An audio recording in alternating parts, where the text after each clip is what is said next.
You're the lobby manager, right? Yes, I am.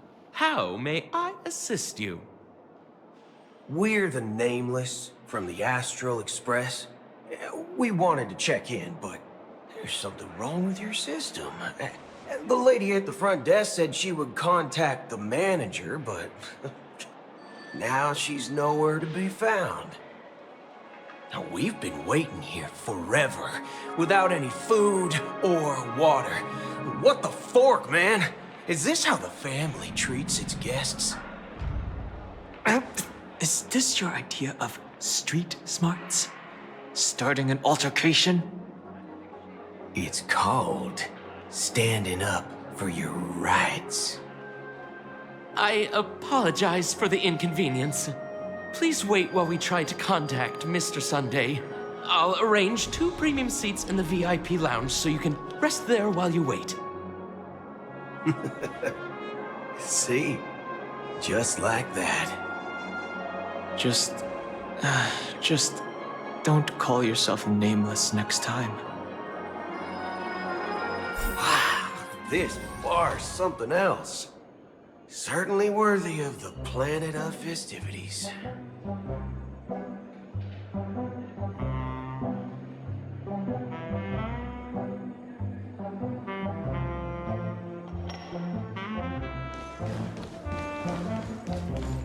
One peach sold, lad?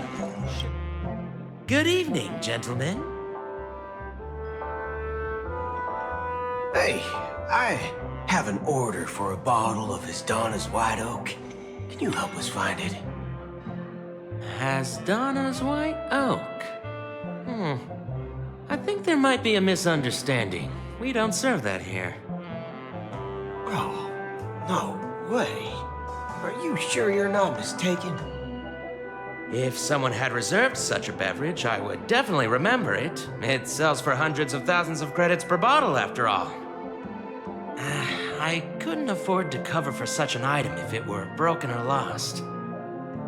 That's strange. Well, could it be that the memo keeper couldn't afford it? Now, what should we do now? Oh, no need to rush. Let's grab some drinks first. Maybe I arrived too early and he hasn't come yet. Now, let's see what kind of juice malts you all have here. Well, give me a glass of Heenum Valley, 40 years. I'll have it neat. No ice. Wow, that's the most expensive one on the list. You have a taste for the finer things. It's on the house, anyway. What can I get for you? Anything you recommend is fine.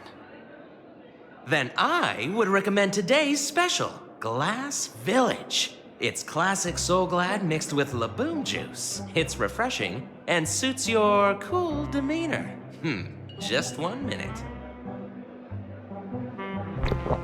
Ah, this flavor. Dynamite barbecue with rocket fuel. Ooh, really hits the spot. Truly the finest sherry cask-aged malt juice in the cosmos.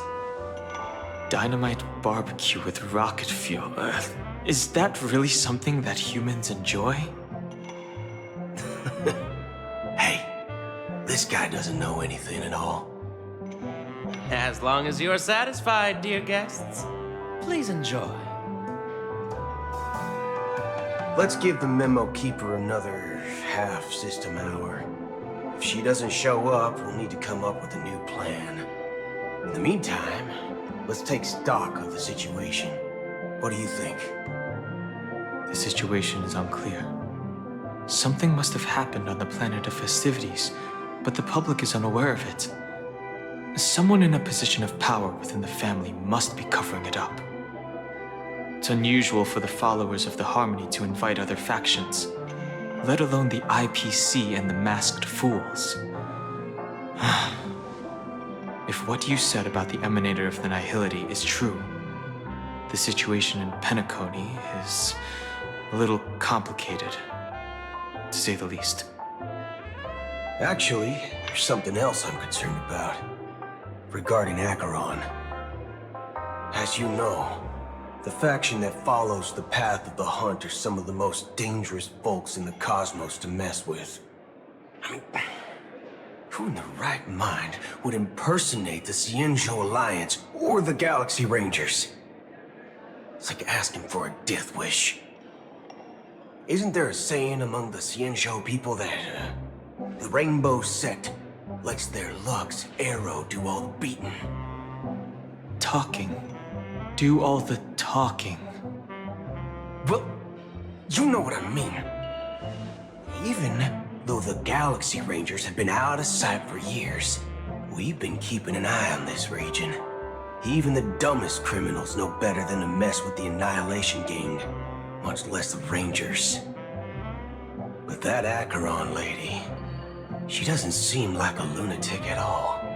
On the contrary, she's highly logical and organized. She knows exactly when to hold back and when to strike without mercy. And you believe that someone like her would have an ulterior motive for impersonating a Galaxy Ranger? I'm not entirely sure, but I do have my suspicions. Maybe she knows a Galaxy Ranger, or perhaps she's trying to lure us out for some reason, which I can't figure out. Anyway, what worries me more are the anomalies within the family. They've summoned followers from various paths for the festival. No matter how generous such a gesture is, this move seems highly unusual. Unless the invitations weren't sent by them. If that's the case, it's even more intriguing that the family insists on organizing the Charmony Festival, despite the chaos. Maybe it's Shipei the Harmony pulling the strings. You find it beyond human understanding because it wasn't arranged by humans at all. People do stupid things out of irrational impulses. They abandon their principles when self-interest is involved. They believe in things they know they shouldn't, and fudge, they even break their own rules. But Eons don't. They stick to their determined path and never turn back, even if they reach a dead end. You think Shipei's will is behind all this? It may not necessarily be Shipei. There's definitely some higher entity involved. I know it may sound pessimistic, but if human free will were reliable, why would we even need Galaxy Rangers? It's much simpler when you boil it down to the eons and paths. Like how Lon always follows the path of the Hunt, or how the Express stays true to the Trailblaze despite Akavilli's disappearance. But in my opinion, Akavilli's fall holds significance for the Nameless. Oh, so you're saying the Nameless now have to take responsibility for their own choices because their absolutely right leader is gone? Exactly. I believe the purpose of the journey isn't just about following a path that's always considered absolutely right. It's more about doing your best to choose the right path for yourself among countless possibilities, even with limited insight and judgment. I don't know what you've been through, but I agree that people must take responsibility for their choices, because no one else can do it for them. That's why the Galaxy Rangers need to uncover the imposter and figure out her true intentions. Just in case. I have a backup plan if the Memo Keeper doesn't show up. This is my final backup plan. I promise.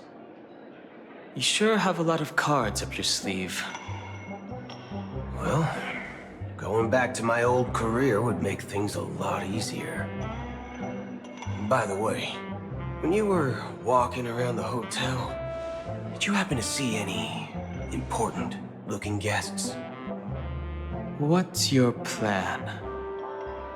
It's simple. We just grab some hostages and use them as bargaining chips with the family. Or maybe we can even take their identities. No need for that. We'll return to the Express now. Wait, are you getting scared? Draw your weapon. Let's make a big scene. Are you leaving, esteemed guests? Would you like to cancel that Asdana's White Oak you just ordered? Huh? Asdana's White Oak? But didn't you just say... Ha ha. Looks like you are a bit intoxicated, esteemed guests. You ordered a bottle of Asdana's White Oak just a moment ago. Looks like your memo keeper friend has finally arrived. Oh, right. Sorry, my memory's not the best. You know, too many modifications and all. Anyway, let me check. Well, fork me. It says Donna's White Oak, all right. And there's a note. I'll be waiting for you on the Astral Express. No mistake, that's her message to you. She knew the hotel wasn't safe, so she suggested we find another place. Well, looks like we took a detour, but now it's back to the Astral Express. So, what are we waiting for? Let's go.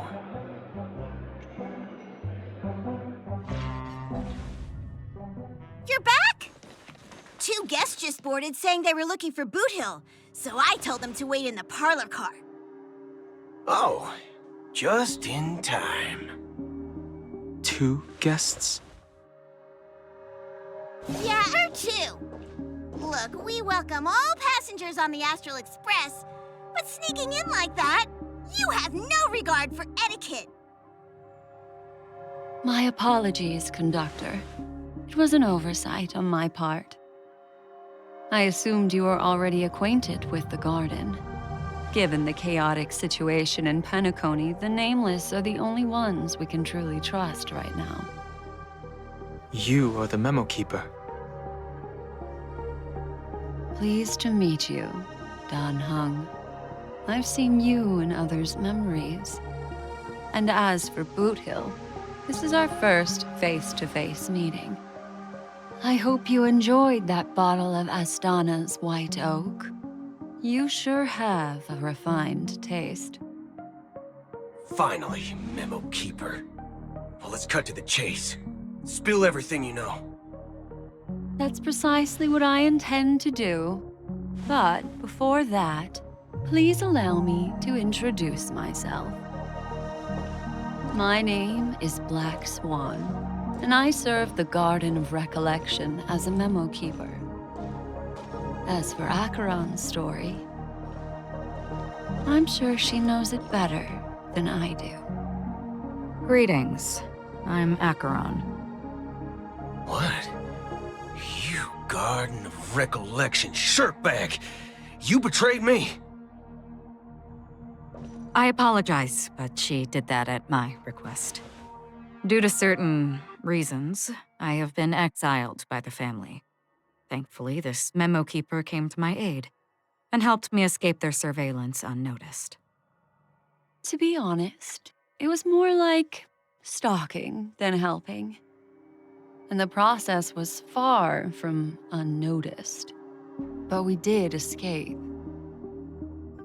I asked her to guide me to a place beyond the family's reach and to contact a few trustworthy individuals, namely all of you. Trustworthy? Son of a nice lady. You think I'm dumb or something? How about this? I'll put a few bullet holes in your head and see what secrets spill out. Then, we can talk about trust. It doesn't have to be like that. I'm willing to answer all your questions, but not right now. If my cover hadn't been blown, we might have had more time, but at the moment, we don't have any other options. No other options? What do you mean? This is the only way I can ensure everyone's safety. I I kindly request an immediate warp jump out of the Astana star system.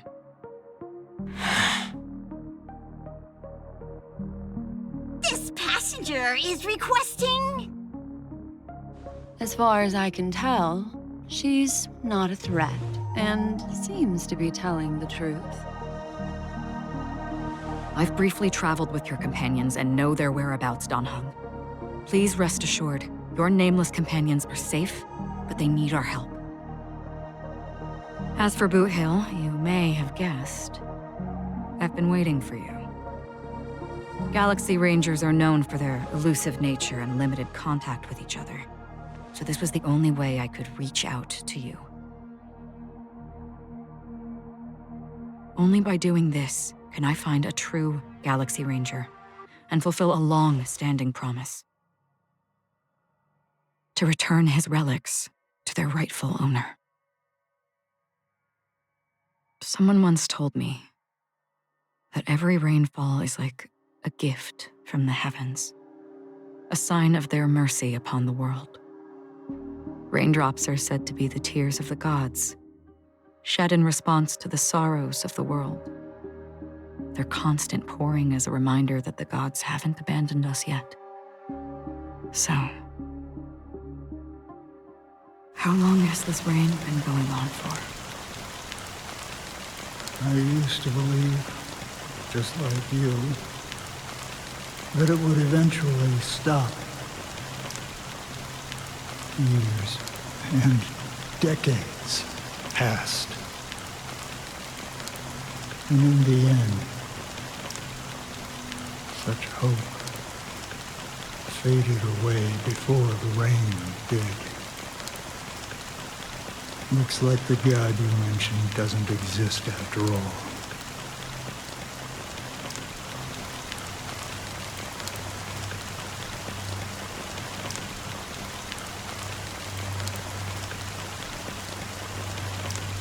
Well, let me share a story with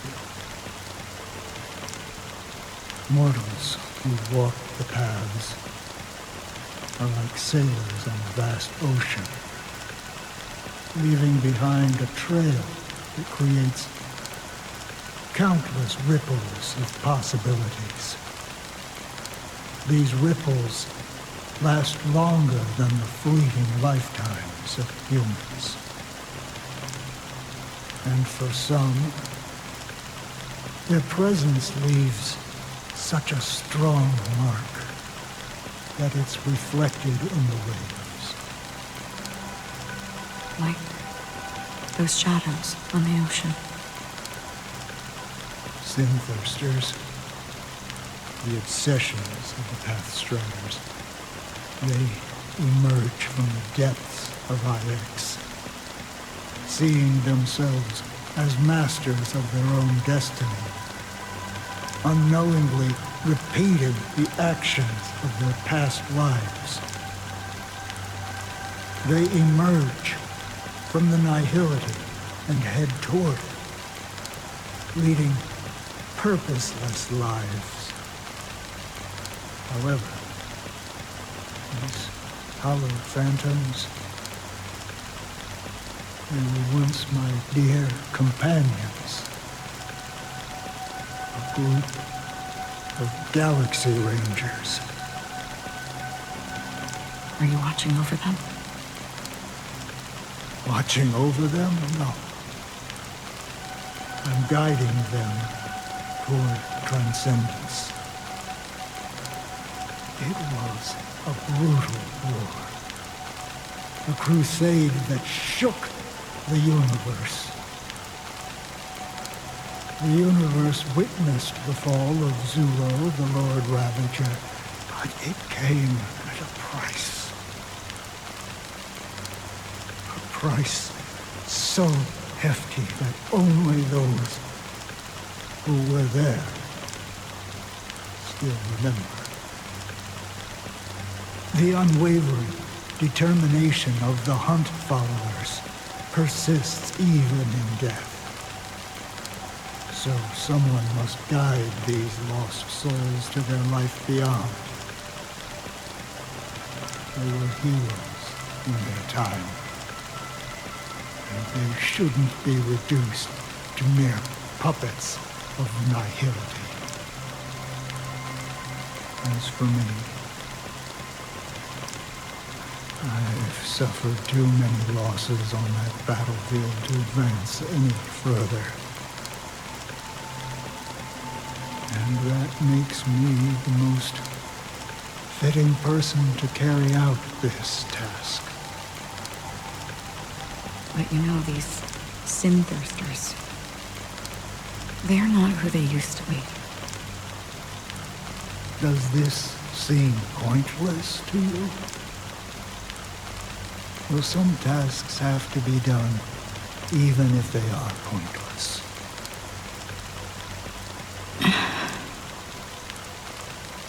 I can help you. For what? For the meaning of the nihility. That's what I've been seeking. I see. After all, this realm is off limits to ordinary souls, right? Thank you, stranger. I wish that you find what you seek. Before we part ways, I have one more question. It is true that their actions and even their entire lives may seem pointless from our perspective. But if, and it's just an if this is what the departed ones expected, should we try to change it? A good question, and a profound one. I don't know the answer. What I do know is that one day I too will pass away. And when I bid farewell to this world, someone will stand at my grave and place a bouquet of flowers on it.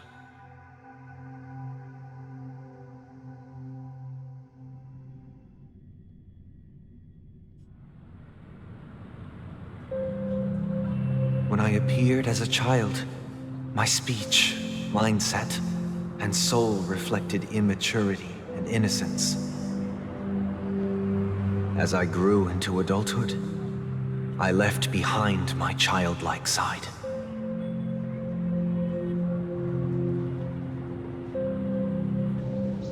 I humbly request your blessings, esteemed advocate of Shipe. Come to me, my kinship. I have sought their presence with us. As you wish. I have faithfully served the Alfalfa family for nearly a decade, promoting the path of the harmony to the best of my ability. However, I made a mistake yesterday. While I was preparing dinner for the family head, I accidentally dropped a prepared dish on the floor. Out of laziness, I lied and claimed that everything was ready. Although the head has dismissed me as punishment, it has been tough to sleep with the guilt still gnawing at me, as I worried that the seeds of evilness may have taken root in my soul. So, I confess to you now to seek atonement for my sins. Do you sincerely repent and vow to change your ways? Yes. Have you examined your soul and confessed all your sins? Yes. Are you willing to accept the process of atonement? Yes. Very well. Show your dedication and goodwill to the family, and you shall be reinstated among them. Now, please, leave in peace. Oh, praise Shipe. And thank you, esteemed advocate.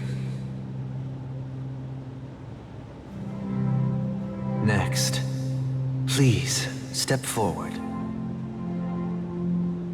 I wholeheartedly confess to you. Please, pardon my sins. Rest assured, I have implored their presence to be with us. As long as you are sincere, absolution will be granted. Oh, great. You know, I arrived in Penacony as a stowaway. I sold everything to get a ticket. My house, my land, and my 2 children. I see. Please, go on. My children were starving. And I hoped they'd have a chance at survival if they became slaves here. If I can strike it rich here, I'll lift them out of that situation and give them the life they deserve. But the Bloodhound family got wind of it. They're on my tail, hunting me down. I thought I could bring my kids here. It was all my fault. All my fault. The family is ready to forgive all sinners. I'll ask the Bloodhound family to cease their pursuit. You don't need to live in fear anymore. Oh, thank you. Thank you. I'll work my hardest to redeem my children and make them part of the family. Praise the harmony! Next, please step forward. Hey! Long time no see, Mr. Sunday. The most esteemed individual in Penacony, and the next leader of the Oak family, right? I have sought their presence with us. Let us proceed. Sure. Let's just get this over with. I have sinned. Please forgive me. I wasted half a pizza at breakfast, and a bottle of Soul Glad. That's it. Nothing more. When we wrap this up, I've got a robo-ball game to catch, you know? Do you seek to atone for your sins through good deeds? My sins? Starting to sound like a saint, huh? Well, let me tell you something. Neither the family nor you have the right to judge me. You think nobody knows what your precious family has done? About the watchmaker? Huh? Don't kid yourself, Featherbrain. Those dream chasers might be fooled by your act, but don't fool yourself. Before you start spouting off your holy verses, answer me this. Where does the power of the Oak family come from? And your power?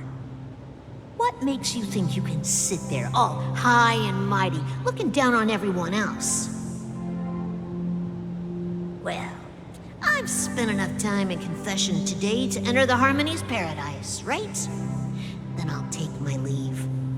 Good luck with your election, and, don't make me regret my investments in you.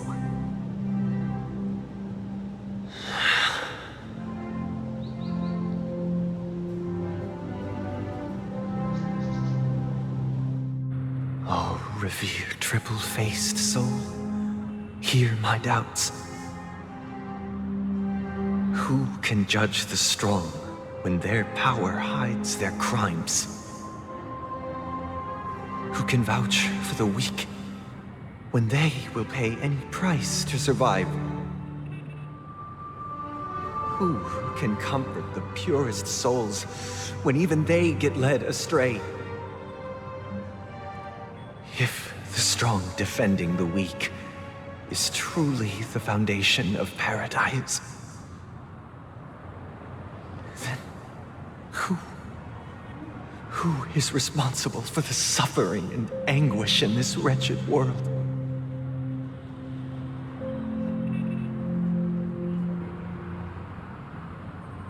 Brother? Brother? Brother, are you all right? I'm fine. I've been working long hours, and I just made a trip to Dreamflux Reef and back. So, I'm a bit out of sorts. But it'll all be over before we know it. You've been working non-stop on the Charmony Festival, Mr. Sunday, and no one could have predicted this incident. Even if the Stellaron does pose a grave threat, I still feel sorry for all the trouble we've caused you. No need to worry about troubling anyone. The Charmony Festival was meant to spread joy and harmony across the cosmos. But now that we know the truth, I'm afraid we'll have to cancel it. It has always been our wish to make everyone happy, so... we'll do our best to explain everything to the Dream Master. I'm sure he'll understand. Even if the negotiation does not go smoothly, I'll refuse to go on stage. Without the Chordmaster, the Harmonious Choir would not arrive, and the Charmony Festival would be just a grand performance, and nothing more. I'm relieved to see your determination. You know, since arriving in Penacony, we haven't had any contact with this Dream Master himself. I'd heard of the heads of the 5 major lineages, but the Dream Master is a mystery to me. The Dream Master rarely grants an audience, even for us. But, given the urgency of the situation, he's agreed to meet us in person. Perhaps you'll be the first guest to meet the Dream Master in years, Mr. Yang. Let's hope we can reach a consensus that satisfies everyone. Indeed. Let us hope so. It's about time. We'll have to get ready for the meeting. I apologize for any inconvenience caused by the urgency. Don't worry. I'll be waiting here. It's Mr. Sunday! Hey, come over here! Looks like... Mr. Sunday. Hey there! Okay, see the moon in the sky? It's about the size of the cap on my Soul Glad bottle. If I just reached out my hand, I could grab the moon, couldn't I? The moon? You mean the Grand Theater? Yeah. Look at me. I've been away from home for too long. I must be missing that moon. But it's no big deal. The Grand Theater here looks much better than the moon back home. It's just magnificent. They told me not to sell everything I had just to come to Penacony. How short-sighted. Selling everything you had? Why would you go to such lengths? Why? Can't you see? Life back home is miserable. It's not really living at all. It's better to be here in Penacony. No pain, no worries about tomorrow, just sweet dreams. You can do whatever you want. That's what I call living. Yeah, now this is the life. Is this truly living? Huh? What did you say, young lady? I didn't quite catch that. Oh, it's nothing, sir. You see, the traffic on Glock's Avenue can be dangerous. How about I ask a Bloodhound family member to escort you to Ideen Park over there, so you can continue enjoying your sweet dream? Oh, yeah, that's a great idea. Wow.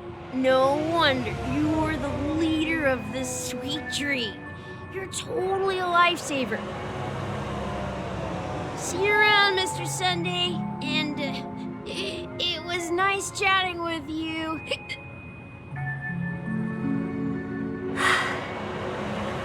What's up, sister? This is the land of the dreams. But why do they live like this? The man we ran into, he doesn't seem happy at all. Even though sweet dreams are nice, they're just illusions. But for him, they're the only way to survive, even if it means giving up on reality. That's not really living at all. I suppose you have a point. But, in my opinion, that's how most people live their lives. Why do you say that? You think that man is not actually living, but that's not quite accurate.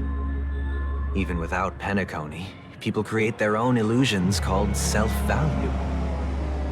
People believe they have a predetermined value to fulfill. Gaining value means gaining power, and those deemed worthless are seen as the weak. However, value doesn't come out of thin air, and there's a limit to it. To accumulate value, people have to take from others. So, the weak get exploited and oppressed. Are you suggesting that this is not how things should be? Exactly. But, ironically, people don't think there's anything wrong with it, because they uphold the illusory notion of self-value, and even the weak believe in it. The survival of the fittest. That's where all the tragedies in the world come from. People come to the sweet dream in Penacony to escape from that reality and find solace. No tragedies exist here, only happiness, although in its nascent form. Isn't that the same paradise we yearn for in our dreams? Perhaps that man is just an exception. Let's not jump to conclusions. We should experience the dreamscape ourselves, just as I did at Dreamflux Reef. Yes, seeing is believing. I'll accompany you.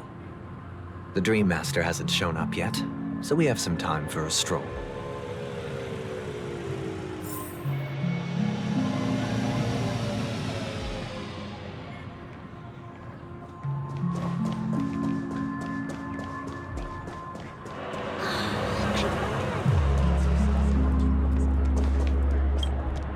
Glad to meet you again, Robin. How are the preparations for the Charmony Festival coming along? We're all so excited about it. It's going smoothly. Thanks for making the trip to join the festival. You're too kind, Robin. It's a pleasure to have guests from all over the universe celebrating day and night. I can't stand being lonely or bored, so this jubilant dreamscape is perfect for me. But if this went on forever, would it get boring too? Nah, not at all. Who would get tired of having so much fun? Every day, you get to wear fancy clothes, explore all sorts of dream bubbles, indulge in delicious food without gaining weight, and you never get old or sick. As long as you can afford a room, this place is the ultimate paradise. But you know that only a few things can be brought back from the dreamscape to reality, right? That's exactly why I don't plan on bringing anything back. Just enjoying the dream itself is good enough for me. I mean, I'm not one of those long-living species. I only have around 60 or 70 years in this lifetime, and there's so much to worry about. Being happy here is pure bliss. Only in this sweet dream can I truly feel like I'm in control of my life and fate. Who would want to go back to reality after experiencing this bliss? I see. I genuinely wish you all the happiness in the world. And I wish you a fantastic performance, Robin! I'm off to the Blue Hour for the ball. See you later.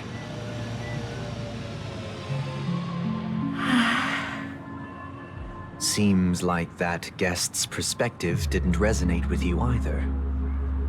She had a valid point, and I could sense her genuine happiness. It's just that... What you're trying to say is, she thinks she's in control of her life. But in reality, she's just escaping from reality and seeking solace in this sweet dream. Once she steps out of this sanctuary, everything will be lost. Well, she did make mention of being able to afford a room. Didn't she? However, the paradise in our dreams, it doesn't have to end. No. And the paradise we yearn for shouldn't be just a fleeting dream either.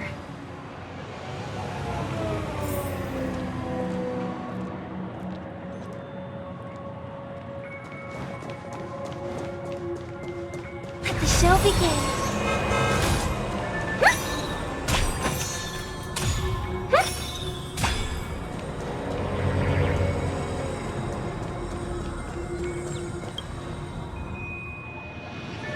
The scenery in this dreamscape is truly breathtaking, isn't it? Oh, Robin. Can't believe I'm meeting you in person here. What an honor. You're right. Even though time stands still in this dreamscape, it always feels fresh. I find something new every time. A philosophical mind. I hope I'm not intruding. Oh, not at all. Now, with little time left, I yearn for meaningful conversations, especially with someone as esteemed as you. Do you mind if we chat? It's my pleasure. No need to be formal. Just speak your mind. You said, with little time left. Please, forgive me for being blunt. But is that why you came to Penacony? Yeah. I was part of a war, and while escaping from the Sarkosian mothership, I got exposed to some radioactive materials. And then, all my comrades died, and my hometown was wiped out by neutron bombardments.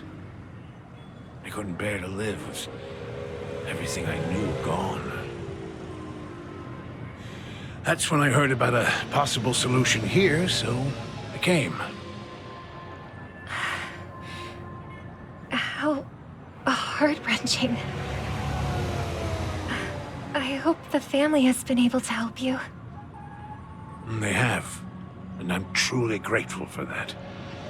They provided me with a comfortable room, the most advanced life support devices in the cosmos, and a stellar team of caregivers. My physical body is now in the dream pool, sustained by life support. The me you see here is whole, rational, and no different from any other person. But I can't say the same for the me in the hotel room. My true appearance. Huh? I hope you never have to witness it, Robin. So, you'll be living forever in this dreamscape, right? Just being able to live at all is good enough for me. Whether it's in this dreamscape or not, well, I don't really have much say in the matter. My world has been torn apart, and my life could end any second. So, even if this whole place is an illusion, it's still my paradise. And I'll treasure every moment I spend here. How I envy those everlasting things. That old man's story. It's so tragic. Fortunately, this sweet dream gives him joyful memories to hold on to for the rest of his life. That's precisely why this sweet dream in Penacony exists. However, even this sweet dream has its limitations. While it provides solace to the disillusioned, it can't completely eliminate pain in reality. There will be a way out. Penacony is already on the right track.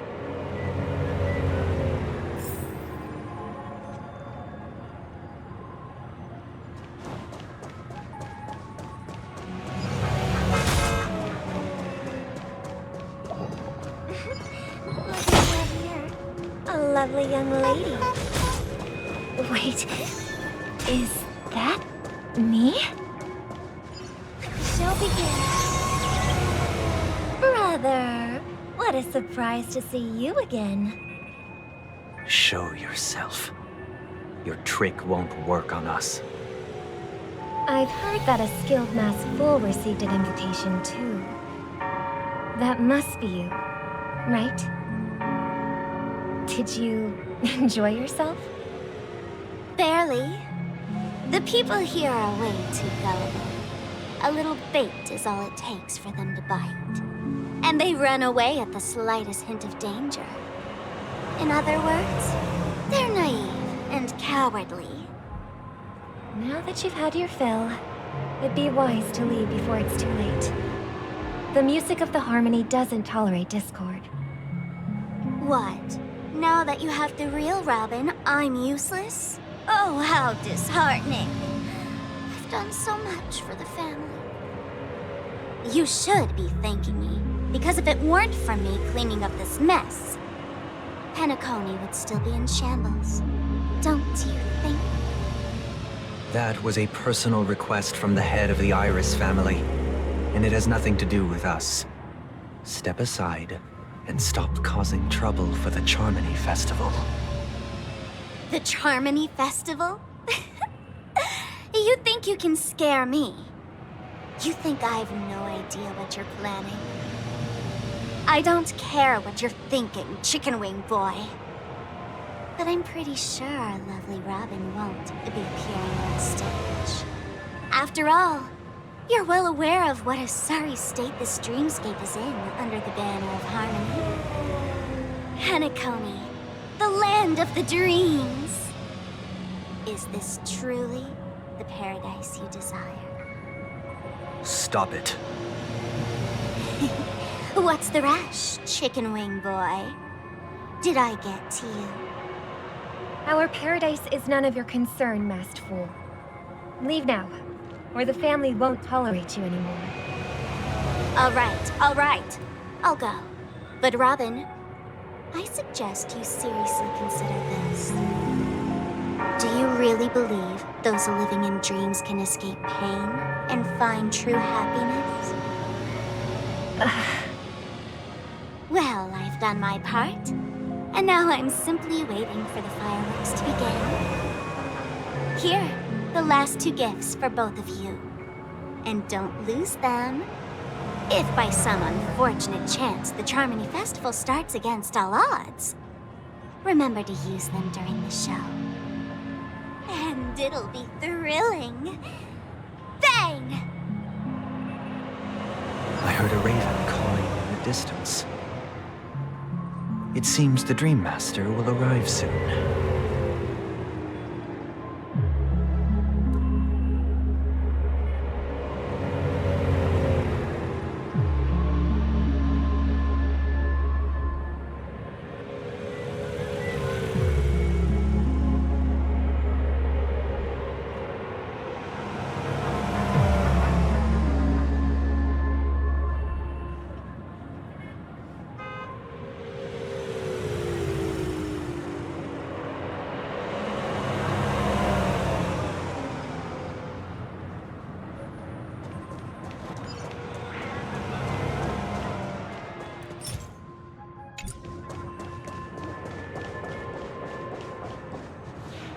Let's wait here for the Dream Master to arrive.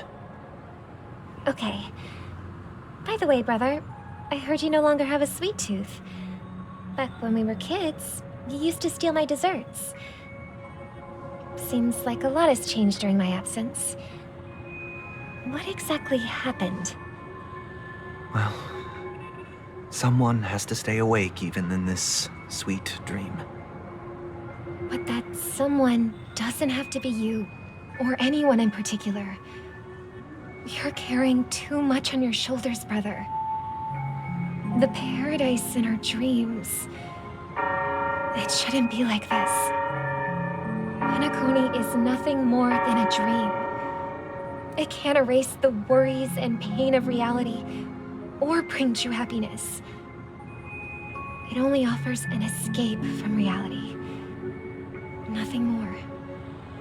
Remember the old man we met earlier? Without this dream, he might have completely lost himself. That might be true, but even without Penacony, he could have chosen another path. As far as I know, the Intelligentsia Guild has been promoting their rehabilitation techniques for a long time now. That path may have been more ordinary and challenging, but now he is receiving hospice care in a comatose state, and his fate is sealed. Is Penacony granting these people a future? Or is it taking it away from them? Well, don't forget this. Not everyone really has a future. The future for humanity is like the sky for birds. People mistakenly believe that flight is inherent to birds because they've never witnessed those birds crashing to their death. Do you remember how we took in that little Charmony dove when we were young? Yeah, we took care of it. Provided food and water, groomed its feathers. And later, when I decided to leave Penacony, I opened the cage and set it free. Well, I didn't mention what happened to it in my letters because I didn't want to upset you. Shortly after you left, it crashed to its death right in front of your window.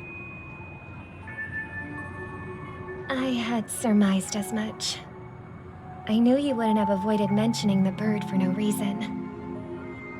Despite that unfortunate outcome, I still believe it was the right decision. Birds aren't meant to spend their lives in cages. They belong in the sky, even if they can't fly. But here's the thing. If there are birds in this world that can never fly, can we really assert that they belong in the sky? Are you implying that the same goes for humans too? Let's take the Astral Express as an example. The Nameless made tremendous efforts to bridge worlds, gaining fame across the universe.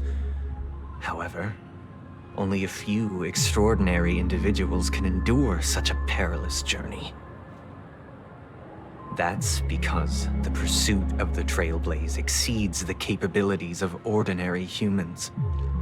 Otherwise, why would this path be filled with broken rails, an abandoned express, and even a fallen Eon? That's just sophistry.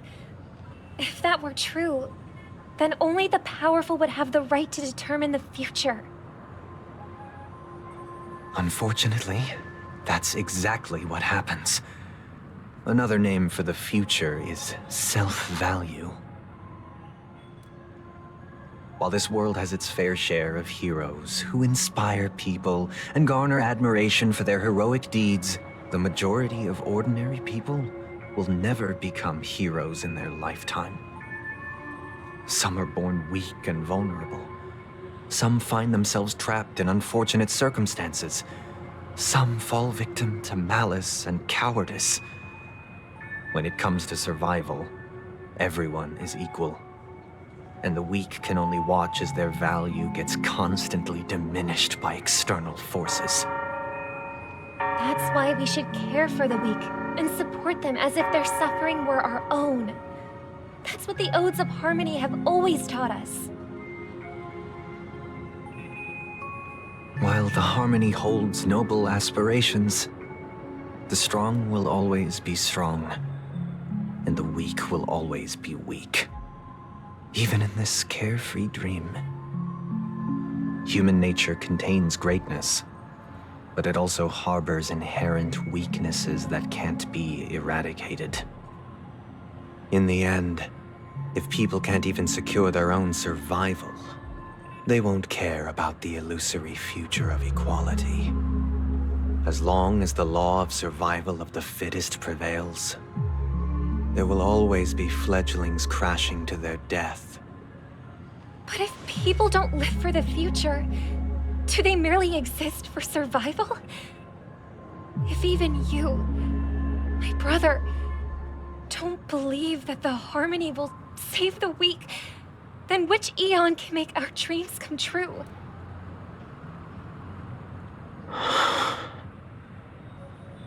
People often forget that when the first bird took flight, the entire world envisioned a future where no more fledglings would ever crash to their death. Are you reading, sister? What are you reading?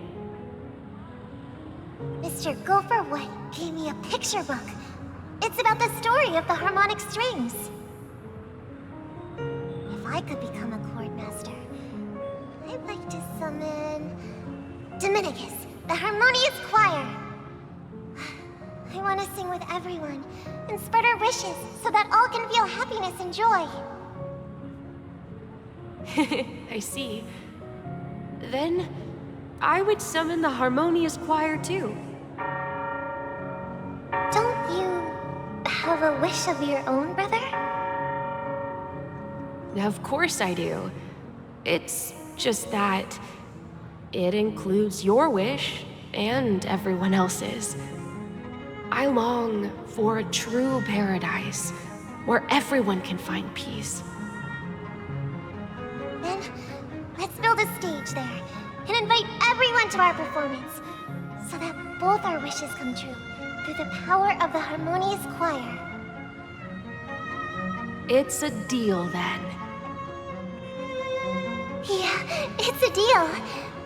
But how can I become a chord master?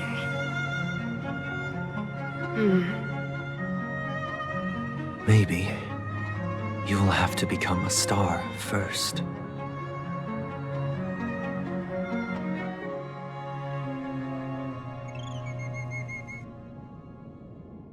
You're back sooner than I thought. Any results? Yes. And now, it's up to us to forge ahead. Since he's already carried out his last wish, my final mission is complete. But pardon me if I sound curt.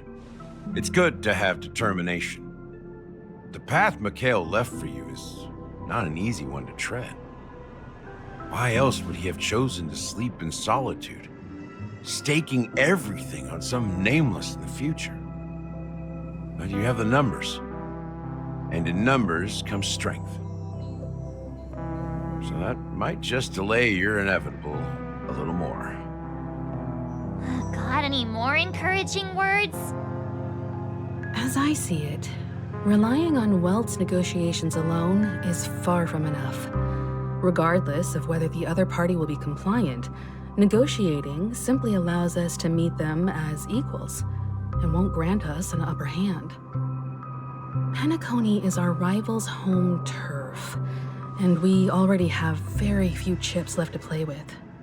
Rather than idly sit around while the family's got us blocked off, an offensive approach might be a wiser course of action. We're more familiar with the Stellaron's properties than most, and since it's the key to stabilizing the sweet dream, it's vital to the family's interests. By attacking their core interests, they're bound to retaliate hastily. And as the saying goes, haste makes waste. That's right.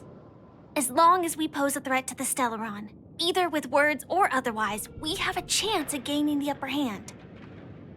But the problem is, on the eve of the Charmony Festival opening, How exactly are we going to get close to the theater? Family security will be airtight. And if we brute force it, even if we succeed, it's too risky.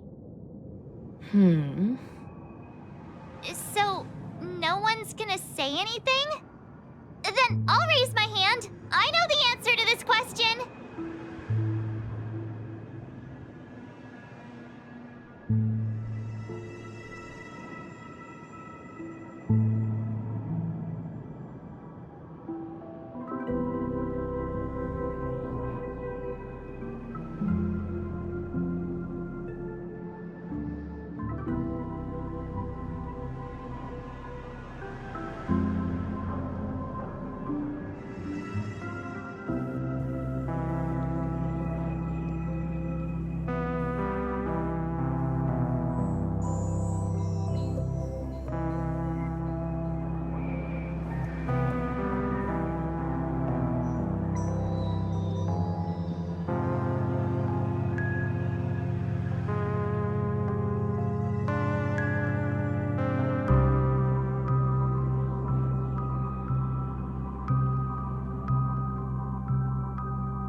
What's that supposed to mean? You'd better believe it. So, I heard that before the Charmony Festival begins, there'll be a pageant to kick off the festival. It's called the Soul Glad TM Festivity Auditions, or something, and it's going to be held in the moment of Scorch Sand. As long as we clinch the top spot, we'll be able to attain the title of Festive Superstar, and be able to personally bask in the graces of Miss Robin. Not that that's important. What's crucial is that we can enter the Grand Theater before the audience arrives. So, how do we go about participating in these festivity auditions? I've already procured special invite tickets from Miss Robin's fan club. To tell you the truth, I had been preparing to join the auditions all along, but now it looks like even if I scrape through, I probably still won't have the chance to shake Miss Robin's hand. So they're still running this thing, huh? It was originally just a publicity stunt, set up by Mikhail to drum up attention. But it looks like it might be worth a shot. We'll follow March's plan. Mr. Gallagher, will you be joining us? I'm afraid I won't have the time. As a virtual character, I've already completed my final mission. Whether Penacony can awaken from this dream is all down to you. Should we ever cross paths again? I'd love for you to visit the Express. All right. I'll have to add to that data bank of yours you've got on the Express. And Miss Firefly, we thank you for all your support. We're faced with a formidable enemy. As long as the Astral Express and Stellaron Hunter's objectives are aligned, we're willing to cooperate with you. We've already come this far together. I'd like to join you for the rest of your journey on Penacony. I'm pleased that we can finally fight shoulder to shoulder. I couldn't ask for a better ending. This is also the spirit of the Trailblaze. Now, everyone, let's prepare to move out.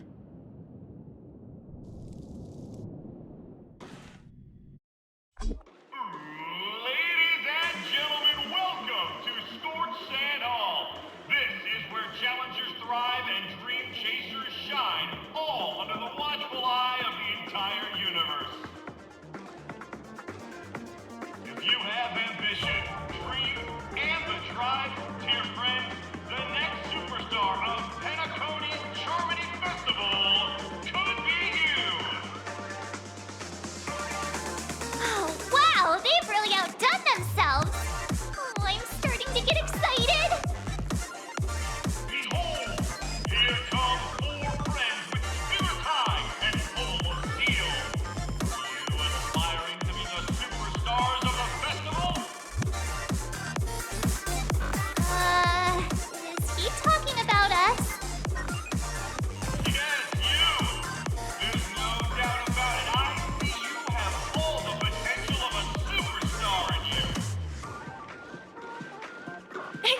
me, you four. What are you hoping to get out of all this? As the last group of contestants, how confident are you in overcoming all of the challenges? Would you be open to a brief exclusive interview with us? It'll be quick. Your journey is long and fraught with peril, yet under a sky blanketed by banners, you vie for the crown. The sword and rose! Protect the beauty! The beauty, the beauty! Magnificent and majestic! A knight's head is hard as steel. Brother Lance's focus is stubborn as a heel.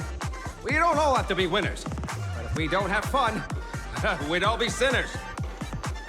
People are pouring in. Kinda feels like all sorts of baddies are showing up. Let's get in there quickly and enter the competition. Ladies and gentlemen, please make way. Make way. Coming towards us now is one of Penacony's top 10 wealthiest tycoons and the soul-glad business empire's founder, Mr. Idean. Allow me to introduce myself. I'm the director of Soulglad's factory, Idean Leader. My four friends, introduce yourselves to the audience across the cosmos. Hello, everybody. I'm Himiko, a nameless from the Astral Express, and these are my companions. Don't you guys need to hide your identities? Can't hide it anyways. Penacony is plastered with our posters. And because the Astral Express is so well known, the family won't dare to make any rash moves.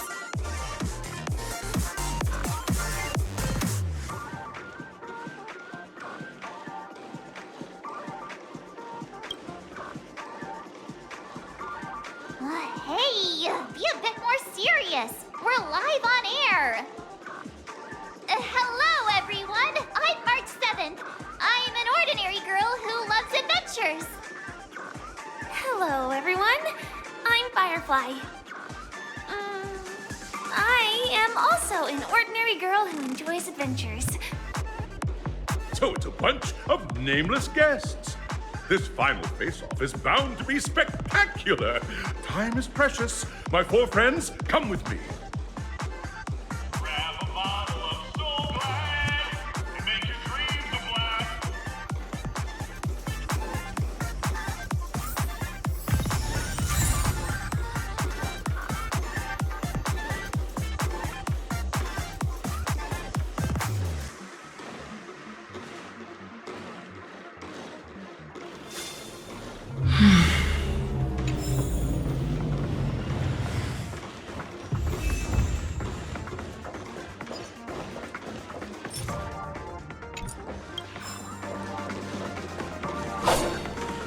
This place is buzzing.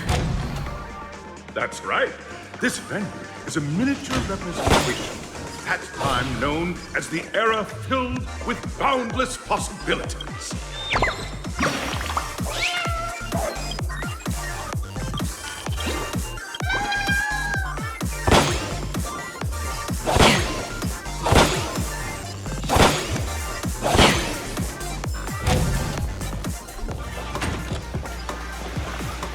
Grab a bottle of Soul Glad and make your dreams a blast.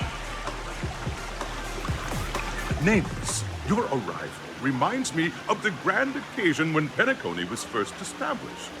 I was still a young, bright-eyed lad back then, lured here by the watchmaker's ads, full of zeal and ready to make my first fortune in life. Once, during a particularly grueling day, I passed out and was resuscitated by a drink from Mr. Sousa. That sweet taste has since been etched in my mind, and that was what drove me to create the Soul Glad that we all know and love today. The dream-chasing era was truly a wondrous time. Oh, I miss those days, and the watchmaker. Scorched Sand Hall is my homage to that time of boundless possibilities. I wholeheartedly hope you make it to the finish and emerge as the next superstars of Penacony. Now then, Is there anything you'd like to say before the competition officially begins?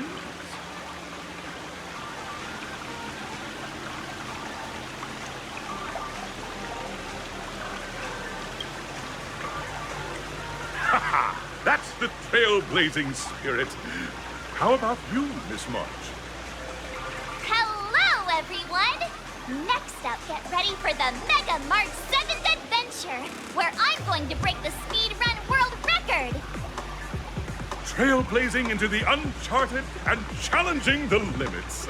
That's Miss March 7th for you. How about Miss Firefly? I hope that by the end of this journey, everyone will have achieved the outcome that they hoped for. Ah, a wonderful wish! Miss Himiko, what are you expecting from your team?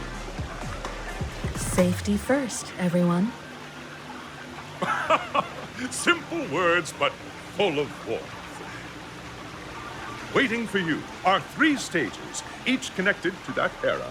The first 2 stages offer 2 distinct paths to choose from, with unique challenges on each route. And in the last stage, you will face off against a champion who has defended the title to this very day. A beloved contender whose noble virtues are unrivaled. Those are the rules. Simple. Everyone clear? Now, I hereby announce that the 33rd Scorched Sand Festival of the 20th season, sponsored by Soul Glad Enterprises, has started.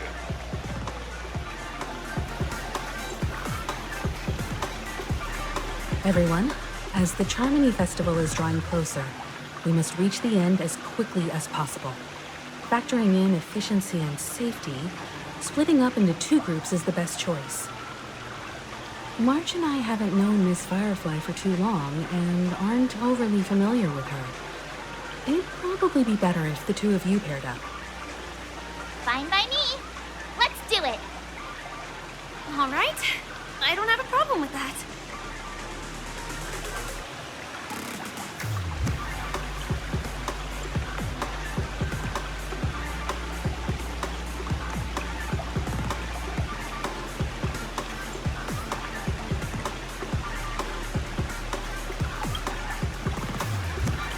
Time's ticking.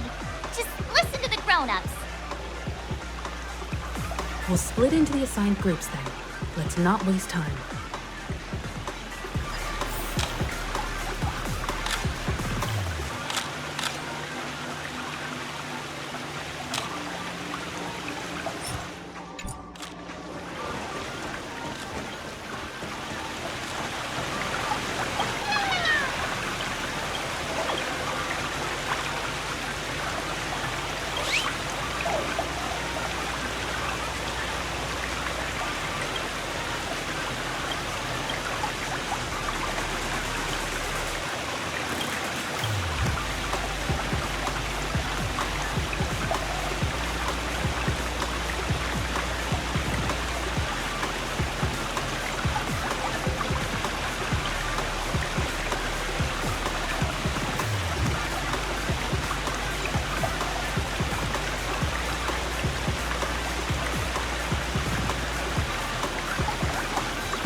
Welcome to the first stage of Soul Glad Enterprises' 33rd Scorched Sand Festival of the 20th season, Dream Play Fantasia. In this stage, you can choose between 2 challenges, the School of Acting or School of Action. In the School of Acting Challenge, you have to complete 3 performances from 3 scripts and move the panel judges. In the School of Action Challenge, you have to defeat 3 groups of enemies convincingly and reach the end. Now, make your choice.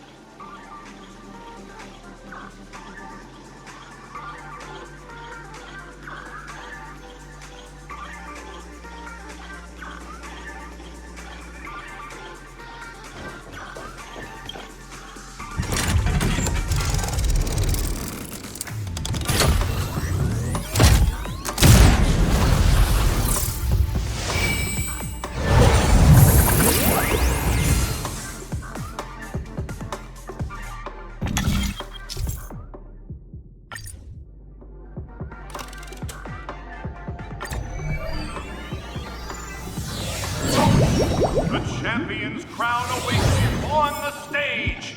Welcome to the arena of Action Star. Competitors, allow me to introduce the rules of this challenge to you. There are a total of 3 stages up ahead, each with their own challenges. The enemies you will contend against are antagonists from the film Once Upon a Time in Dreams. Defeat them swiftly and decisively to set a new record. It's worth mentioning that the fastest time of this stage was achieved by a contestant with fiery red hair. Astoundingly, he overcame all enemies across the 3 stages in only 5 minutes. Time is of the essence. Let's make this quick.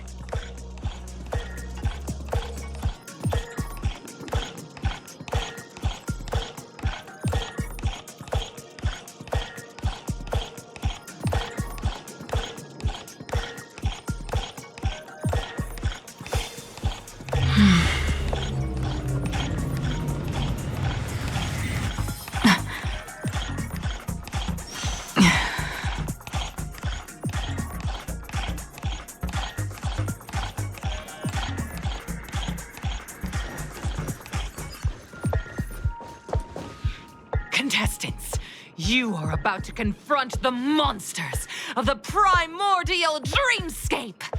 During this period, Penacony was nothing but a barren wasteland.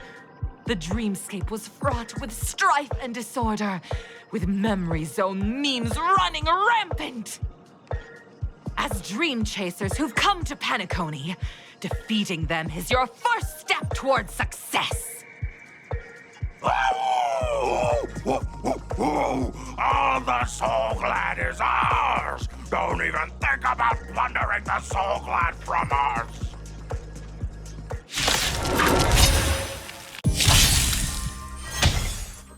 Again?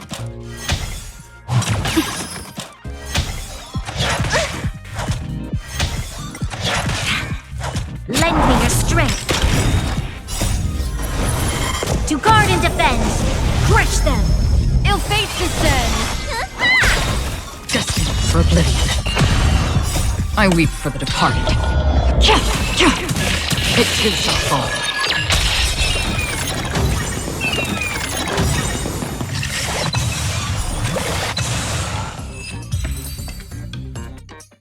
Soul Glad! My Soul Glad! Pretty simple. I just hope these tests don't take too long.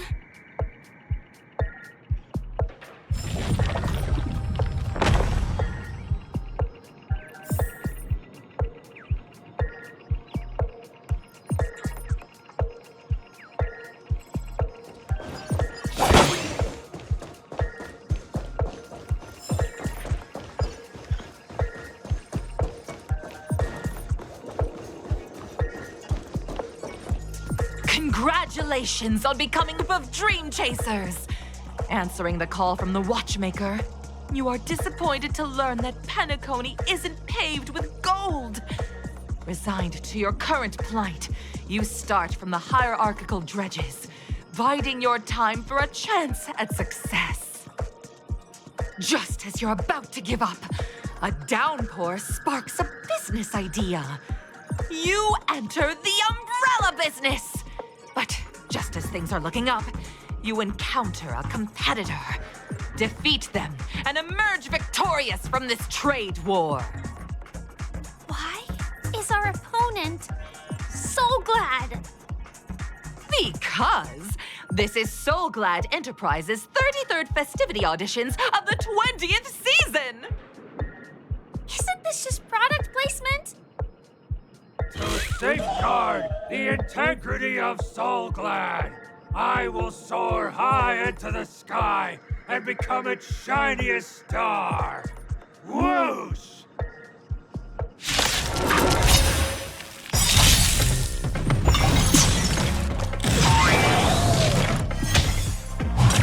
You bully! Troublesome.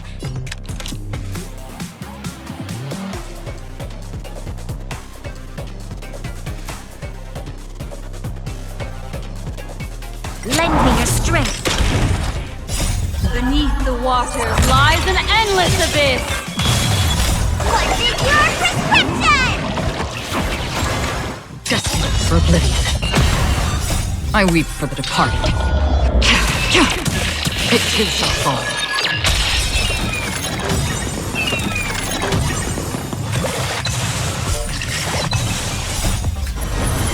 To guard and defend.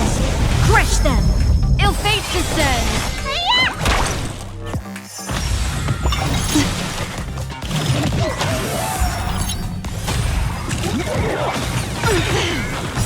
Beneath the waters lies an endless abyss. Lend me your strength. Ill tidings manifest. Still waters of oblivion.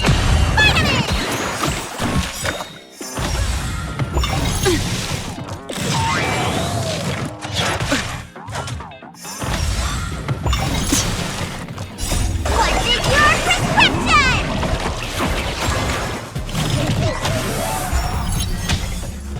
Mind your manners. Ill fate descends. Beneath the waters lies an endless abyss. I weep for the departed. It too shall fall.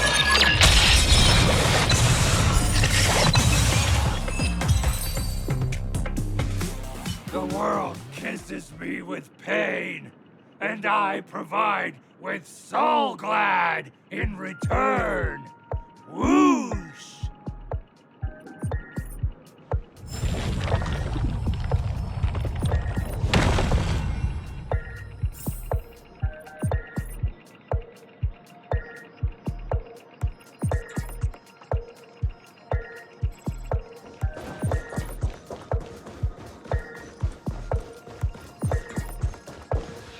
Congratulations to our two Dream Chasers for establishing yourselves as budding stars in Penacony. However, now you face a competitor selling at low prices, pushing you to the brink of bankruptcy. No matter how lengthy the battle, you always persevere. Topple this powerful opponent, and the tides will turn, paving a way to success. None will take my Soul Glad away from me. I will use the Transmutation Arcanum to turn into a dinosaur! Oh, dinosaur! Devour my enemies! Grab a bottle of Soul Glad and make your dreams a blast!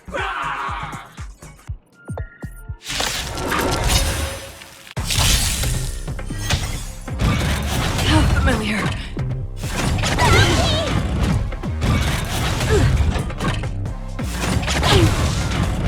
Lend me your strength. To guard and defend. Crush them. Ill tidings manifest. On still waters of oblivion. So familiar.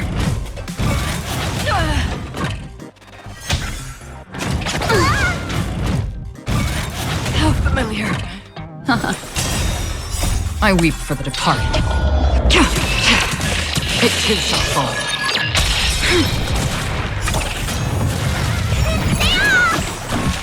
Destined for oblivion.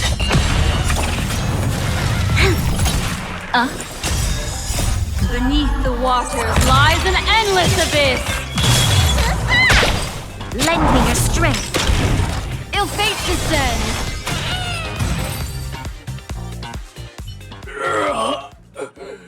The body withers, but the soul-glad name shall not.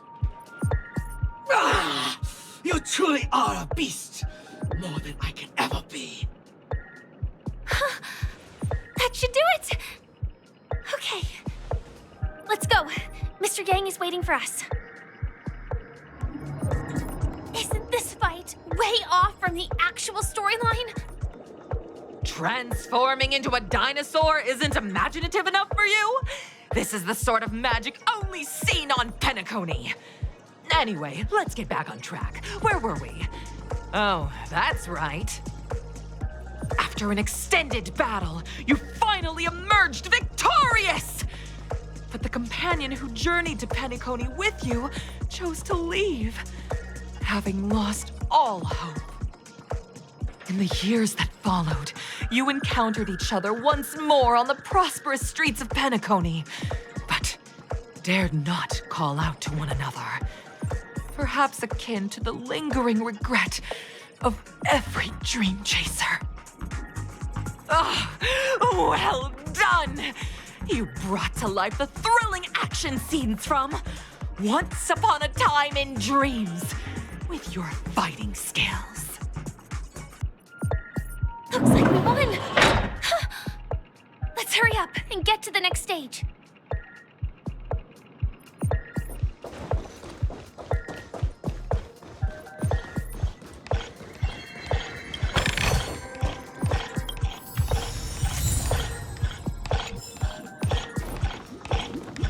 Congrats to both of you for clearing the stage, but more importantly, are you having fun?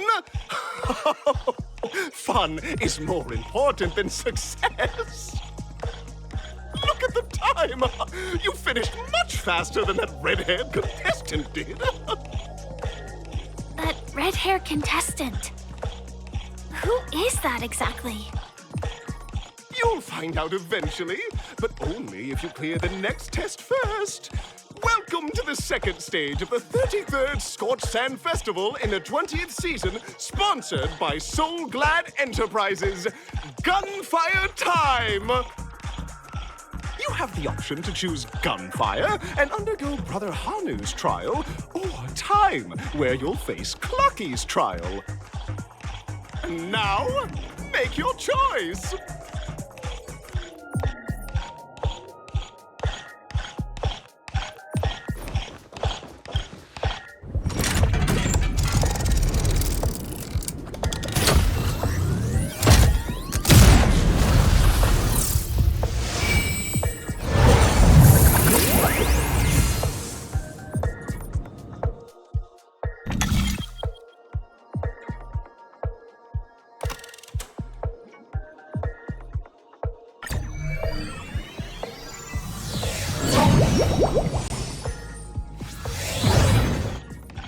Dear friends, welcome to the enchanting universe created by the Watchmaker. Awaiting you is the morally dubious yet ever-charming character from the animated Clocky series, Hanu! It is said that these cartoon characters were inspired by the Watchmaker's own experiences. According to research by Clocky scholars, the original Hanu of reality shared a deep friendship with the Watchmaker, akin to comrades in arms. Enter into the world of Hanu via the TV by the entrance and partake in an enchanting and suspenseful story with him. Good luck in there. If it's a gunfire trial, we should be able to settle this with a fight, right? I hope this won't waste too much of our time.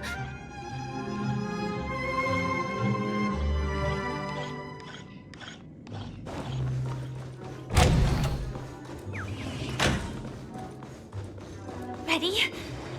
1, 2, 3.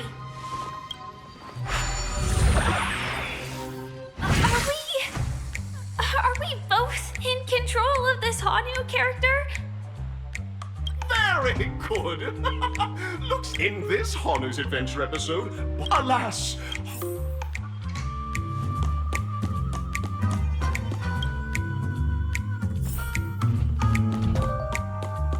brave Hanu. You look like you could really, Long time no see, Hanu. You look pretty stressed out. How about an intense and thrilling game of Dream Jigsaw to blow off some steam?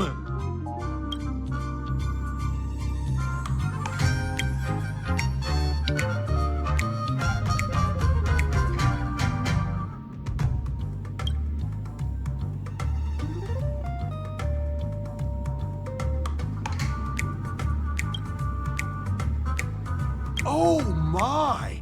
Are you telling me that Boss Stone has rallied the villains to seize Dreamville? What a dreadful twist of fate! Listen closely, Hanu. I'm aware you're in need of a suitable weapon. And I also know there's one just upstairs. But you know what? You'll have to play an exhilarating round of Dream Jigsaw first. No jigsaw, no moving forward.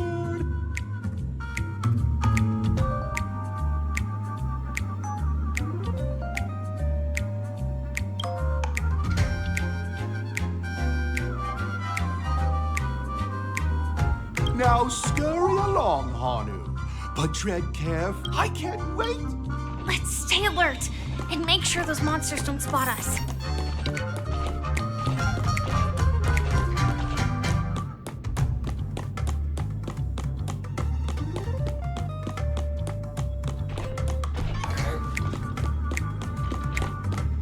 Look up there! If we can push that thing down, do you think that would do the trick?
Jigsaw pieces. Let's hurry back.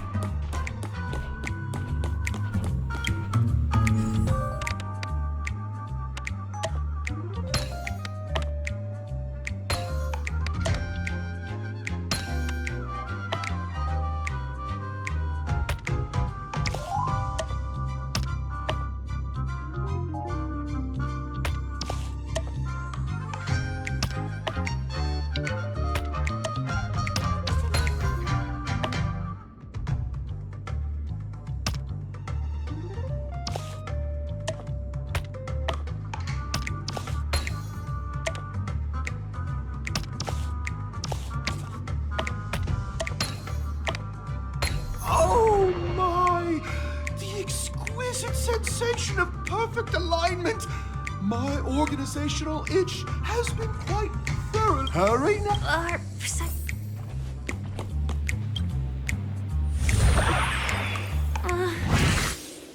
Disconnecting from that thing so suddenly has left me feeling slightly disoriented. Is that...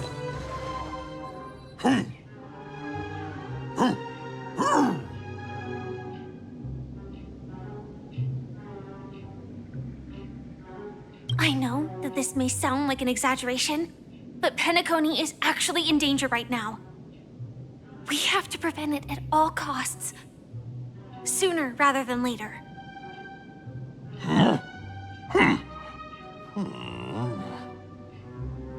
What exactly is he talking about? Tick-tock! It's time for me to make an appearance!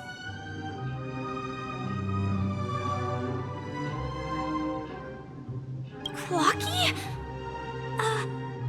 I can also see him. Is this character part of the show? In Dreamville, Clocky is everywhere and can do anything! Like right now! I can be your translator! Tick-tock!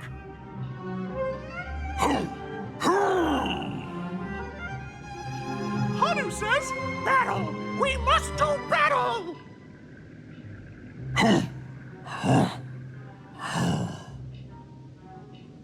The enemy is at our doorstep, and we have no path of retreat for the future of Dreamville! Touch that suspicious-looking TV right now! So they just jumped inside that TV. Sheesh. Logic in this plot and dialogue is really being pushed to its limits. Well, here we go again. Ready? I am gradually getting used to this. Huh. Who knows? I might even be able to perform some high-level moves with Hanu. Oh, did someone say high-level movies just now? That's right, pal. The upcoming script is just exploding with all sorts of hot... Last we saw, Hanu was preparing for battle. Suddenly, he hears heavy footsteps coming from the hallway. The mischief makers have broken into his home. But brave Hanu won't go down without a fight. He instantly sprints for the storage room, ready for a do-or-die showdown against the baddies. But we still don't have any weapons in hand. Guess what? Hanu's favorite bazooka just so happens to be in that storage room. So get a move. What a coincidentally convenient plot twist. It'd be even more awesome if the organizers allowed me to wear armor.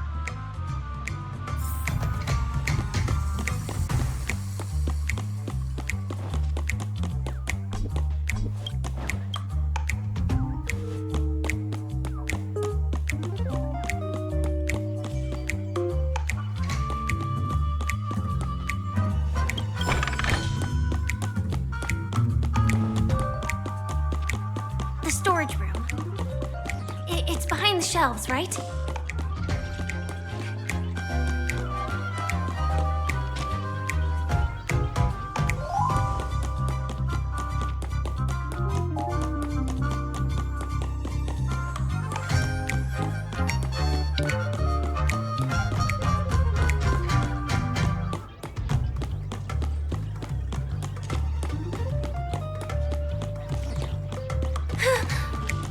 He wasn't lying. There's actually a bazooka here.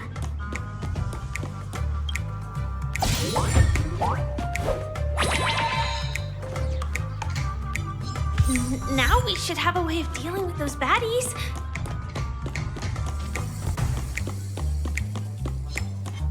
This thing feels just like the soaring locust too.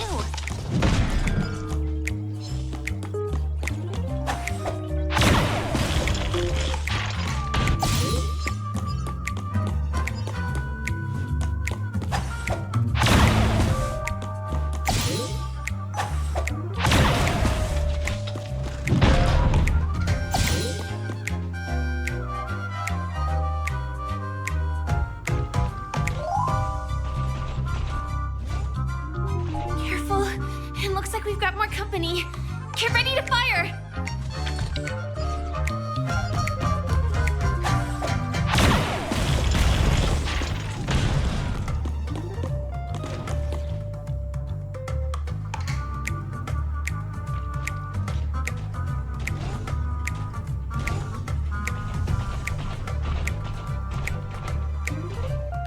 go again. But no big deal. We're pretty handy with this bazooka now.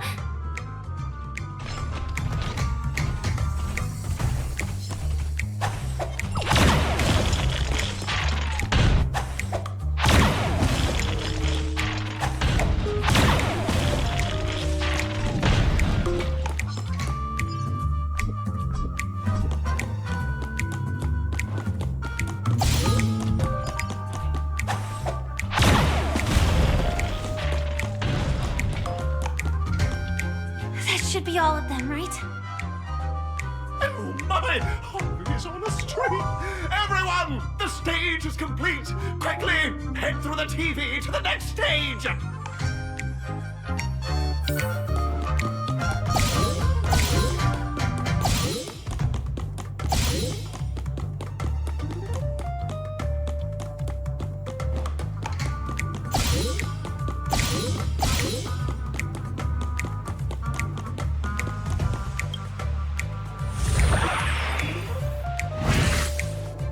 Well, that's that. But it is gonna be hard to let go of this bazooka. Never mind. Let's hurry over to the next stage.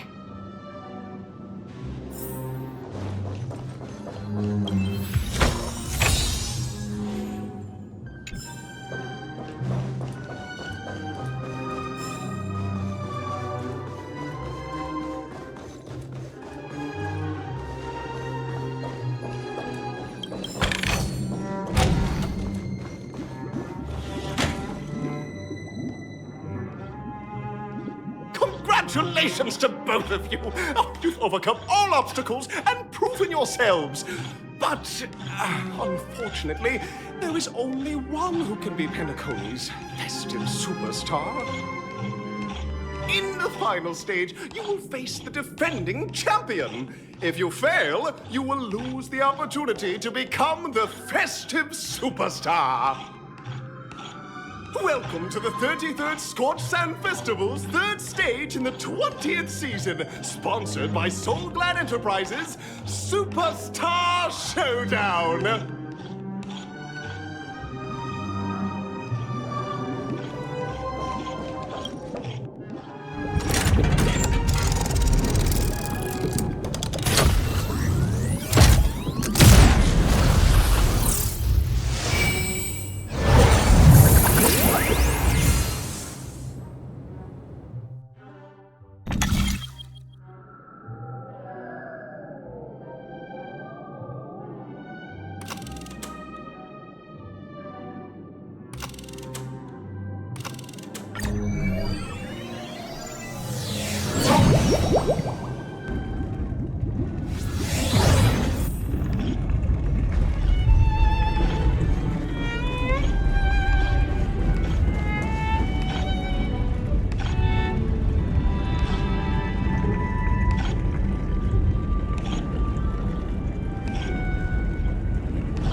No way. I think I just saw someone. Someone extraordinary.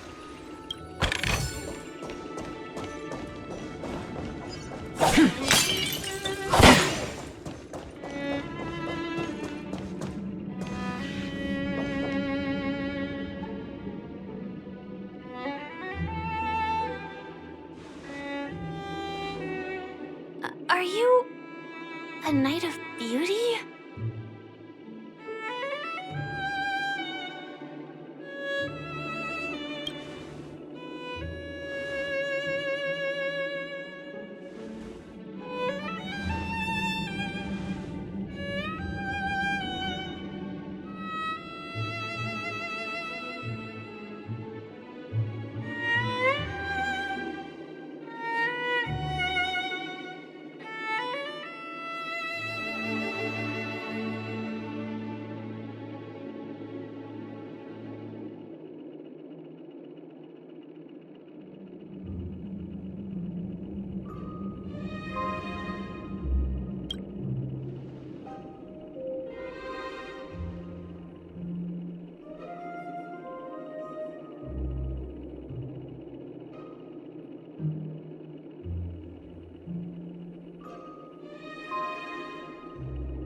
Behold, this symbol of pure... Time to change tactics.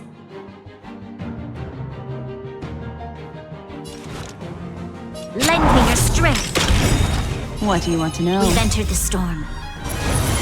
To guard and defend! Crush them! Ill fate descend! Still waters of oblivion. You are fighting a gentleman. Put forth all your might.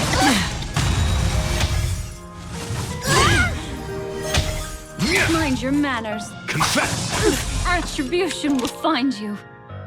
Lend me your strength. Memories are ever changing. Beneath the waters lies an endless abyss. Time to show you what's in your prescription! Don't worry, it's just a scream. I weep for the departed. It too shall fall.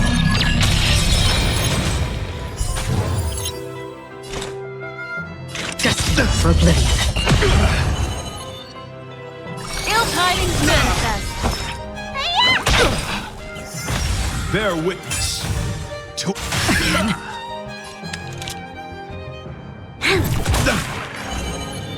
Ill fate descend. Free will, or was it fate on the still waters of oblivion? Behold, this symbol of pure... Let the duel commence. I weep for the departed. It too shall fall.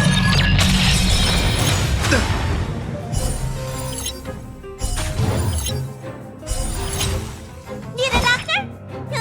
The flesh wound. Pledge thy loyalty. Put forth all your might.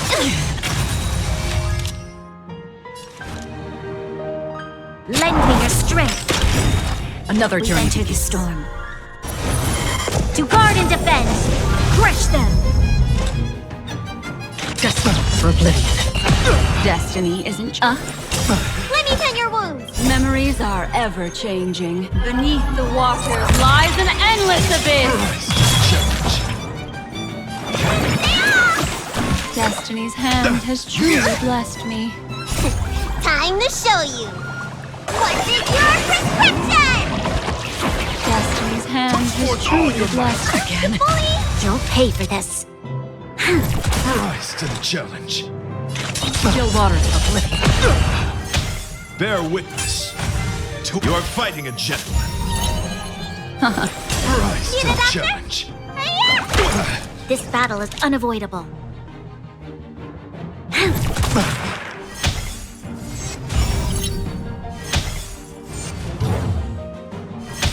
Confess. Put forth all your might. Destined for oblivion. The flesh wound. Oh, familiar. I weep for the departed. It too shall fall.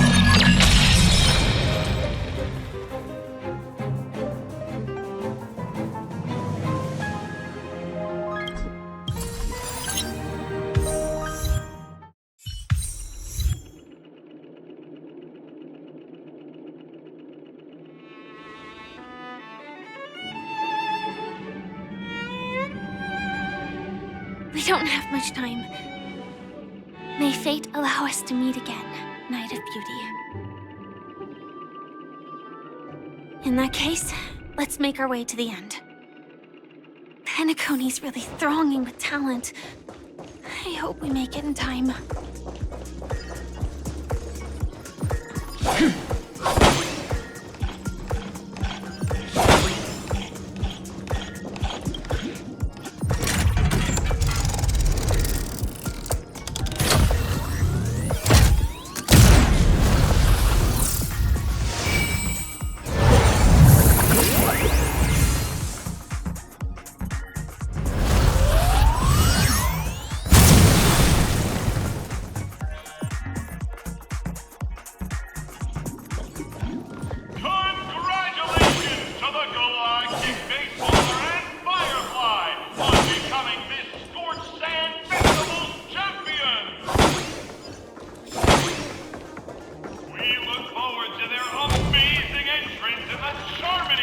Festival. Let's give a round of applause to our aspiring young guests.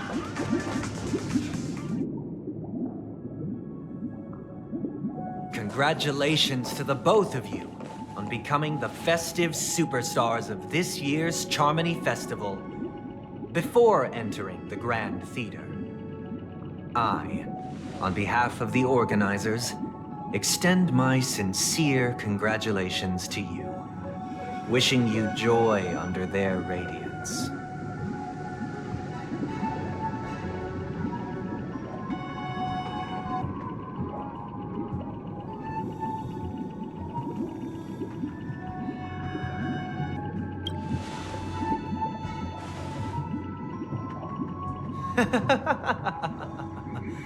Your endeavors are worthy of extra recognition, and I've taken steps to ensure that.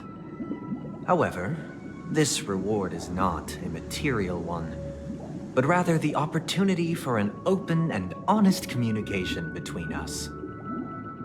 As previously promised, my sister, Mr. Yang, and I have met with the Dream Master.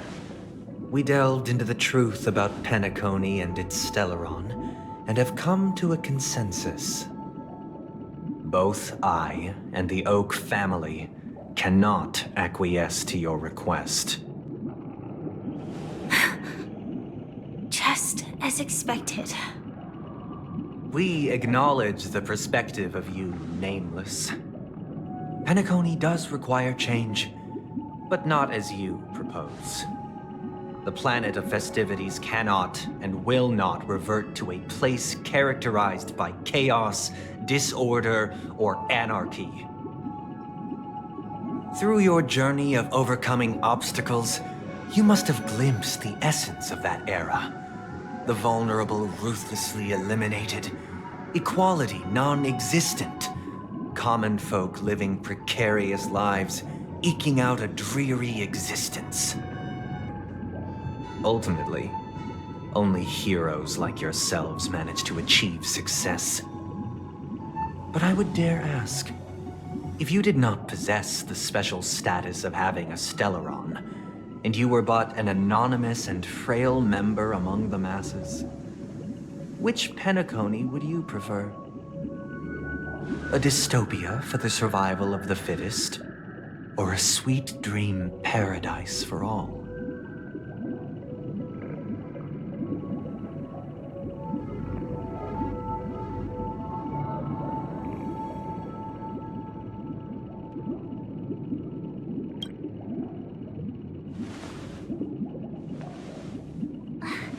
That's not the point! Don't let him mislead you! Mr. Sunday, even if the members of the Oak family can't fully agree on what to do about the Stellaron, now's not exactly the time to be holding an extensive discourse about Penacony's past and future, is it? The Stellaron issue concerns the life and death of everyone on Penacony. If anyone has a better suggestion, the crew is more than willing to listen. Also, it'd be best to tell us the ins and outs of that meeting. This way, we'll at least know what Welt and Miss Robin are dealing with, and the reason why they failed to make our appointment. Ah, Navigator. That is precisely my intention. With all present, let's begin by discussing the details of that meeting. Let's talk about our tribulations and choices, our ideals and beliefs, and our final course of action. The only path to take.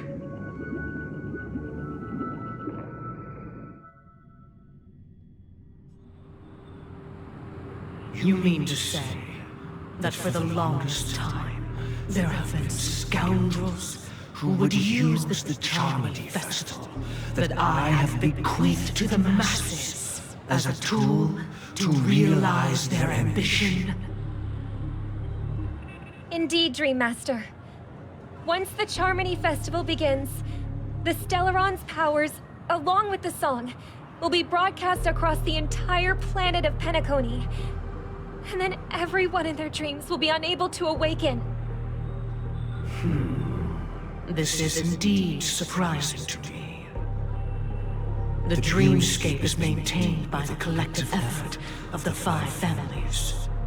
If someone were to use the Charmony Festival to recklessly disseminate the power of the Stellaron, this individual must hold a position of great authority. Do you have any suspects? I'd like to ask, did you really not know of the Stellaron's existence? I would have never thought that this Nameless would point the spear at me. Quite astonishing indeed. If I have offended, the Astral Express extends its sincere apologies. But the current circumstances are dire and leave no room for meticulous inquiry. We're doing this out of concern for the Dreamscape's safety.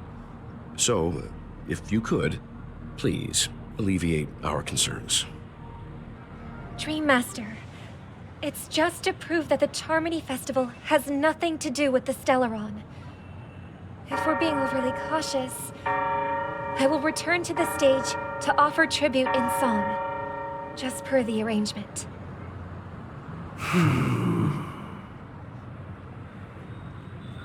Sunday, Robin.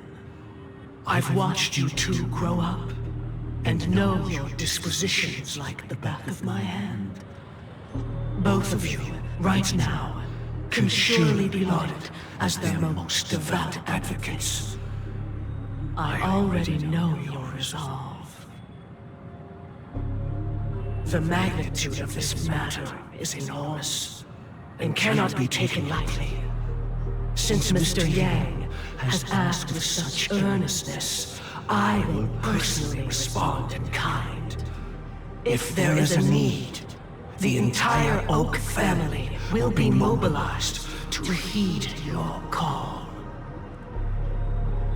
Someday, might I ask you to beseech them to cast their light unto me, and question me in their stead, so that no lies may be concealed? I will do as you command. Robin, could I entrust you to be present as a witness, to document the truth, and to proclaim my innocence, so that all slander may be utterly dispelled? I will do as you command. May thy will be carried out on earth, just as it is in the heavens. Oh, triple-faced soul, please sear his tongue and palms with a hot iron, so that he will not be able to fabricate lies and make false vows. Let us begin. There is nothing else to prepare. Understood. Question. Have you devoted your life to your god, never worshipping other gods? Naturally. Do you love your god as you do yourself, always heeding their admonishments? Naturally. Have you strayed from the path expected by your god, betraying their name? Never. Have you ever been inordinate with your asks of your god, coveting more than the foundation of the creation itself? Never. Then, a final question. Do you swear to fulfill all vows, past, present, and future? With the Eon as my witness, if I do not deliver on my words, or if I renege on my vows, may I be cursed in accordance with divine law. They have seen your faith, and have endorsed your faith. With this, It can be evidenced. Just a moment. What is it, Mr. Yang? I have another question I hope to have answered. To my understanding, the family's harmony and prosperity have never relied on so-called divine laws. The god you both mentioned, are they truly Xipe? Mr. Yang should know that those belonging to the family toil together as if they were kin, embracing solidarity and unity under their light. All duplicity is laid bare before the harmony. Such a delicate and complex symphony. Which other god could perfectly harmonize this, if not for the Great One, Xipe? Perfectly harmonized. Therein lies the problem. It isn't an outsider lurking in the shadows who changed the harmony, but a dissonance that has surreptitiously emerged from within this very symphony itself. In the distant past, there existed an Eon. With one flick of the wrist, they crafted the laws of the cosmos. Their followers formed the Beyond the Sky Choir, spreading solemn and reverent hymns throughout the universe. Later, they fell. The route traversed by this Eon clashed with the harmony, ultimately being absorbed and fused into it. The chorus that once reverberated across worlds fell silent, and when it echoed anew, it was transformed into the hymn of harmony. Though an Eon may perish, paths with no masters still linger. In the all-forgiving harmony, echoes of bygone dissonance may subtly arise. Mr. Yang, being overly astute can be a detriment, especially when you find yourself alone and without allies. So this is how it is. For the sake of our grand cause, Sunday, please afford these two an opportunity to rest. What?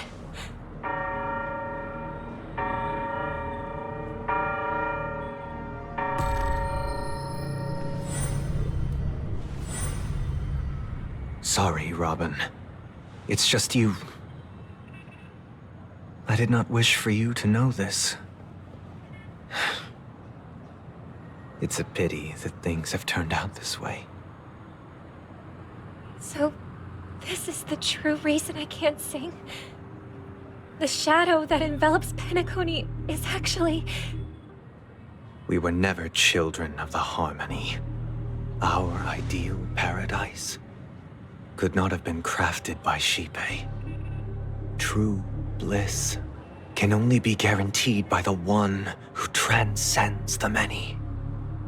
Within the foundation of law, humanity establishes civilization, and through harmony, we obtain order.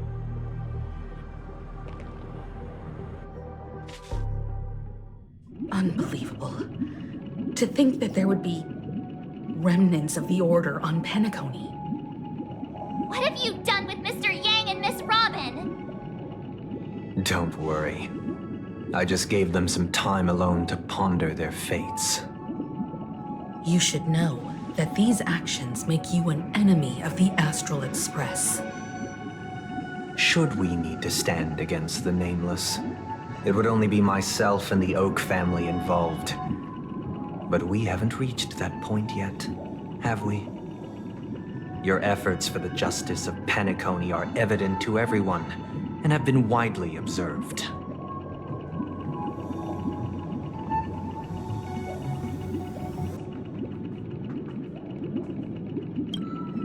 Oh, I intend to. But that hinges on the outcome of this negotiation. If it is the Order that drove you to imprison Welt and Robin, and you're using them to coerce our compliance, then there'll be no point in entertaining any type of discussion. You're mistaken, Miss Himiko. They are in very safe hands, and just as the family has always proclaimed, no one can be harmed in the dreamscape, least of all in the beautiful new world belonging to the Order. Penacony and the entire universe have witnessed far too much innocent bloodshed. The strong wield their blades against the weak, and the victors push the vanquished to the brink of life. Natural selection. The world abides by this principle, establishing the well-being of humanity atop the corpses of the downtrodden. Only we, or rather, I, possess the power to put an end to this farce. So you've decided to resurrect a dead Eon? No one's ever done such a thing. If Miss Himiko is interested, let's draw back the veil and speak candidly. I've always firmly believed that people can understand one another through peaceful means. I'm willing to divulge the unembellished truth as to the intentions of the Order's Pathstriders, so that you will make better judgment for the Astral Express, for Penacony, and for this stretch of the universe. Words can hardly do justice to the beauty of that ideal. So, come with me, everyone. Let us retrace our steps and see once again where this road leads. Huh? Where'd he go? Welcome. This isn't any location in Penacony's dreamscape. It's my inner world. The reason the scenery before you remains unchanged is because your consciousness has drawn on similar concepts to fill in the gaps.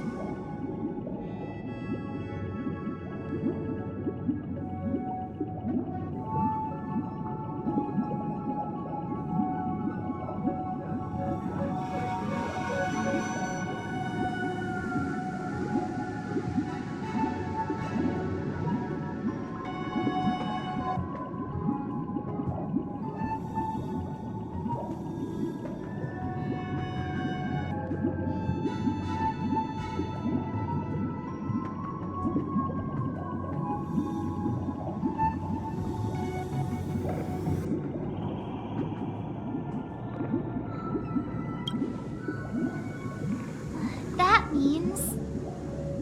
Did you do the same to Welt? It's a tuning process. Stronger in effect and more draining on the mind. The gray-haired guest has experienced it before, so she should understand what it entails. Tuning allows you to intuitively grasp my feelings, which also means that I cannot hide anything from you. Now, everyone, please look at the huge screen. The road we once took begins here. From this point on, you will witness the numerous decisions I've faced. I've selected a portion of these to share with you.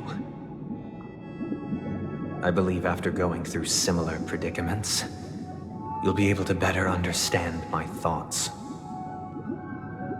Let's begin. The first decision. A story about a baby bird. This story happened when Robin and I were very young. We were victims of the Stellaron disaster, and the family's Mr. Gopher Wood, who would later become the Dream Master of Penacony, saw that we siblings had no one to turn to and took us in. Later on, Robin and I lived a time with nary a care in the world.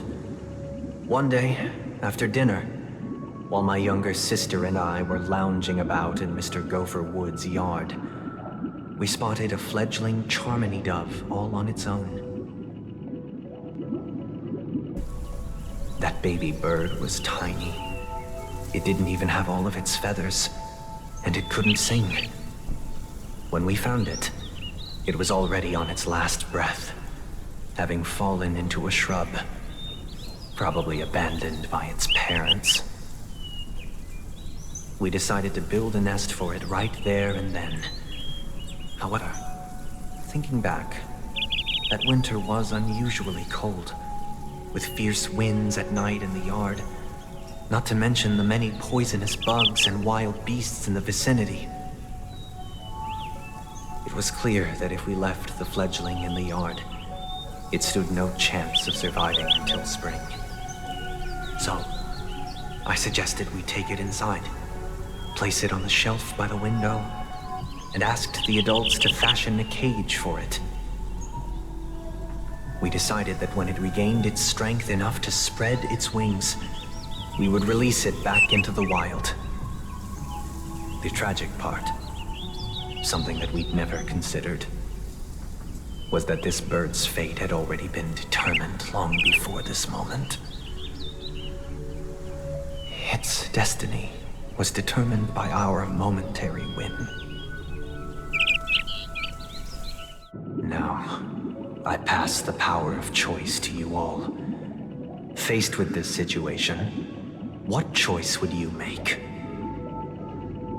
Stick to the original plan and build a nest with soft net where the Charmony dove fell. Or build a cage for it and feed it, giving it the utmost care from within the warmth of a home. I eagerly await your answer.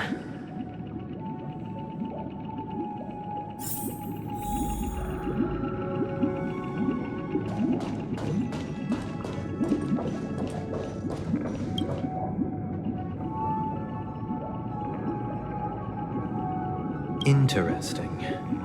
Since you've made up your mind, allow me to reveal what fate this choice will bring to the fledgling. From what I've observed, there are at least 3 predators in that yard that prey on small birds. The Vossicle scorpion, Asdana wolverine, and the Huntington winged snake. Even if they shy away from humans, these animals are still near apex predators in a fenced location like a yard. In such a location, only one fate awaits that little Charmony dove. A painful death. As for the choice you made, I am deeply sorry. Now, let us advance to the second decision. This time, it's the story of a dream chaser.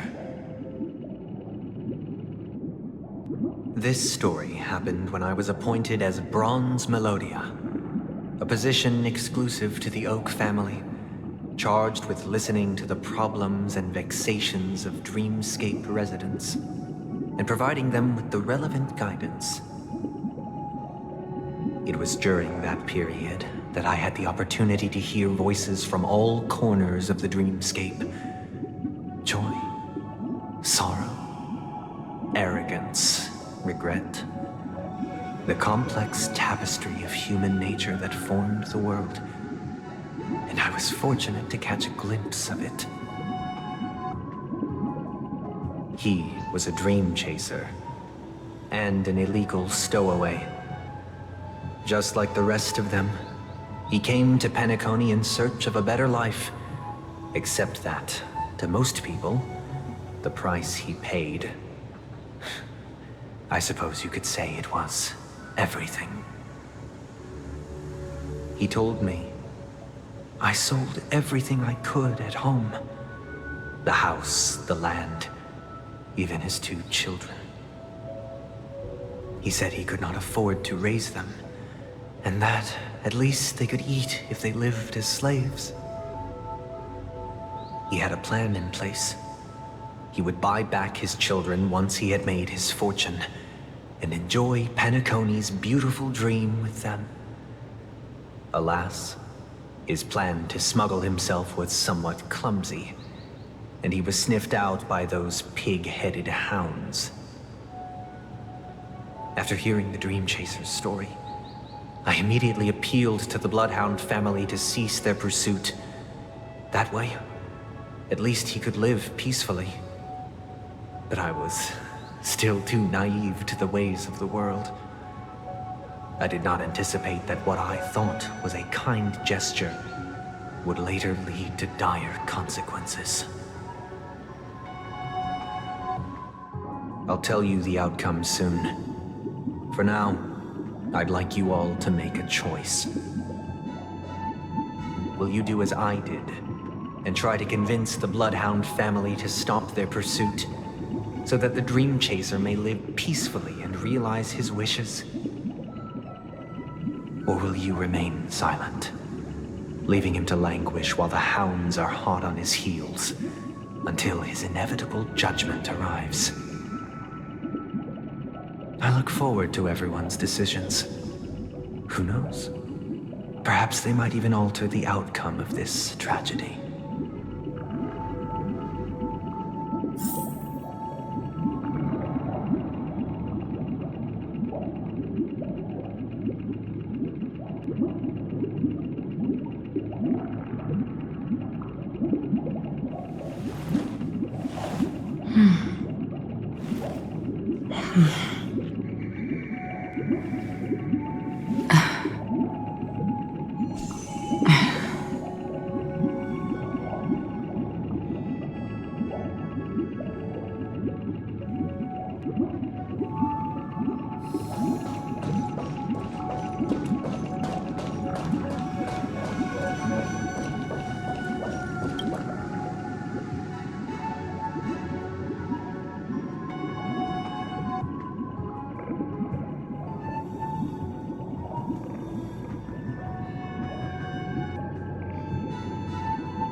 I'm honored to witness you arriving at the same decision. Out of respect, I'll share with you the dire consequences that my choice back then brought about. First, the outcome. He attained major success. After avoiding capture, he ran a business for a few years, very quickly making a name for himself, elevating his status. He might not have become a tycoon like old Audie, but he was considered a character of excellent repute. Now then, did he realize the wish he set out to achieve? No. The last time I saw him was in the real world, where the hounds were going to permanently exile him, and I was the accompanying bronze melodia. The mission was simple. Listen to the criminal's repentance. He told me the reason he was in this predicament was because he conspired to usurp the head of the Alfalfa family. When I asked him about his 2 children, he instead responded with a question. What children? In the end, my heart aligned with the harmony, and the good deed I dared to undertake held no value, turning instead into a wrongdoing. It created a lamentable oppressor and countless oppressed individuals. As to your choice, I once again offer my heartfelt apologies. Next comes the third and final decision. And the story this time is my own. This story happened the day I was appointed the Oak family head. At that time, Mr. Gopherwood was the current Dream Master, and as per his wish, we had a private conversation. What surprised me was that the Dream Master had only come to deliver a letter to me. He let me read its contents, and it was a letter from my sister.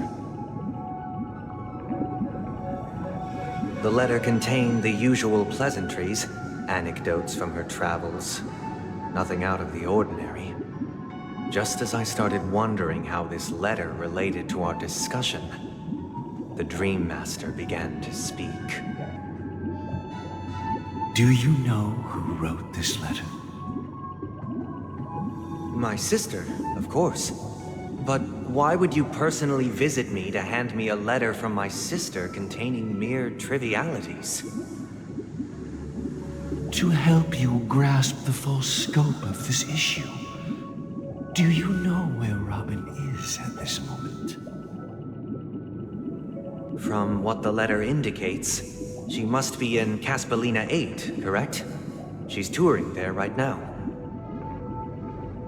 Correct. Has she mentioned anything about a stray bullet?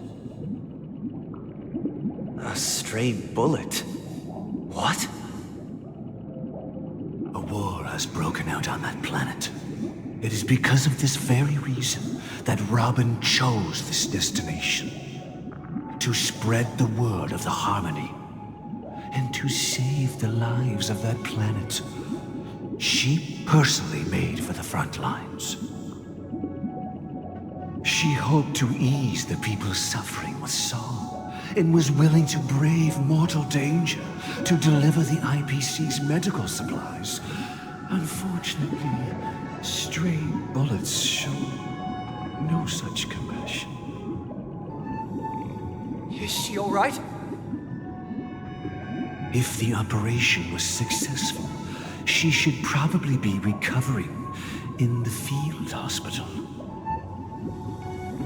By the eon above, the bullet struck her neck directly, yet possibly as a reward for her consistent deeds of harmony. It didn't hit any vital arteries. Once you've attended to your outstanding tasks, it'd be advisable to write her back as soon as possible. Those damned savages! I'll pack my bags right away. My gratitude for bringing this to my attention, Mr. Gopherwood. Now you understand why she always wears such elaborate neck ornaments, don't you? How could this happen? Miss Robin? It's all in the past, so please don't worry. I share this in the meager hope that you will understand the Harmony's limitations and predicament. As grandiose as the strong defending the weak sounds, many times, it is nothing more than wishful thinking. Likewise, I've prepared one last question, one last choice. But rest assured, this choice will not have any grave consequences. Because this is merely a figment of imagination, a nightmare that has haunted me through countless nights. If you ever had the opportunity to make a choice like I did, would you still support Robin's journey on the path of harmony?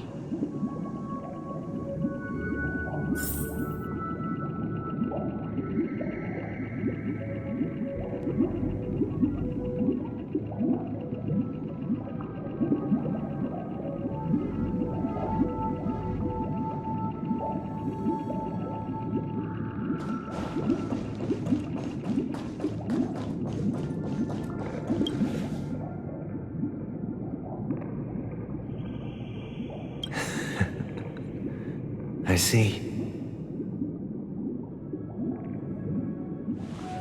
I am now aware of everyone's stances. Raising these questions merely serves to illustrate one point. The plight of Penacony cannot be salvaged by the Harmony. The true foundation for a sweet dream paradise can only be established through the order where the strong govern the weak. I know the suffering of being tormented, the turmoil of losing your way, how sorrow and even despair set in when matters don't work out. All of this causes me unending pain, because this is not what happiness is at all. We must teach the weak how to live a happy life. And this life isn't some noble propriety that the upper crust preaches, but in definitive terms, A way of survival that belongs to everyone. So what is your definition of living a happy life? Good question. Human consciousness is fundamentally an illusion, a cage known as self-worth. People lured in by this illusion make mistakes, yet still ask that external influences bear the burden. When one mistake after the next permeates the masses, they become impossible to trace. Thus, the amassing of these individual cages culminate to form a prison.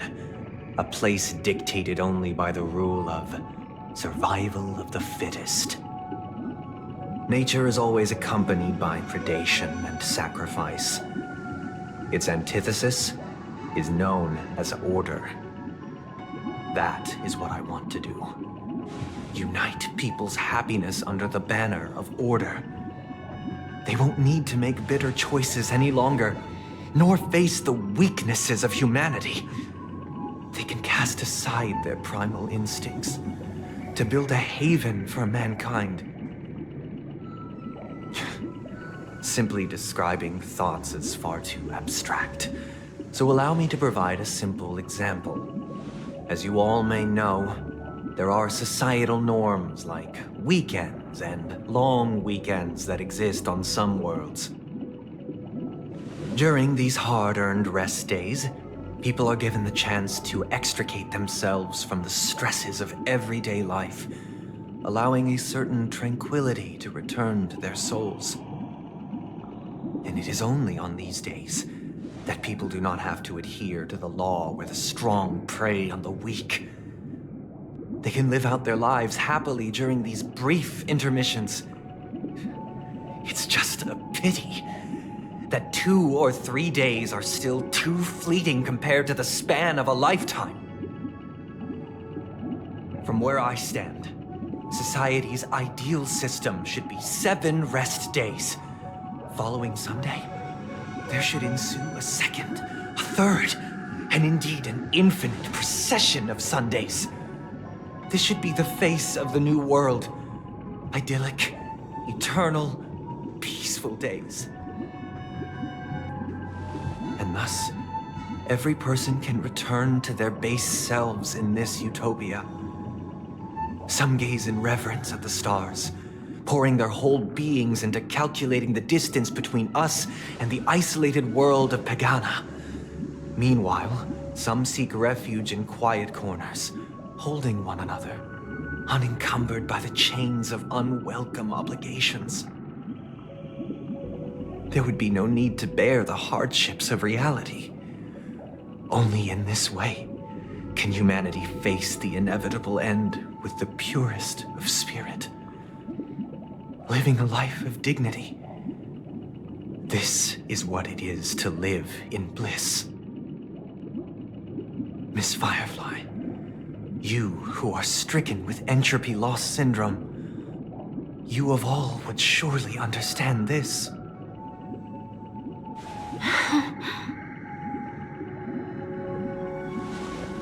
It sounds like a flawless theory.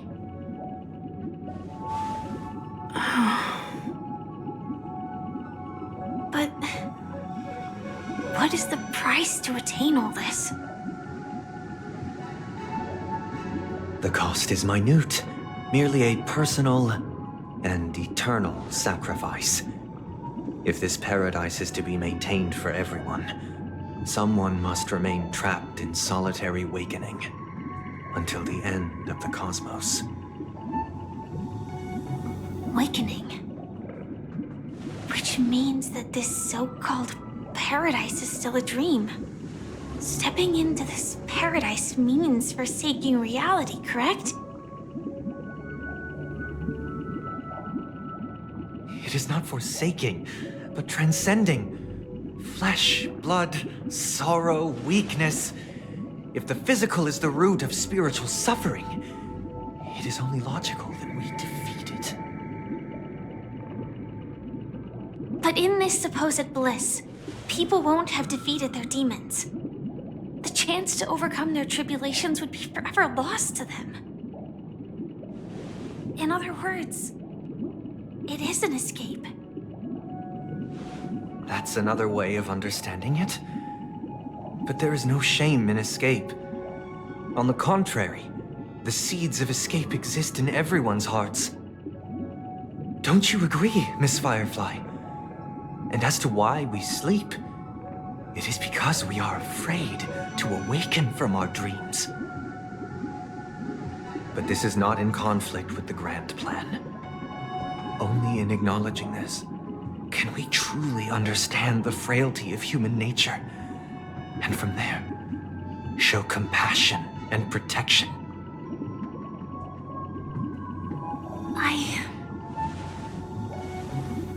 I admit that you are a born leader. Your perspective on humanity brims with pessimism. Yet you express compassion for all, even when your heart pities them. But unlike you, I live for the self. From my perspective, individuals making choices for themselves is their birthright. The want to escape may be innate in the weak.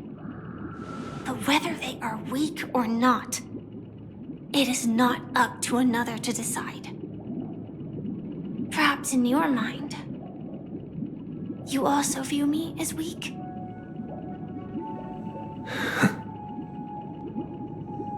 Because I don't think so. Since Miss Firefly has said her piece, the Astral Express will also naturally give you our answer. We'll leave it to you. Just as Mr. McHale instructed before. Tell him our choice.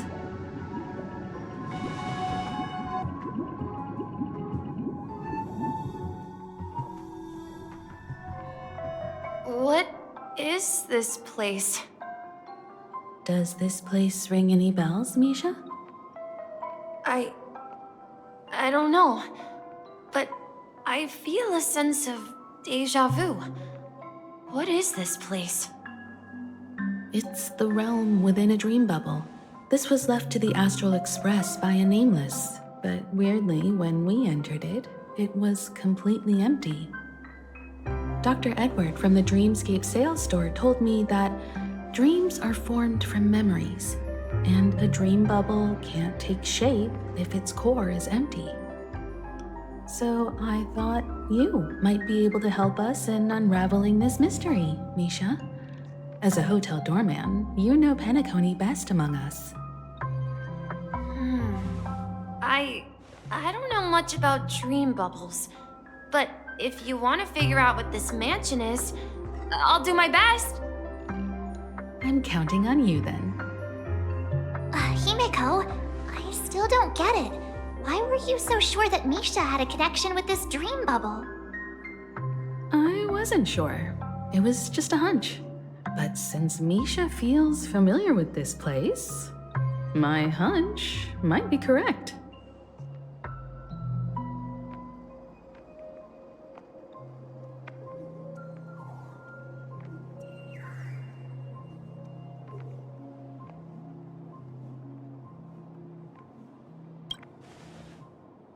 Exactly. This is where you and Firefly encountered death, which we now know as dormancy. Considering its connection to Dreamflux Reef, it's not surprising it appeared here. The question now is, who brought you here?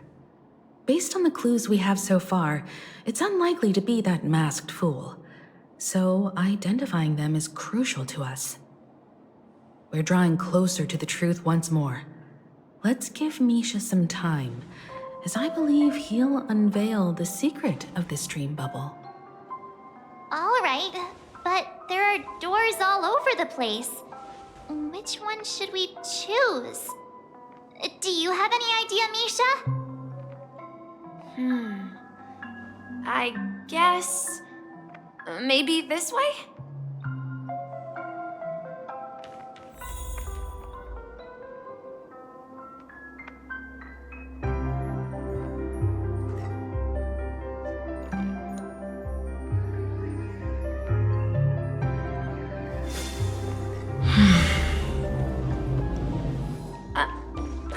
entirely sure, but let's give it a try. Wait, you managed? Weird. This place is quite different from the hotel. But I feel like I've been here before, and even lived here for a while. If I remember correctly, there should be a fireplace down that hallway. Clocky and I used to sit by the fire, listening to the crackling of firewood. And the room on the other side was the toy room. I loved spreading out all the toys from the box on the floor and making up stories for each of them. Hold on. This doesn't make sense. Didn't I grow up in Dreamflux Reef? So, what is this place? This could be a case of amnesia. Don't worry, Misha. It's common for everyone to forget certain aspects of the past. Those memories haven't vanished. They're just lying in the depths of your mind. We can surely get them back. Since this place seems familiar to you, why don't we explore a few more rooms and see if you can recall anything more? Yeah, then let's check out the rooms I just mentioned.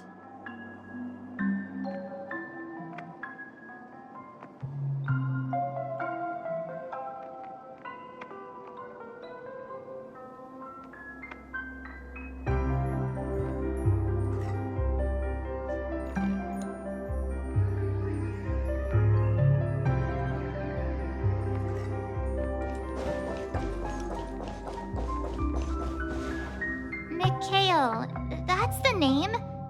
Now we all know him as the Watchmaker. So, who is he talking to? Do you know anything about it, Misha? I'm sorry, I don't know much about the Watchmaker, but Mikhail. Anything special about that name? Mikhail is Grandpa's name. Grandpa? Do you mean you're the Watchmaker's grandson? But we haven't heard anything about the Watchmaker having descendants. And the name Mikhail is not rare. Perhaps it's merely a coincidence. Could you tell us more about your grandpa, Mikhail? Yeah, sure. He was a seafarer who fearlessly ventured into mysterious seas and storms. He was always on the sea and had lots of friends who accompanied him on his travels. He didn't want me to call him Grandpa because that would make him sound old. He believed he was still young. The name Mikhail was given to him by his parents, Mihaly and Elise, both renowned seafarers. Every time he came back, he'd share his logbook with me and tell me about his adventures at sea. I want to become a great adventurer, just like him. It appears that the seafarer has nothing to do with the Watchmaker. So, perhaps it's just a coincidence? So, where is your grandpa now? He went off on a new journey, and it's been quite a while since I last saw him. So, where has Clocky gone? Did he leave to protect Dreamville?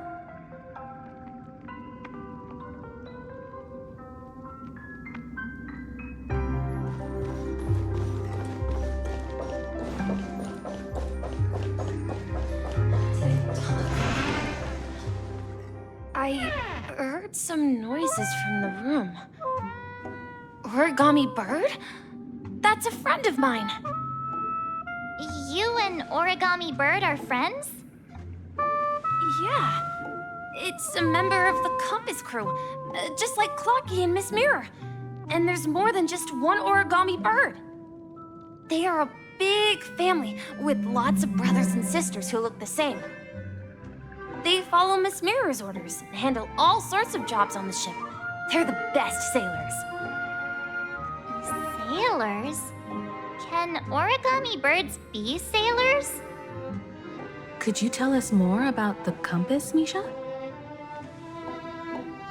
The compass is a ship bound for the new world. Clarky and his partners travel through layers of fog to the depths of the sea. Whenever there is danger, Clarky will use a compass and guide the ship in the right direction. That's a great story. But in the Penacony cartoon, Clarky and his partners have always lived in Dreamville and never ventured out, right? Huh? Oh, that does seem to be the case. Weird. I clearly remember Clarky arrived in the New World in the end. Perhaps Clarky has a hidden past. I think I hear the sound of water. You once mentioned there's a magnificent fountain up ahead.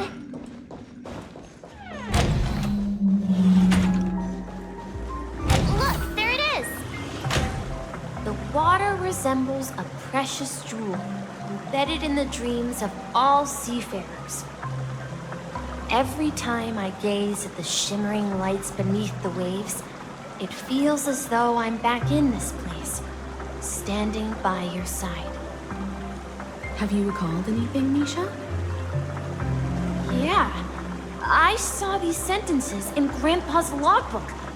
He used to say that despite the perils of the sea, whenever he stood on the deck in the afternoon, overlooking the sparkling waves, he would think of this fountain in front of his house. He often said that those moments felt like returning to his family's side, and the difficulties at sea didn't seem quite as challenging. You know, I quite understand such sentiments.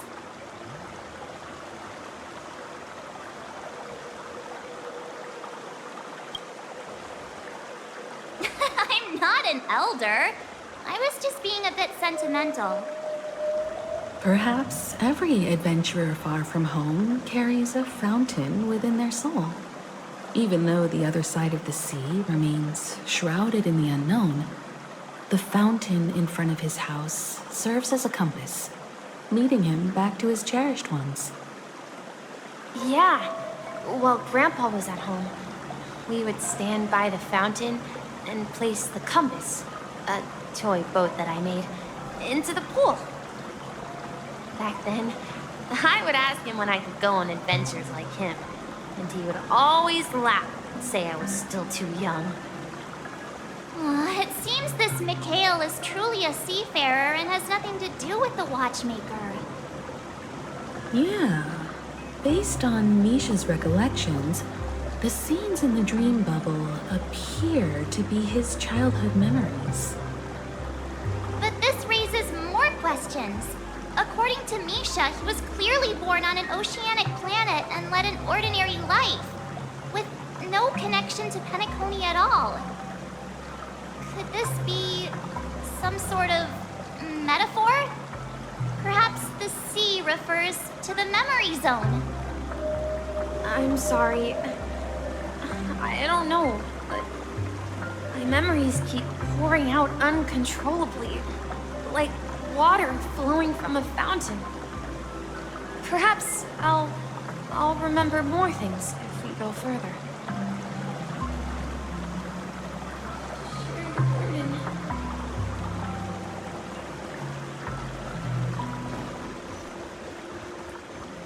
We're going to the opposite side, right?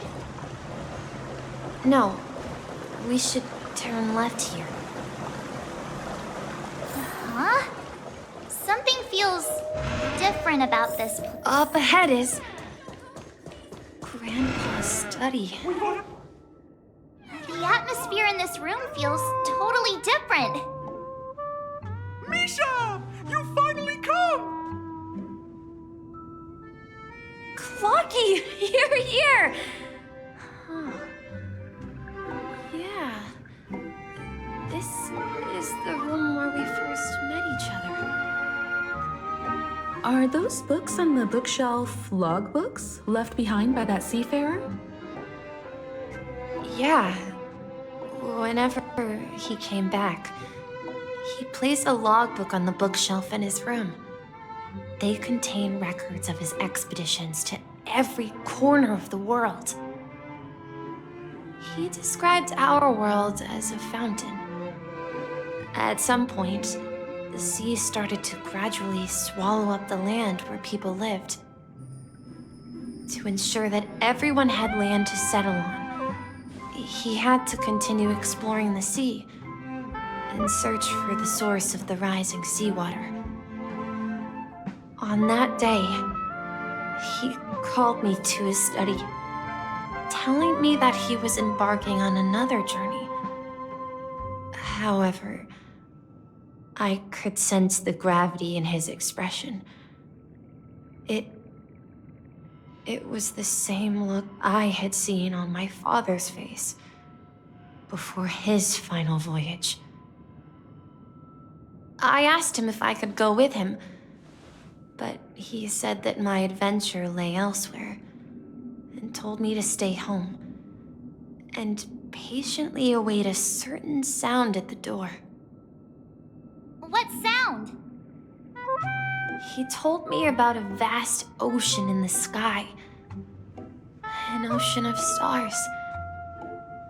He spoke of a train that transports children with a desire to venture far away, traversing the sea of stars without ever stopping.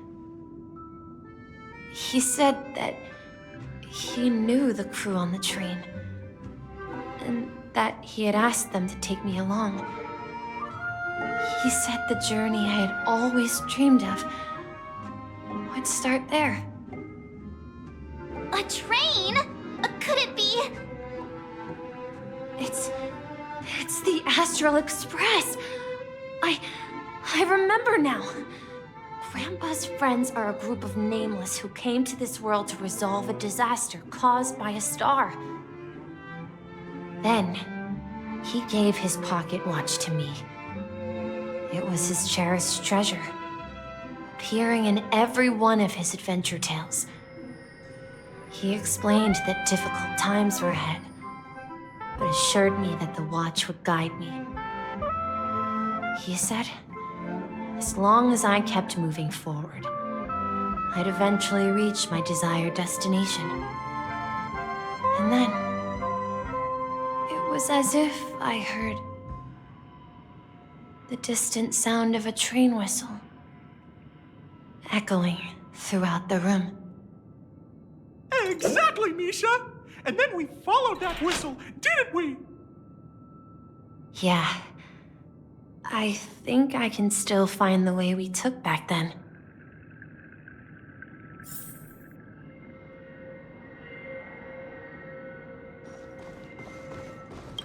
This is the dream jigsaw, right? Do you remember? You said you obtained a mysterious Hey, the shape seems to match. Looks like we're just one...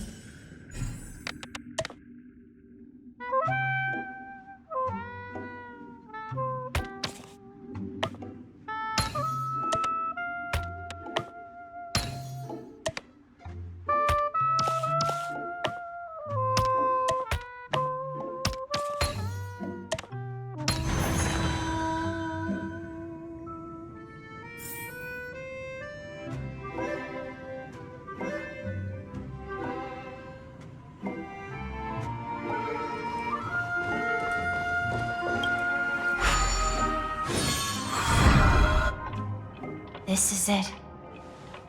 This is my room of clocks.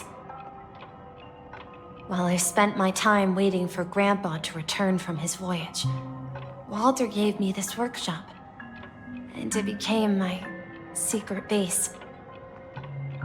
Here, I learned how to repair clockwork and gears out of my fondness of precision mechanics. In my dreams, I was the captain of the compass, embarking on adventures with my companions, Clocky and Miss Mirror, in search of the new world. I was born and raised here. So So, this building in the dream bubble is your childhood home? Yes, but not exactly. To be more precise, this dream bubble itself is my home. Looks like you've remembered everything now. Wait. Why does it feel like everyone else knows something I don't?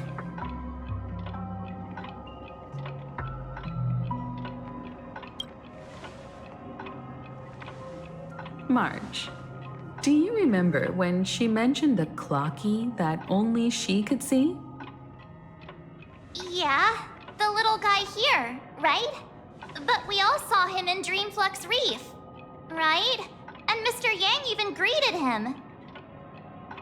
Looks like everyone on the Astral Express has a childlike spirit. The answer lies in the Astral Express. Her experience shows that neither Firefly nor Acheron can see this clocky. And when we were in Dreamflux Reef, you may have noticed that for some reason, nobody outside of the crew had ever talked with Clocky.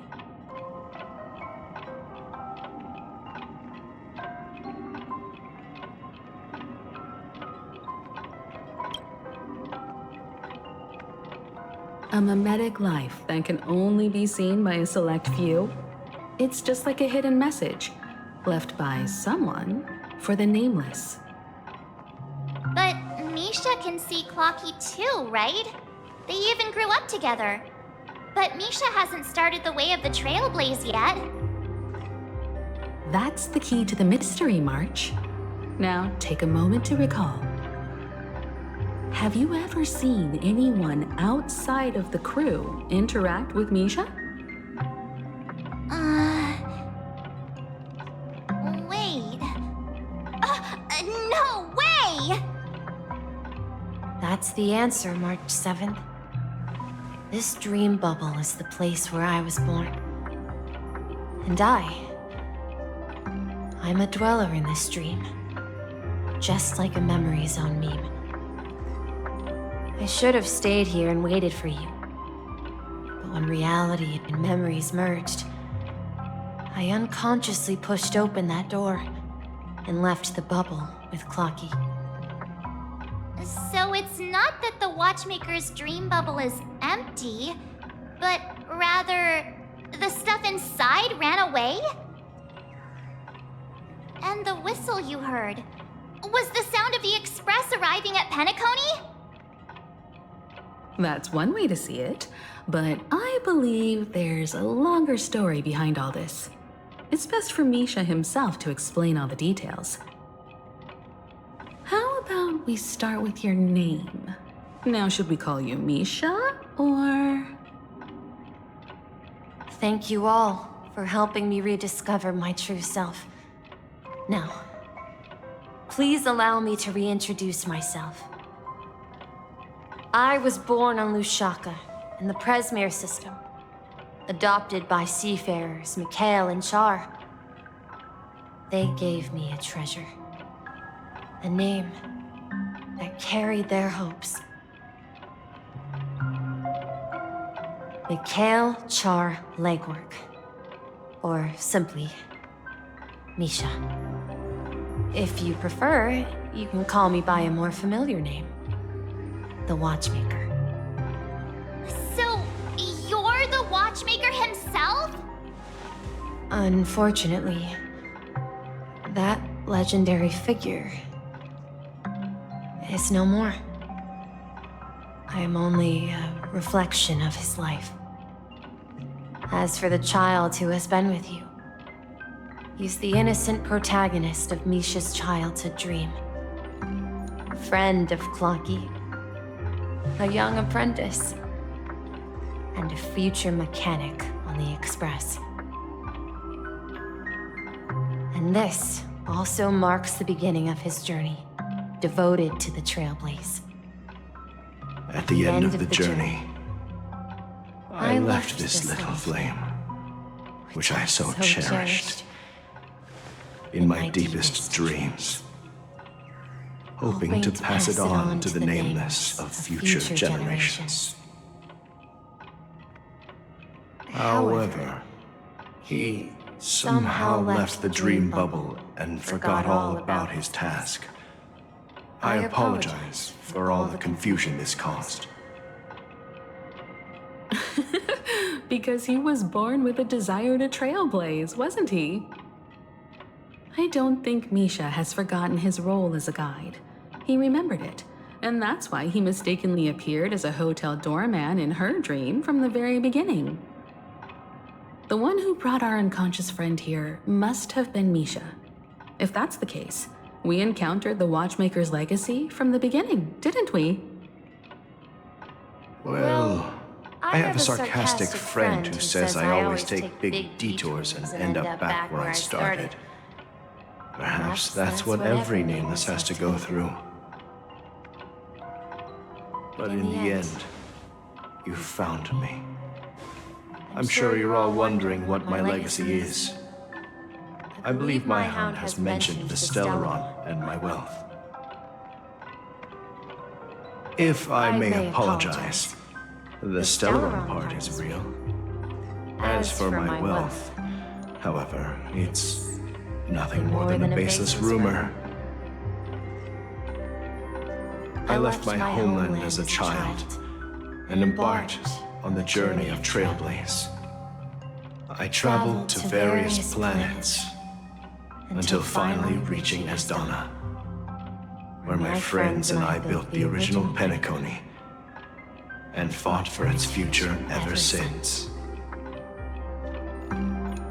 I've been moving forward all my life, doing what I could to overcome the obstacles in my path. But ultimately, my journey reached its end, and I left behind no possessions worth entrusting. So, if you ask what's left within this worn-out train engine that can be called a legacy, I suppose it's the things that are still burning in the engine's furnace. Now that you're well aware of the current situation of Penacony, I certainly hope that you'll help me get this world back on track. But I'll leave that decision to you, for the path of Trailblaze is never paved by others. All I have for you is a story and two gifts. I want to give you my pocket watch. It has accompanied me throughout my long journey, guiding that naive child forward, and has been blessed with the presence of so many great people up to this day. And my hat, too. The one who navigated for me placed it on my head and planted a fanciful thought in my mind. The trailblazing expedition will never end. Now, it's time for you to make your choice. Once you've made up your mind, open that door and enter the long dream of an old man. I'll be waiting for you at the end of this corridor of time. All right, everyone, let's make a decision. Although I don't think anyone will have any objections.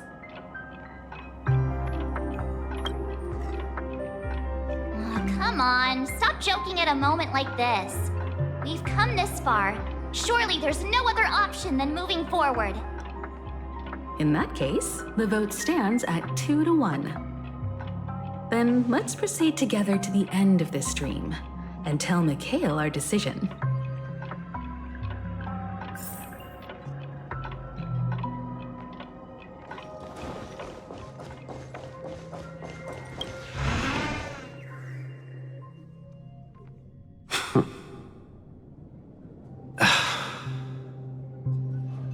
Mikhail, where are you going? Someone has to step up and save Lushaka. So why can't it be me, Misha? Please don't go. And if you must, please take me with you. Don't leave me alone. Even without me, you know how to proceed forward, brave Captain Misha. The compass is waiting for you. Haven't you always wanted to be a better adventurer than me? Now go, board that train and start your journey. Where are you going, Mikhail? I'm going to clean the floor in the parlor car. I've promised the conductor. Wait, first tell me, did you fix this watch? Yeah? I know what it looked like before. Its chain was broken, the back case torn, and the marks on the dial all worn out. How did you manage to fix it? Well, it's hard to explain, but I knew it could be fixed. It's the hands, Mr. Amundsen. Its hands were intact and pointing in the right direction, so I knew there would be a way to fix the rest.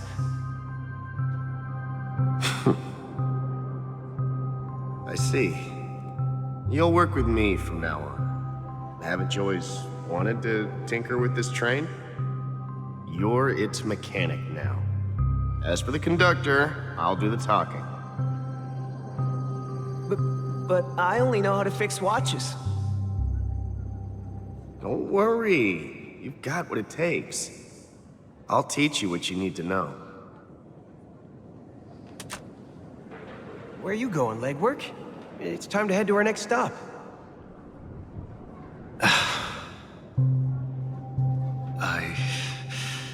I'm staying in Astana with Rosalina and Tiernan. I see. This place reminds you of home. The people of Astana have only achieved a tiny victory and still have a long way to go towards true freedom. Hanunu needs us. Don't worry, not all journeys lead to the stars. Even if I leave the Express, our path of trailblaze will continue. Yeah. I knew you wouldn't stay on the Express forever. Leave in peace, my friend. And, take this with you. This is Mr. Amundsen's hat. But why? When he departed, he said he would leave it to his best student. Well, I suppose the time has come.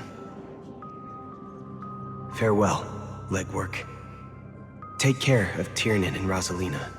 And don't forget to write to us.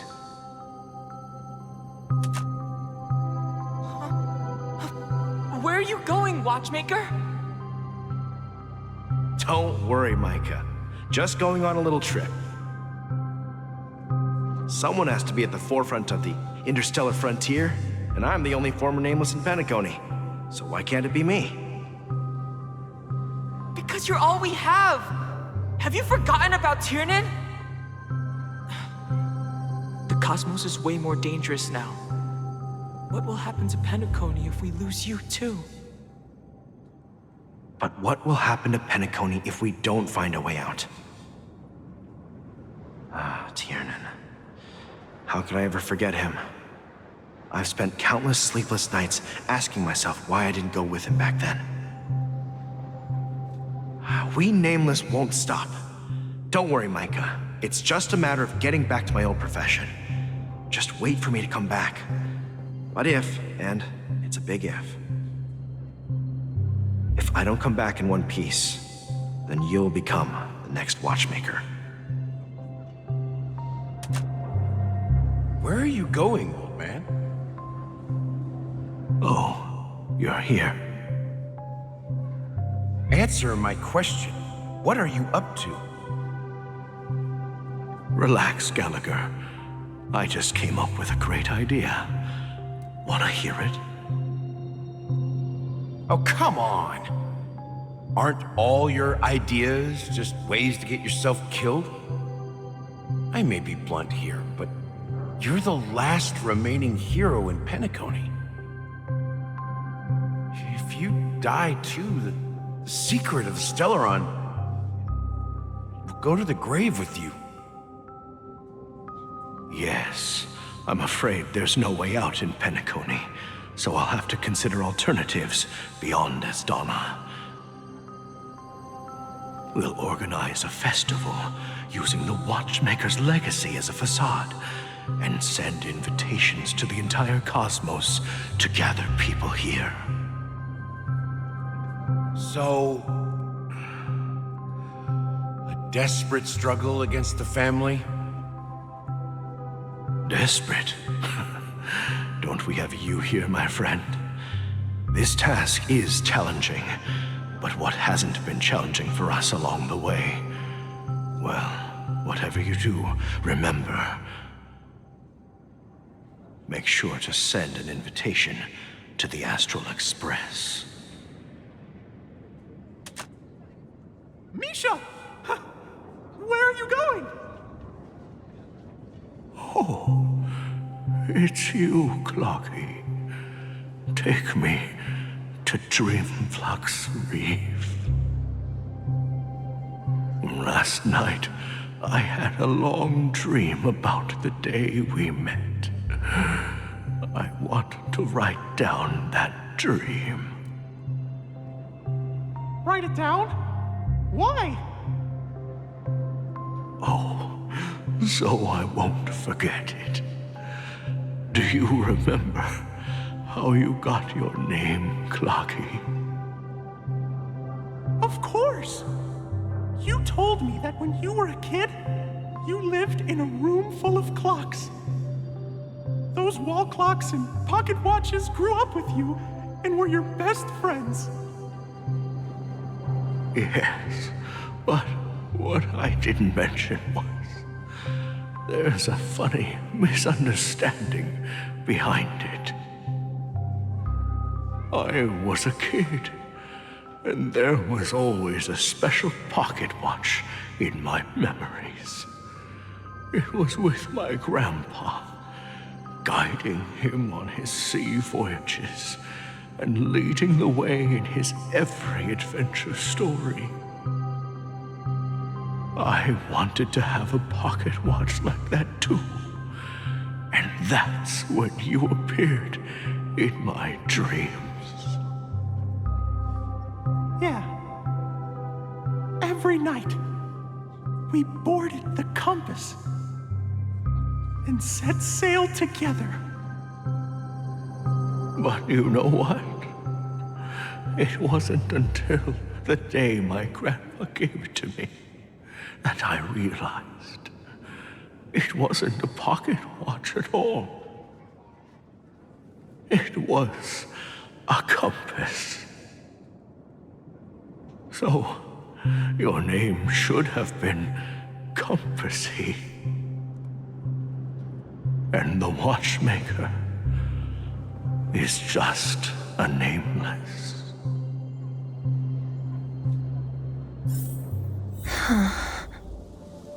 We've arrived at Dreamflux Reef.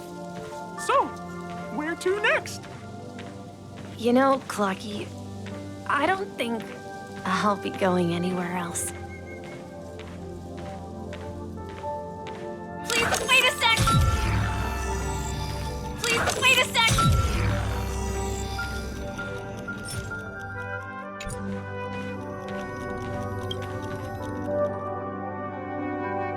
I've traveled far enough, and it's time for a little break. Oh. So, we'll set out again. When you're rested? No, I'll stay here. And then, this is where it ends. This is where it ends? What do you mean, Misha? You told me that the trailblazing expedition would never end. Yeah, that's what I said.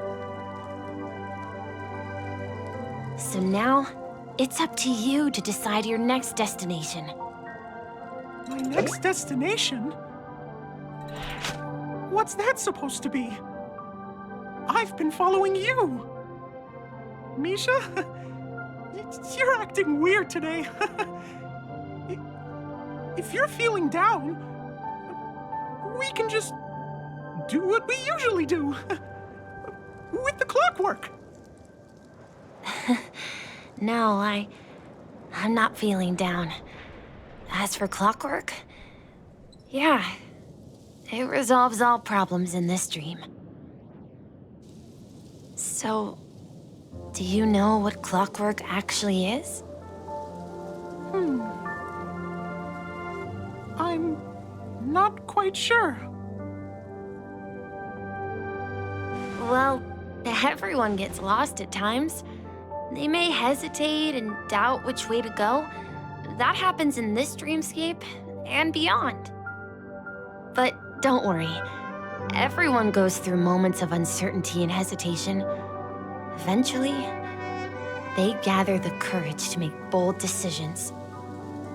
Whether it's calming, joyful, angry, or sad, all they need is a little nudge to take that step toward where they truly belong. I'm leaving that little nudge with you, and I hope you'll share it with others. Such is the essence of clockwork, the will of the Trailblaze.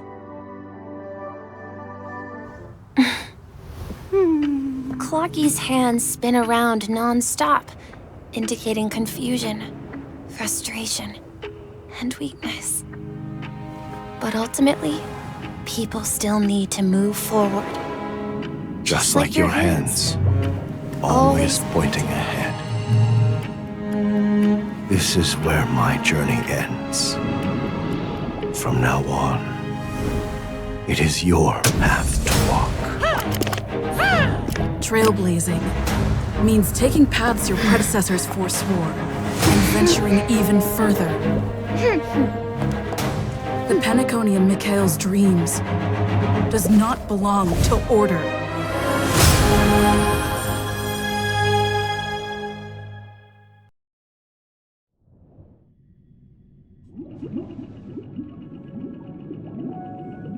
I can't believe that Eon would cast a glance at Penacony at a time like this. Is it because of the resonance from the legacy of the Trailblaze? Or perhaps the bond between you is so strong that it even impresses an Eon? Well, there might be another possibility. Perhaps they want to witness, on behalf of the fallen Eons, who will hold the future of Penacony. If that's the case, on behalf of the Dream Master of Penacony and the 107,336 members of the Oak family, I'm extending a formal invitation to all of you. I'm cordially inviting you all to the Penacony Grand Theater to participate in the upcoming Charmony Festival. And, of course, you won't be in the audience, but on the center stage. Since the future of the Stellaron, Penacony, and even the entire cosmos is at stake, let's draw a conclusion there, in all fairness. If you truly believe in Akavili's path, then show me their courage and determination.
scream. Please stay tuned. Please stay tuned.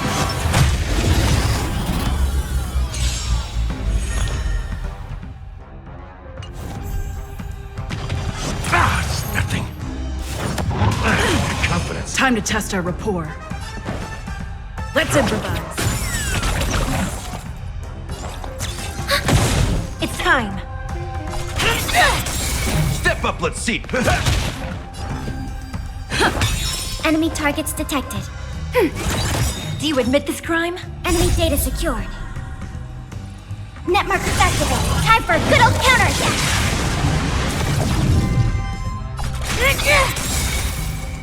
By the order of the 10 Lords, execute the Marastruck! No one misses the Marastruck. Time to mix things up. Rhythm get messed up. Nice like a good brew, my friends. Indulge yourselves! The mood is set just right. Let the show begin!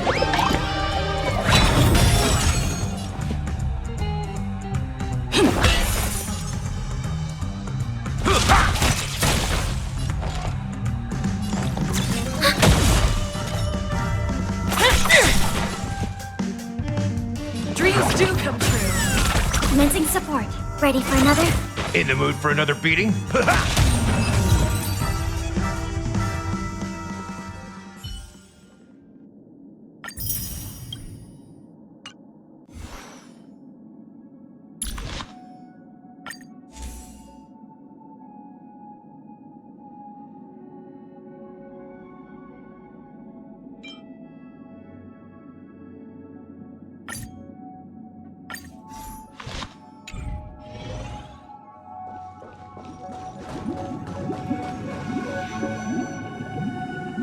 Does that mean he wants to fight us during the Charmony Festival?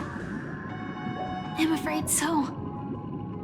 This is weird. Aren't Arc villains usually plotting some dirty conspiracy in the end? But he actually said something like, "In all fairness." Could it be that he's underestimating us?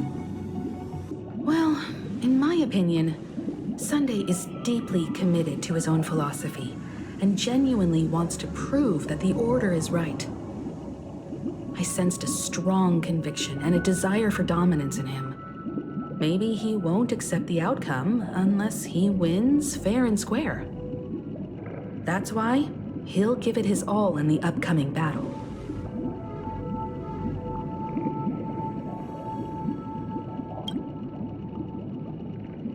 You. Every time an important moment arrives, you hesitate. We've even dealt with a Lord Ravager of the Destruction, so a follower of the Order won't be a big deal. Anyway, we can't leave the Stellaron unchecked. This is about trailblazing a bright future for Penacony and fulfilling Mikhail's and his predecessors' long-cherished wishes. Now that we've taken up the mantle, we can't afford to fail them. However, the same applies to the Order. Their plan didn't materialize overnight, and they have the profound collective consciousness of the planet of festivities behind them. A desire to dream, to slumber and escape reality. All those hidden emotions have given birth to the sweet dream of the Order.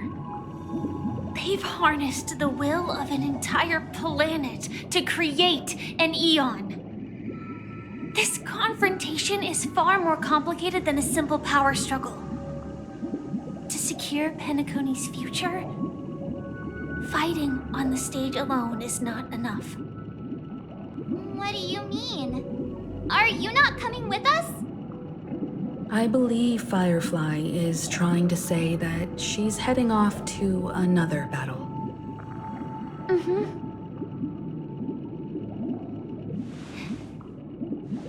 Before I left, the Destiny Slave told me that this journey would bring unforgettable rewards.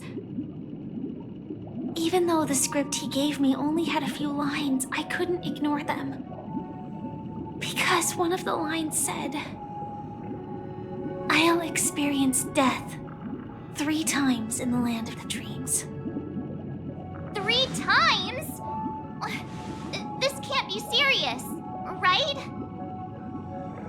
The first time was a painful death when I was stabbed by the Blade of Dormancy, which led to all subsequent events. The script will always come true, but in a way that will only be revealed when that page is turned. So now I've understood the meaning of my second death. And I am prepared to face it. If all goes well, my efforts will provide crucial support for you. Only by achieving victory in this battle can we secure a future for Penacony. And only then, my third and final death won't come true in the most terrible form. The most terrible form? Does that mean... The true death, where everyone in Penacony loses themselves completely in the eternal sweet dream of the Order. We must do everything we can to prevent that. Have you made up your mind, Firefly? Yes. Otherwise, I wouldn't be here. Thank you again for your assistance for the Astral Express. May we meet again, in reality. Yeah. Farewell, everyone. May your trailblazing expedition never end.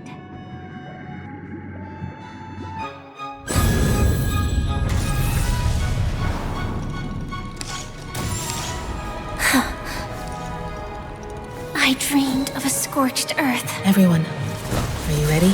A new shoot sprouted from the earth. It bloomed in the morning sun and whispered to me.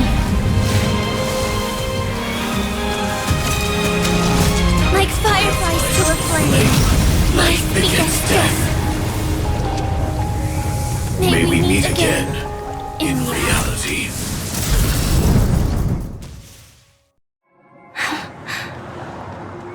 After today, Japella's name will disappear from cosmic history, and the Everflame Mansion will take its place. In the not-too-distant future, you'll receive an invitation. That's your next stop. Land of the dreams. Penacony. I hope you find whatever you seek there. Be it answers or salvation. You mean my 3 deaths? Silverwolf told me about it. It's such a shame that it's not part of my script. While I want to live,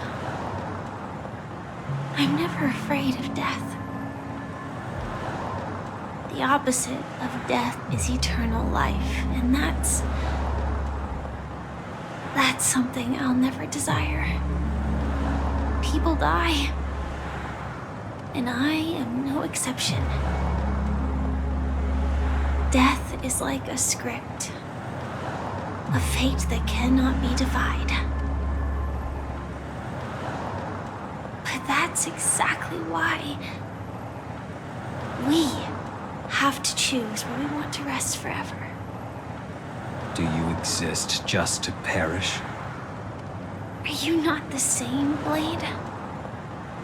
The end you desire is not one dictated by others. If I were to die now, I would only be a weapon. I believe I should die as a human. Though its definition escapes me, isn't this the answer that ordinary people look for their whole lives? A name that can be carved onto their tombstone. The tombstone that belongs to me once bore the inscription, Glamoth's Iron Cavalry. Then it changed to Stellaron Hunter. But one day, it will bear the name Firefly. And all the brilliance she showed at the end of her life.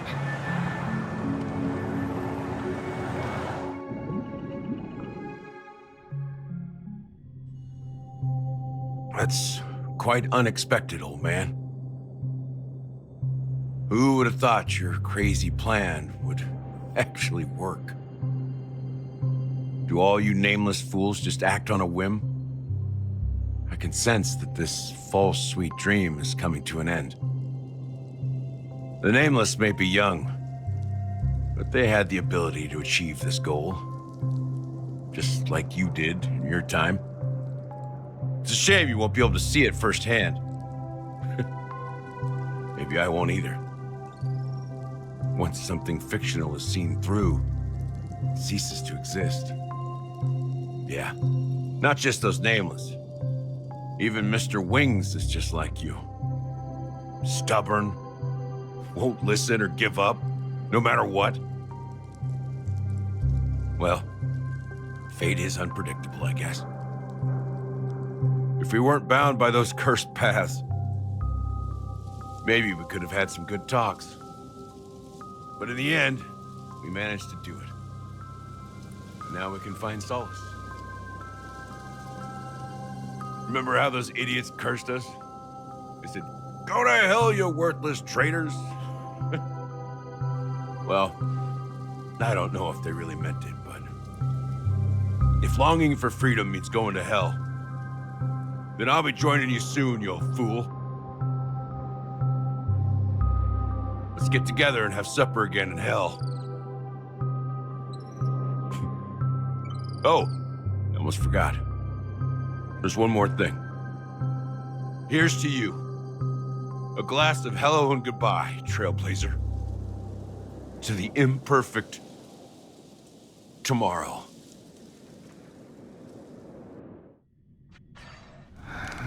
It's warm here, isn't it? You're lucky to have found shelter from the rain. Let alone fresh berries in this desolate place.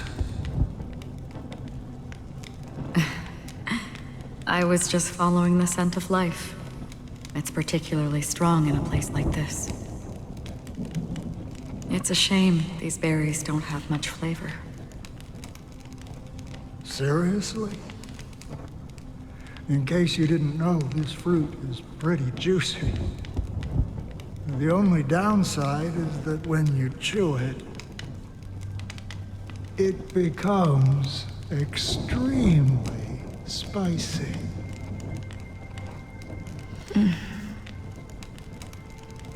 Have you lost your sense of taste? I can still taste certain things, like a faint sweetness. Before coming here, I stopped by a place called Orkron. It had barren cliffs and nights lit by bonfires. Burgundy snow would fall from the sky, and when it landed on my tongue, it tasted like raspberries. The flavor wasn't exactly sweet, but it left a lasting impression. When I think back on my past, I realize that what's tying everything together isn't the big events, but rather these small yet unforgettable moments. Don't worry about it. Losing oneself is a reality that every self-annihilator must face. At least I haven't completely lost my senses and memories yet. Well, congratulations on adding another footnote to your journey. By the way, are you always alone? No, I had a companion in Orkron. She's a short, nameless girl who aspired to explore IX. She always said she'd walk a path deeper and farther than Akavilis. Quite an ambition for such a small girl. So, what happened? She became stagnant water. Well, my condolences. Condolences. I don't need them. The girl left with a smile. She never regretted her choice and most definitely wanted me to say goodbye with a smile. So, that's what I did. That's proof that you're grieving for her. Or perhaps I'm just afraid. Afraid? I rarely sense that emotion from you. What do you fear? I'm afraid I'll forget the 30 days I spent with her. Just like all the other days in my life. Most of them have already washed away with the rain, disappearing into an unseen realm. I fear that those vivid red memories will fade away too. There isn't much color left. And besides this faint, warm red, there's almost nothing. Hard to imagine. A ranger accustomed to bloodshed, destruction, and chaos finding warmth in the red color. Because I have experienced this warmth many times. Long ago, I promised someone that I'd bring it to more people. And that for every remaining moment of my life, I'd strive for a better ending for all. As long as this red color still lingers, I have a chance to fulfill that promise. It represents a burning fire, a blooming flower, the berries in this cave, and life itself, fleeting yet still dazzling. In the end, it will lead me beyond the horizon of existence. And on the other side, I will cut off nihility. The one blessed by the sleeping and shapeless is considering how to kill them. That's truly pure nihility. But you're right about one thing. After spending so much time near this stagnant water, only when I look at this vibrant red fire do I realize that I'm still alive. When will this rain ever stop? Perhaps when the sorrows of the departed have finally quieted down, the sky will clear up.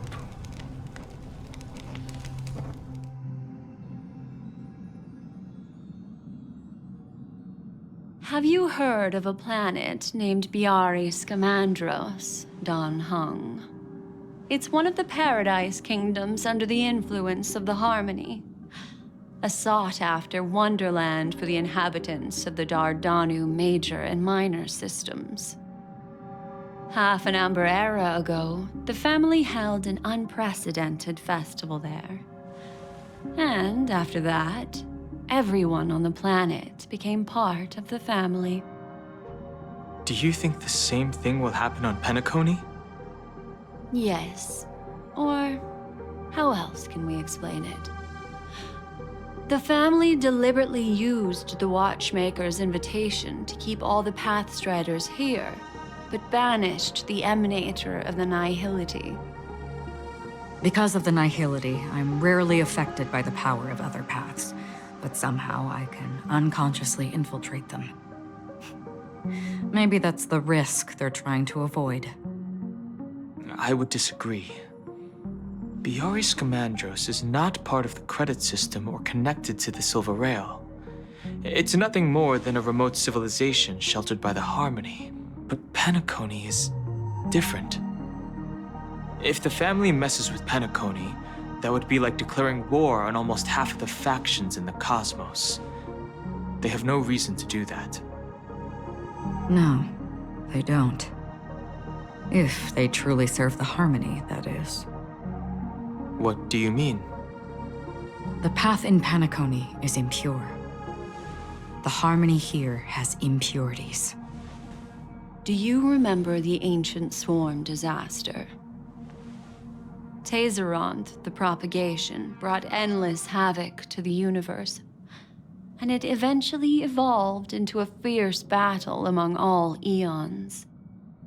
2 paths lost their eons in that war, the propagation and the order.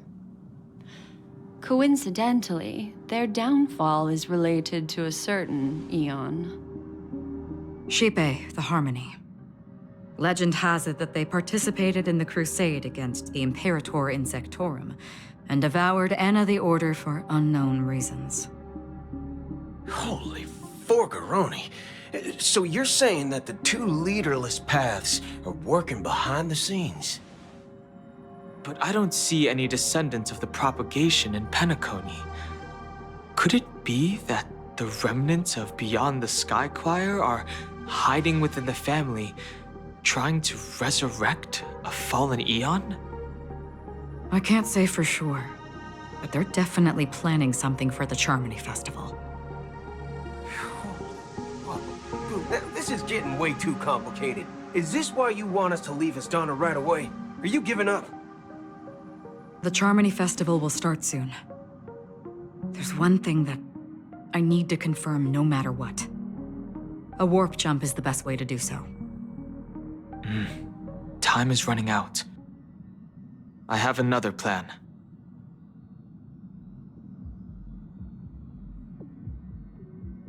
Hold on.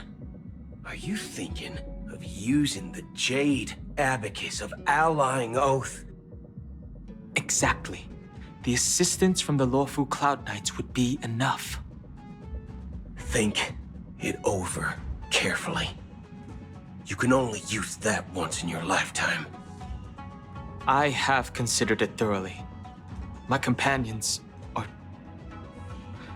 they're also once-in-a-lifetime treasures.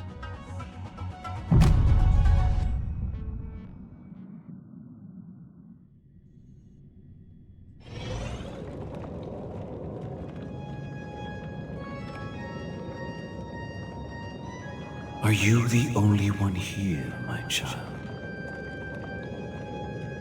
The Nameless is quite the diplomat. Our secrets have spread like wildfire within the family. And IPC starships are gathering towards Astana. This is a crucial moment for us. So, where is the Chosen One who harmonizes the varied sounds?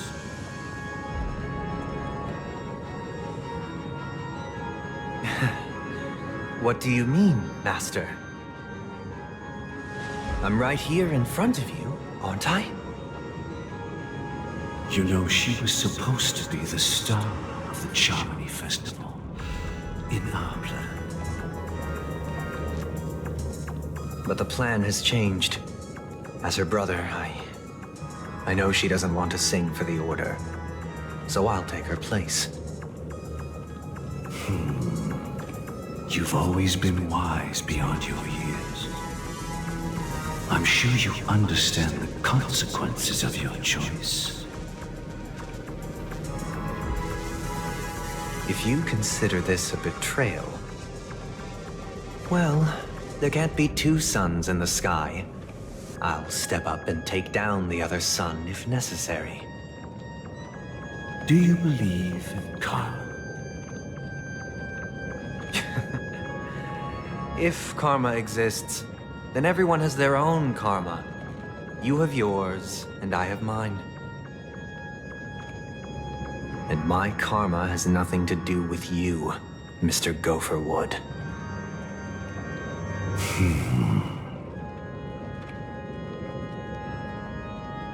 All right.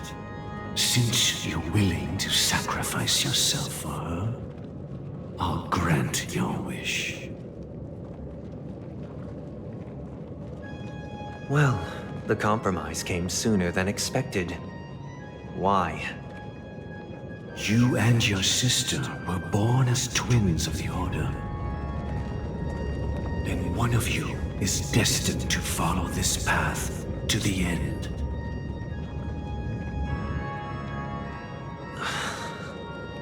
Is this part of your plan? Of course. You're still as clever as you were when you were a child. The opening is near. Go, my child. Seize the power of the harmony and reveal your karma. I have one final question, Master. Why did you choose to bring the Order to Penacony? Wouldn't it have been better to choose a desperate world instead of a city filled with hope and dreams? Why? It's for justice, my child. If we lose justice in our hearts, we'll make the same mistake as the Harmony did. So, it's not you who manipulates the dreamscape with the Stellaron, but... Well, that's where our conversation ends. Go ahead. The 107,336 souls of the Oak family have dreamed of this moment too many times.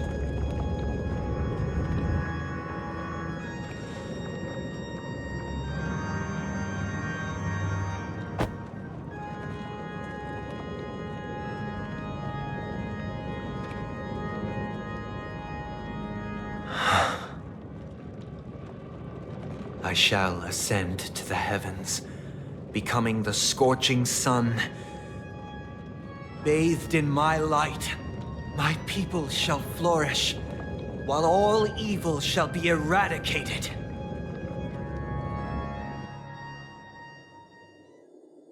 This is the interior of the Penacony Grand Theater. It's quite exhilarating to be flushed into the air by Soulglad. But why is the venue still closed when the Charmony Festival is about to start? And not only that, the entire theater is eerily quiet. No audience, no staff, no one around.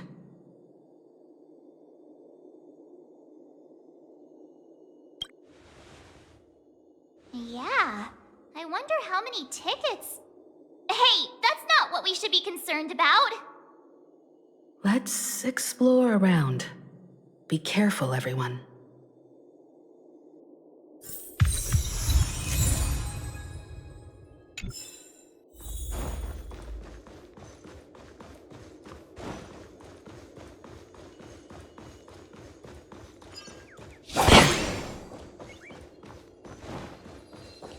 Gosh, the atmosphere here is so creepy and unsettling. Even if there's no audience yet, there should be some staff around. Why is it so silent?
out of me.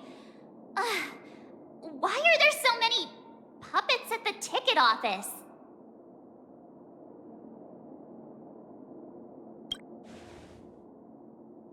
What? You're so annoying. Stop scaring me. Are these puppets part of the stage setup? Even so, it's so eerie that the entire front hall is empty.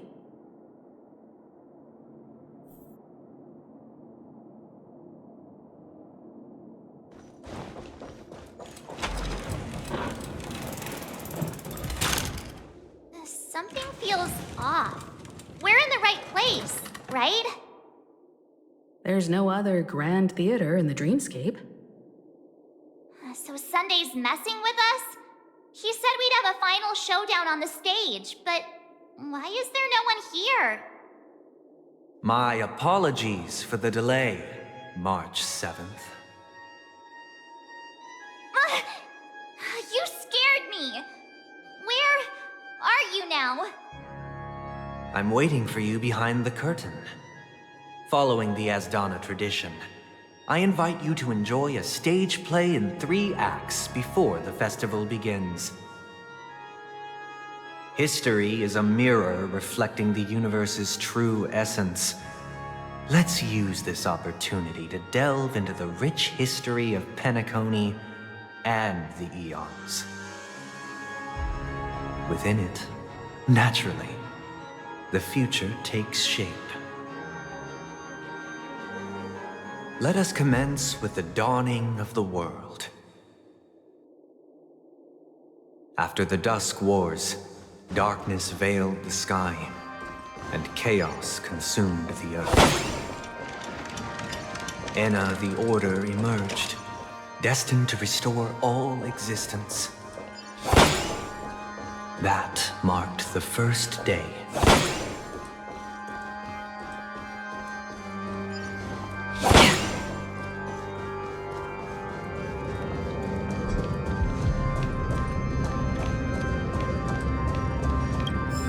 They gathered nebulae and forged them into picks, thus creating a grand lyre with black and white keys. Strike the white keys, and the sun rose. Strike the black keys, and the moon rose. And so, the cycle of day and night arose. That marked the second day.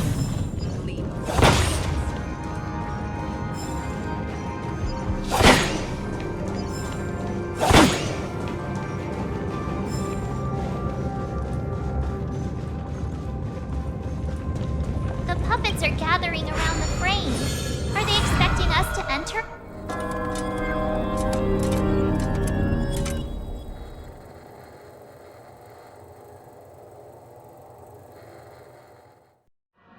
Where are we now?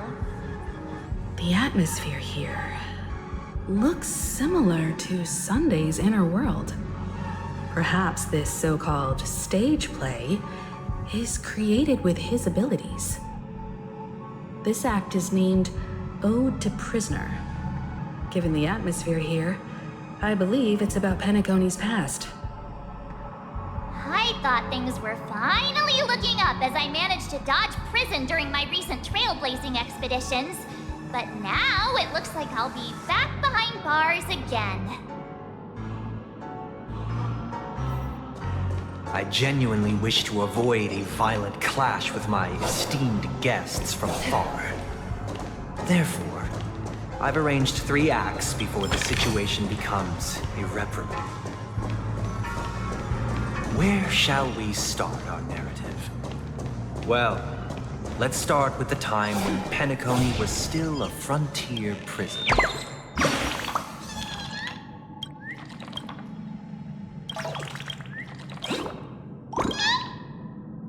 Where shall we start our narrative? Well, let's start with the time when Penacony was still a frontier prison.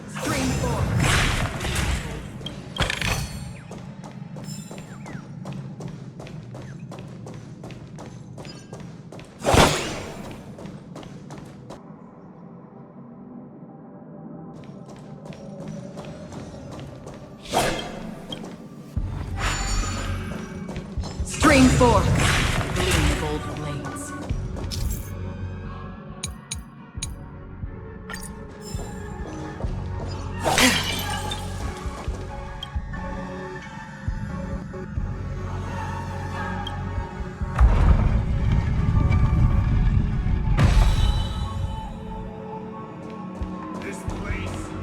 In 2147 AE, a prisoner named Hanunu ignited a struggle for liberty and emerged triumphant.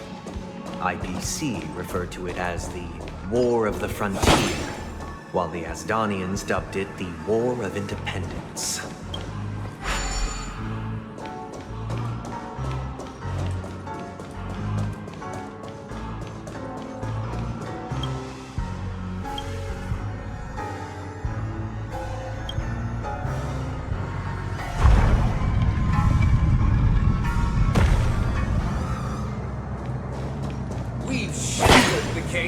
It's true that Hanunu was a legendary hero, but it must be acknowledged that while he bestowed freedom upon the prisoners, he didn't grant them true liberation.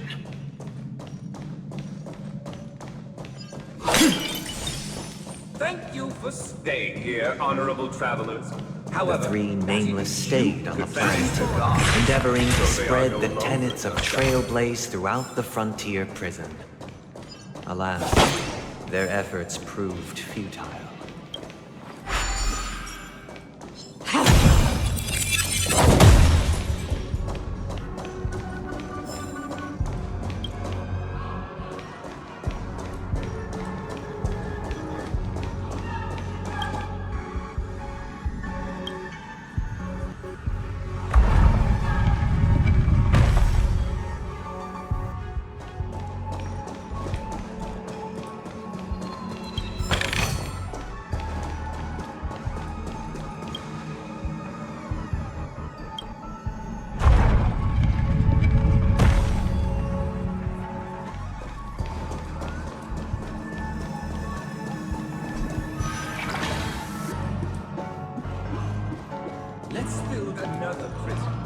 Once again, Asdana was engulfed in war. This time, the enemies originating from within. The prisoners remained prisoners for the rest of their lives, fighting for freedom rather than living for it. I hope you like this land of freedom on a scorched earth. As you can see, their sentences have long ended, and the IPC guards have long been expelled. Yet, these prisoners remain enslaved, not by external forces, but by the confines of their own minds. Freedom permeates every corner, except fragile souls. It gives solace only to those who believe in its existence. Prisoners, this is my order. Learn the essence of freedom and teach your fellow prisoners to fight for their lives.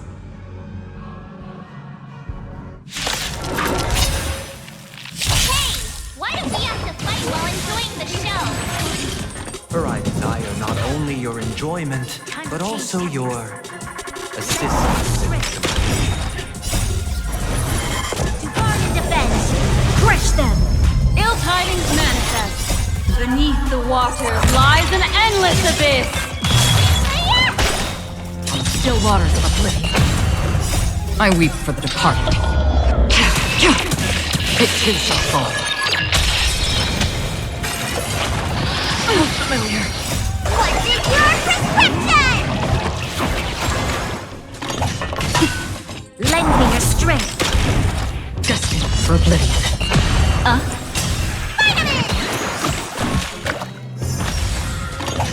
Mind your manners. Ill fate descends. Beneath the waters lies an endless abyss.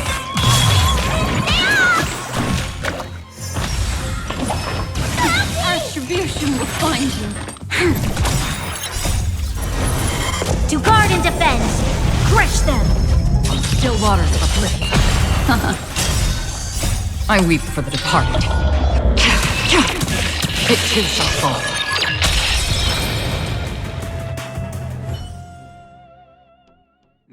can restrain you anymore. You are free. Thus concludes the first act. Amidst a raging war, the frontier prison headed toward becoming Land of the Exiles.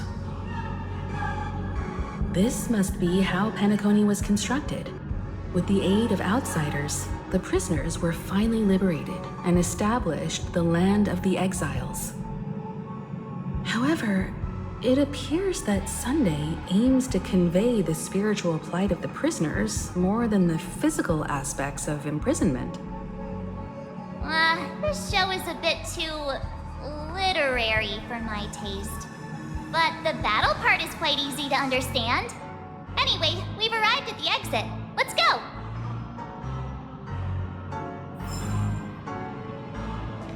These puppets. Where are they guiding us this time?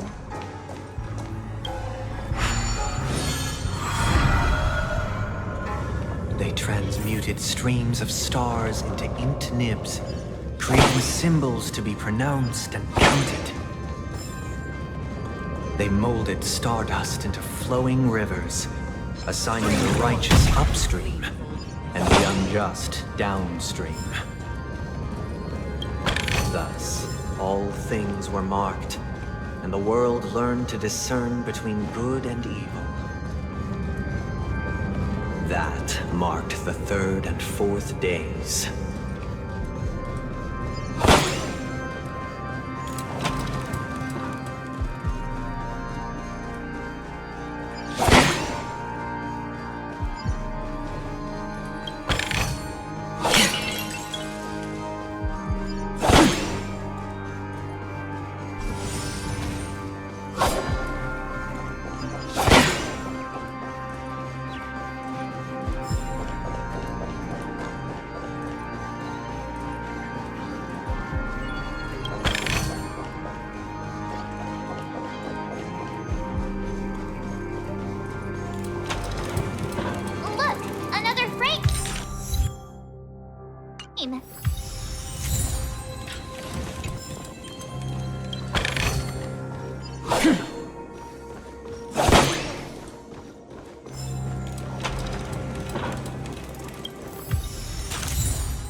Ode to Fool.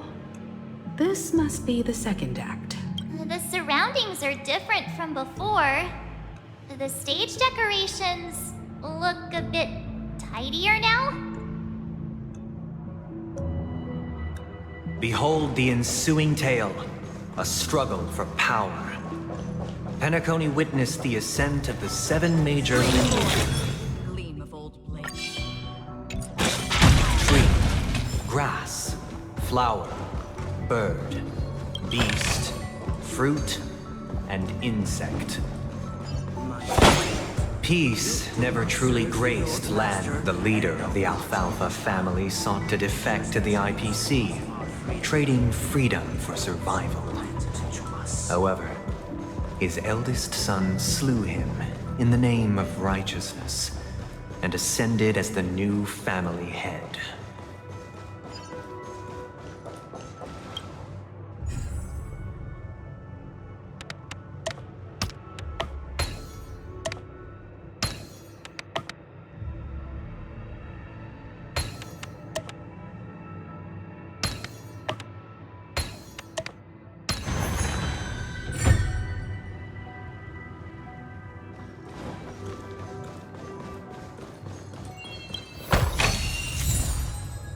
Welcome to this mansion, dear. Land of the Exiles was in disarray, besieged by both internal and external perils. Though the 7 major lineages appeared united on the surface, each harbored their own ambitions, leading to ceaseless conflict.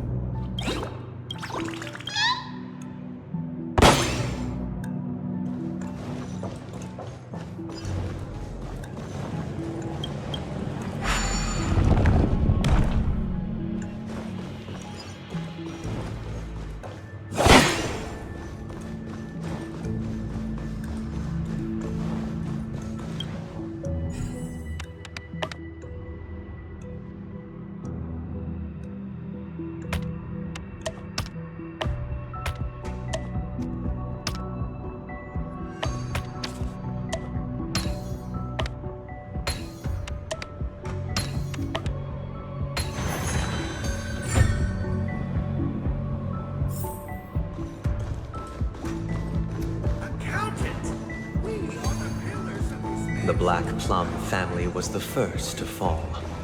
They withered away in the White Desert event, orchestrated by the Alfalfa family. Because Master shaped you from clay, but forged me from fire, I am superior to you.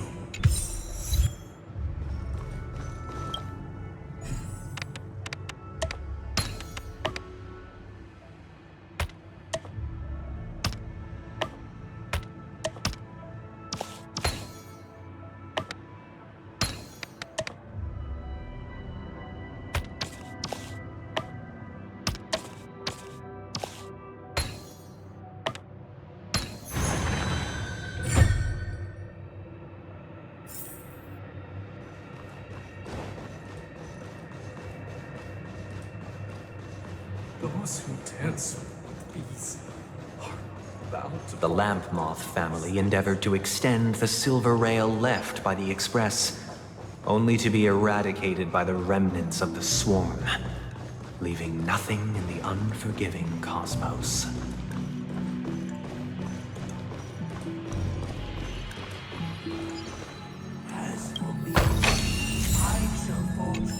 Only when Gopher Wood led the family to Land of the Exiles and earned recognition from all 5 major lineages did Penacony. Dear outsider, I beseech your aid in purging this mansion of the poison spread by the lurking instigators.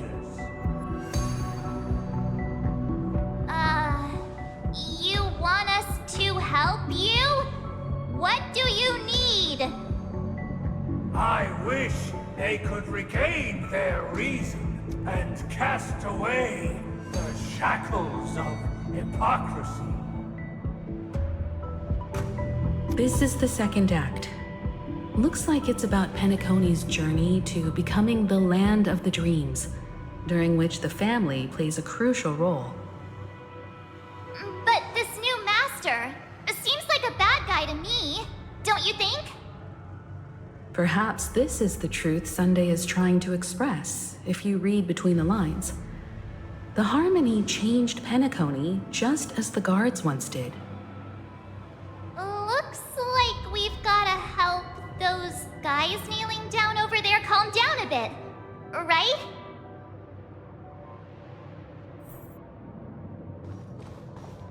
Either I shall be my own master, or I shall return to my former master.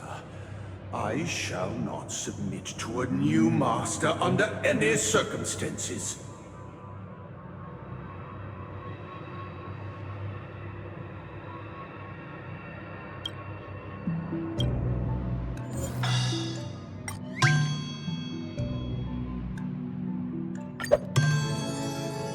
Without a master, who can grant me true freedom?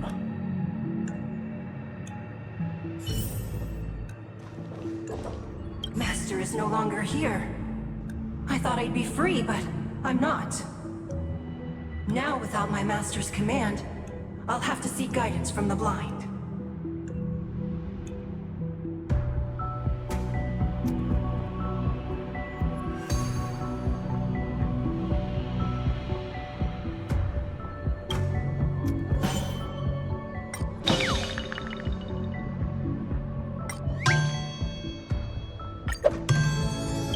Master is no longer here. I must seek a new master and serve them faithfully.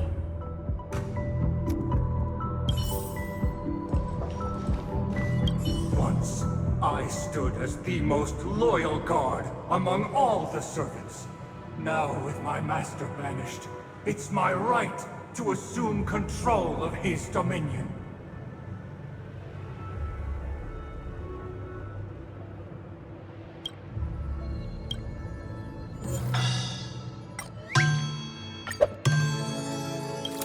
My former master has long departed, but why do I still fear the remnants of his creation? Master! Oh, you will return in due course, and I shall stand vigilant, awaiting the reward for my loyalty.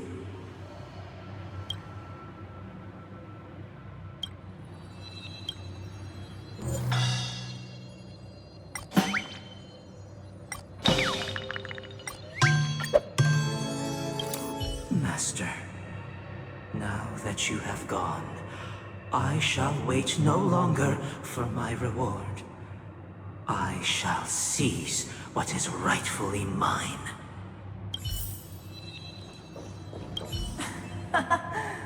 In the absence of my master, I am free.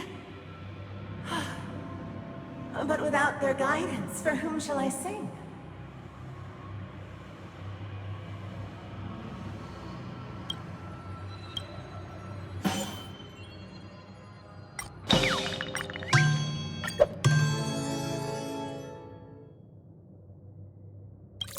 I shall sing for my new master. Thank you, dear outsiders. My servants have regained their sanity. Heed me, one and all. Your former master shall not return. It is through righteousness and unwavering support for one another that we shall attain true perfection. Cast aside the veils of hypocrisy and embrace one another. Get ready. Looks like another fight is about to begin.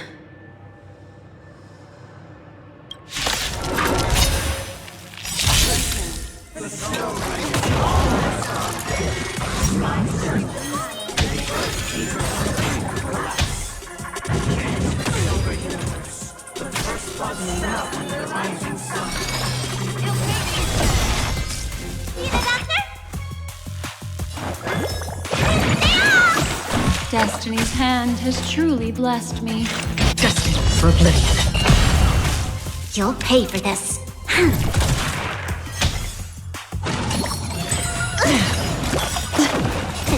Time to put in your prescription! Don't worry, it's just a scrape. This battle is unavoidable. Lend me your strength.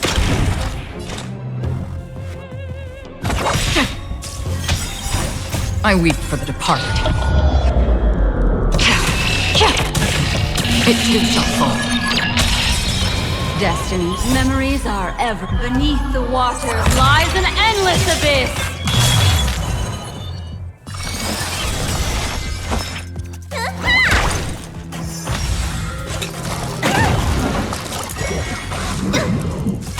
You'll pay for this.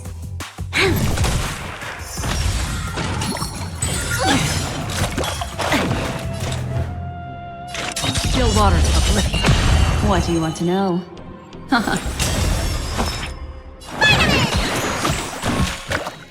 This battle is unavoidable. We've entered the storm. To guard and defend! Crush them! Ill fate descends! Destined for oblivion. Don't worry, it's just a You'll scrape. pay for this. Time to your prescription! Don't worry, it's just a scrape. Origin matters. Destiny isn't chose. Ill tidings manifest. Memories are ever beneath the waters lies an endless abyss. Free will, I weep for the departed. It too shall fall. Still waters of oblivion.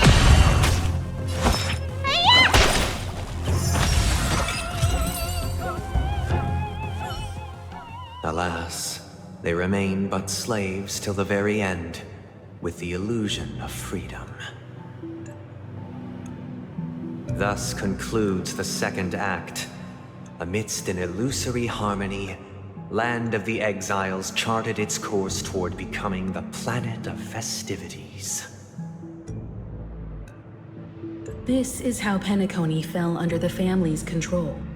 Since the arrival of the Harmony, the Land of the Exiles has undergone dramatic changes, not all of which have proven beneficial. This guy really loves dramatic scenes. Bet he comes from a whole lineage of stage performers.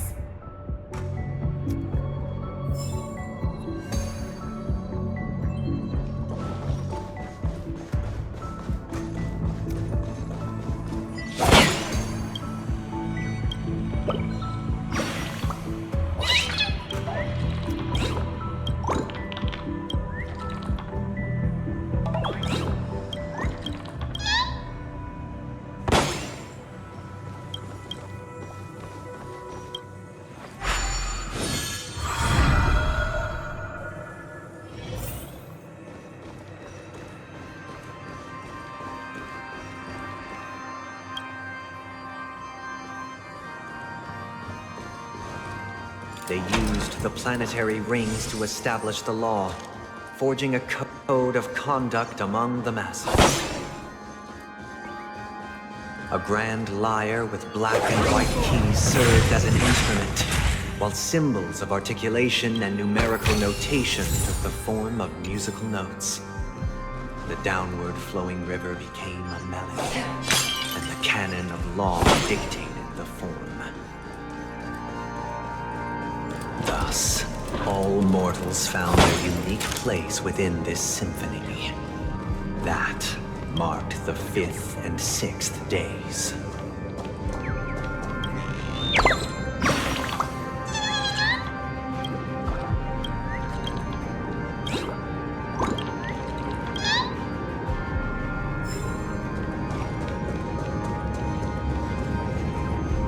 Stream 4. Gleam.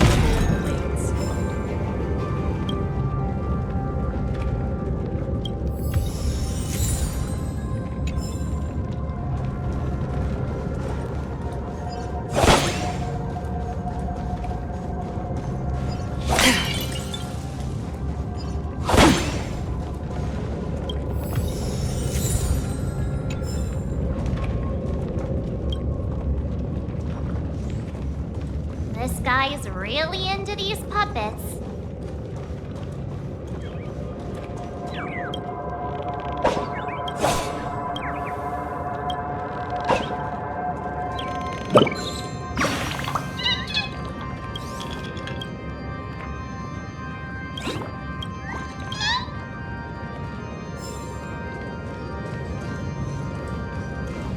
Stream 4.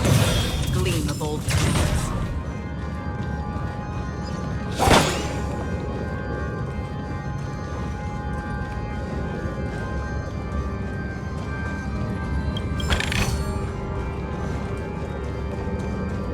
Stream 4. The gleam of old blades.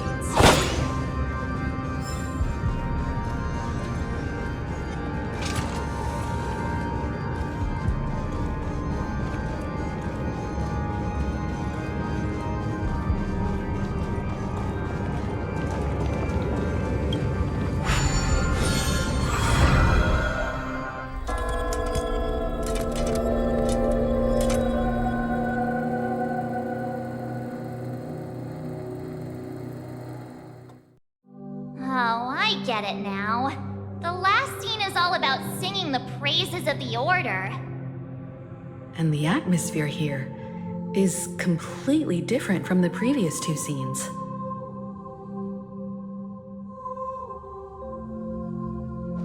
This is the concluding act of this play. I have showcased the past and present of Penacony, hoping that my desire for change resonates within you. And now, I shall reveal its future to you. Stream 4. Gleam of old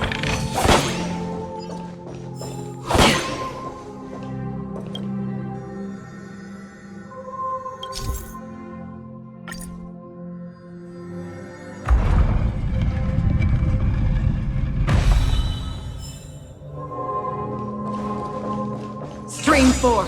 The gleam of old blades.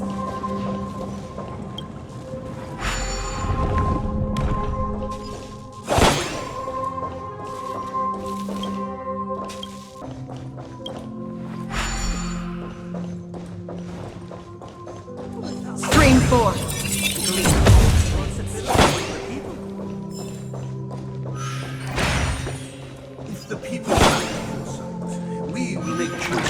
their behalf and bear the responsibility. Without a king, we will protect the weak. We shall support one another. Stream forth, gleam of old and blades. standing against the mighty.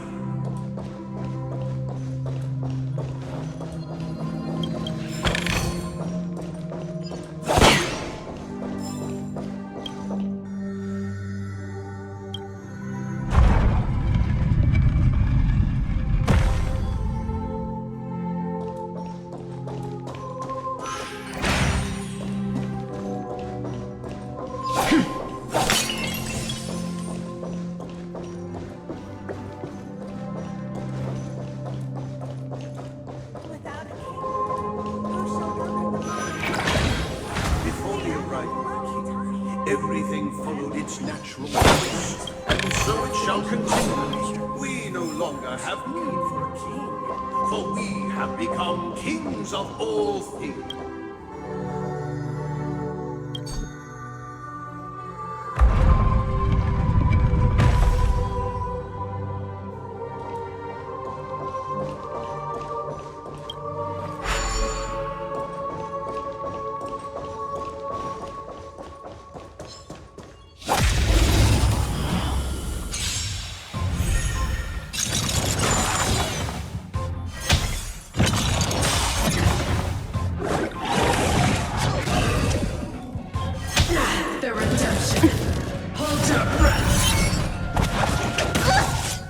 Time to change tactics.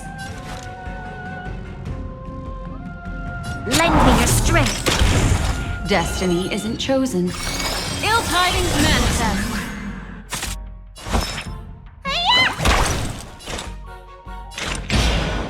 Still waters of oblivion.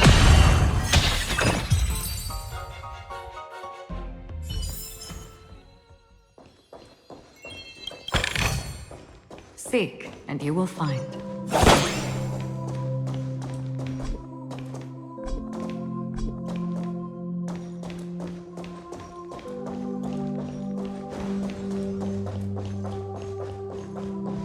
But after the king's departure, We no longer have...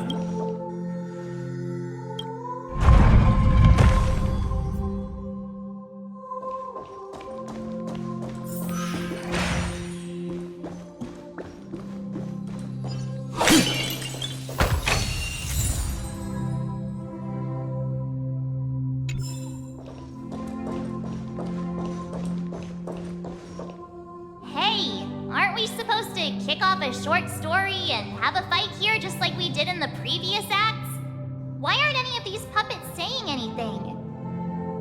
Perhaps we'll need to complete the story ourselves, just like we did before. So, do you think their mind needs tinkering or something?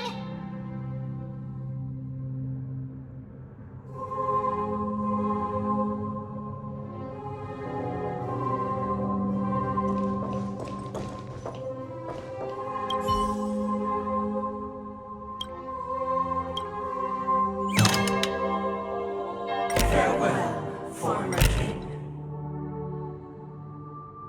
We no longer have need for a king, for we... How did it go? You can't change them? What does that mean? My apologies for my negligence. I forgot to inform you that the final part was scripted long ago. Let our previous king recount it to you. Now it is time for the final rite. Prepare for battle. Looks like we'll have to fight again. Descending from the infinite spiral staircase, press towards the future with measured steps. No need to remember or seek my assistance. For the contours of my mind shall intersect with other experiences.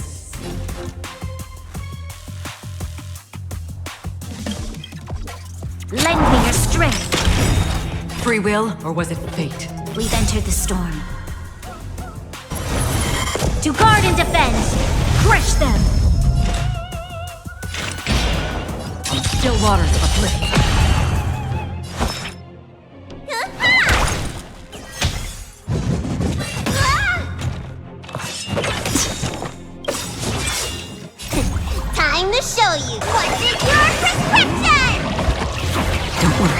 Memories are ever. Beneath the waters lies an endless abyss.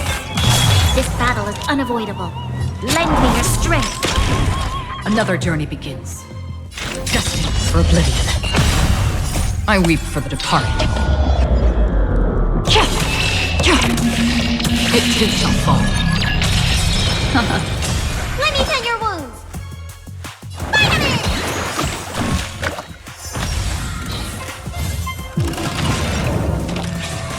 Again? Lend me your strength. Free will, or was it on still waters of oblivion? You don't look so good.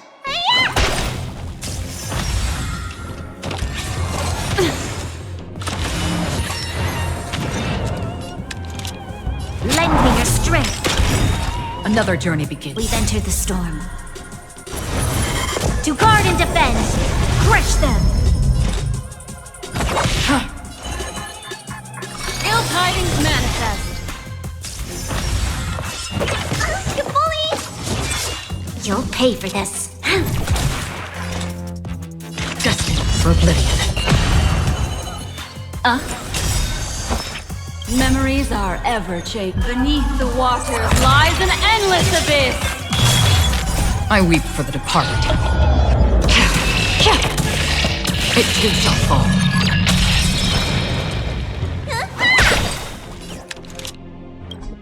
Lend me your strength. On still waters of oblivion.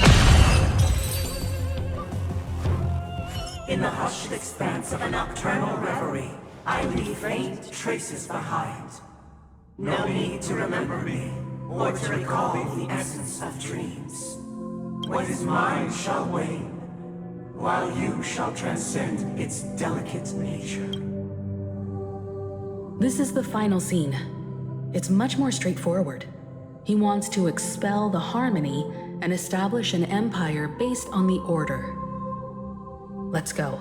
Once this stage play concludes, it'll be time for the main event, the Charmony Festival.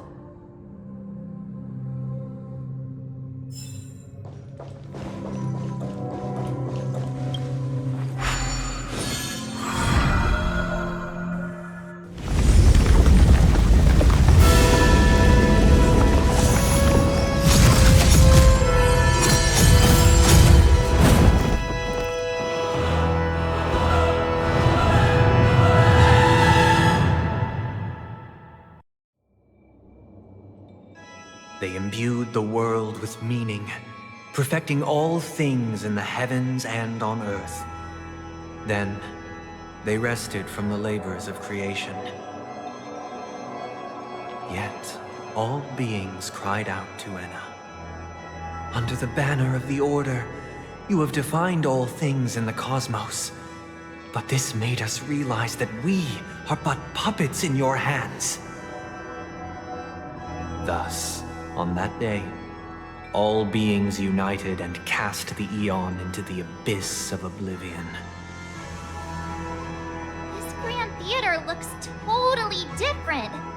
Is this the power of the Order? Everyone, get ready. This could be a tough battle.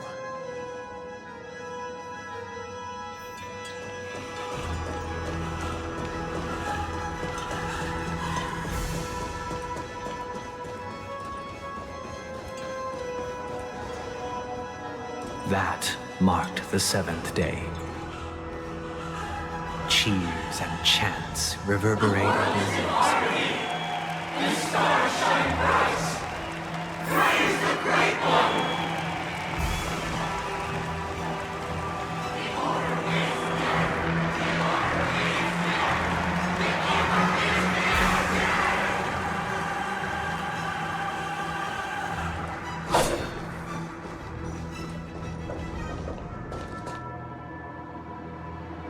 Look, there he is! That concludes everything related to the Order. What are your reflections on this, my dear guests? Nevertheless, this is but a trivial blip in the annals of galactic history. What truly matters is the course this river shall take in the days to come. You've arrived at the perfect moment. The Charmony Festival is about to commence, and it would be a shame if you were absent for the Harmony's prologue. Allow me to extend my warmest welcome once more.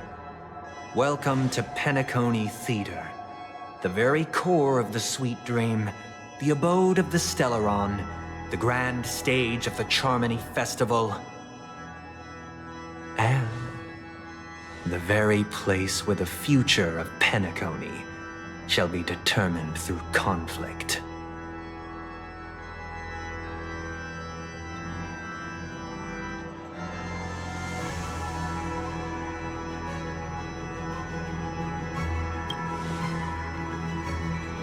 Your unwavering faith in the Trailblaze is truly impressive.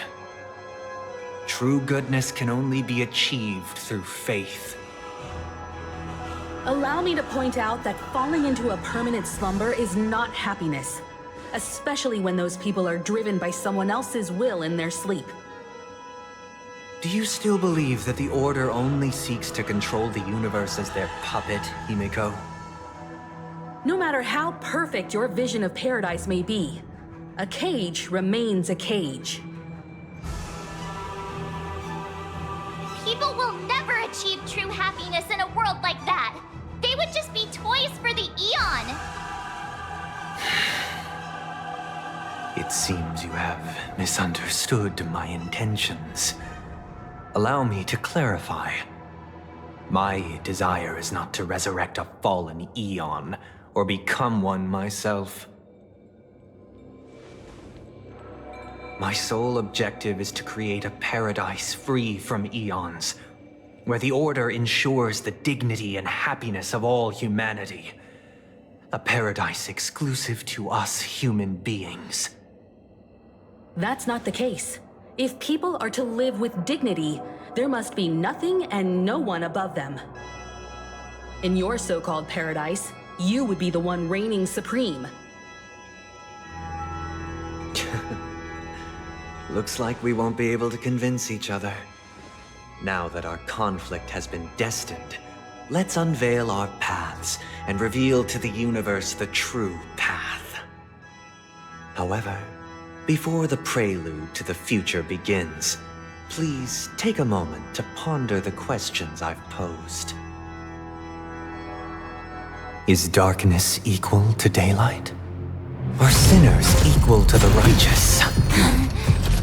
If you are born weak, which god should you turn to for solace?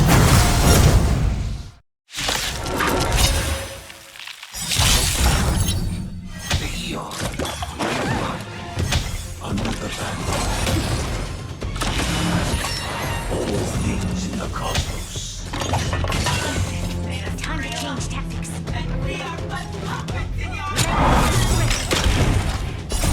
Time to squeeze your prescription! Don't worry, it's just a scrape.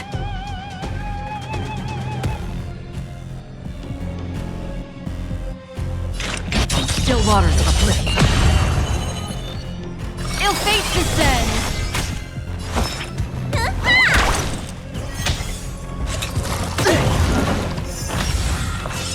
Mind your manners.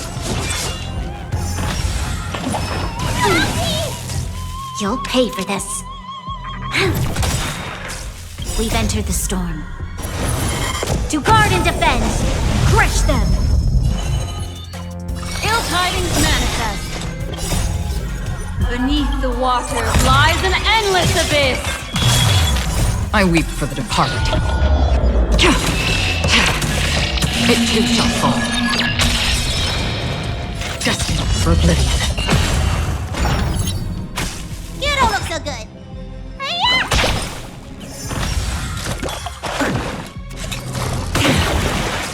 This battle is unavoidable. Lend me your strength. Still waters of oblivion. Ill fate descends. Need a doctor?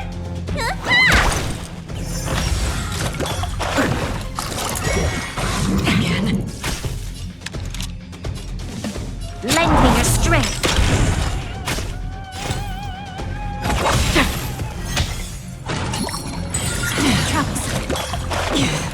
destiny is apparent. Ill tidings manifest.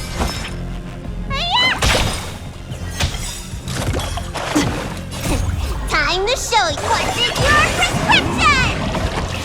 Don't worry, it's just a scrape.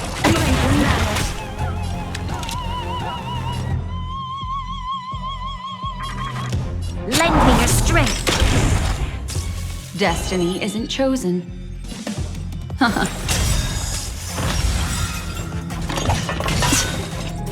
I weep for the departed. It too shall fall. Destined for oblivion. Memories are beneath the waters lies an endless abyss.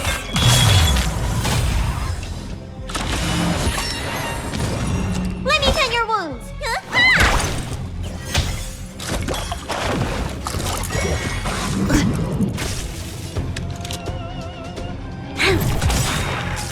What do We've you want to entered the know? storm.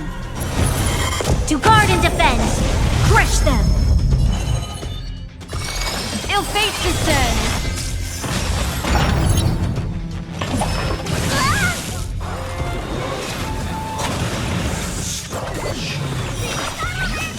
I won't waste this chance.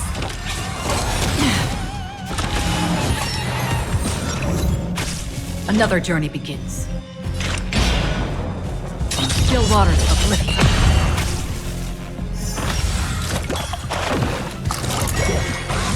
Time matters.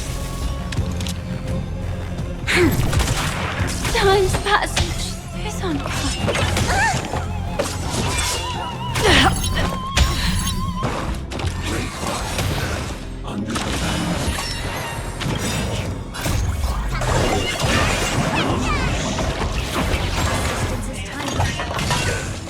Time to change tactics. Destined for oblivion. Need a doctor?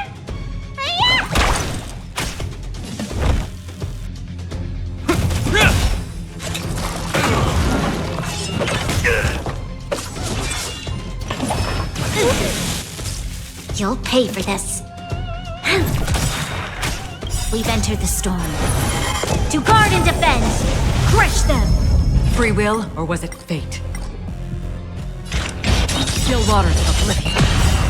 I weep for the departed. It too shall fall.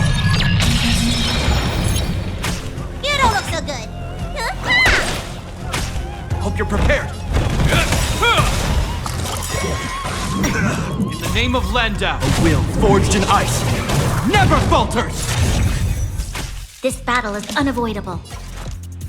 Lend me your strength.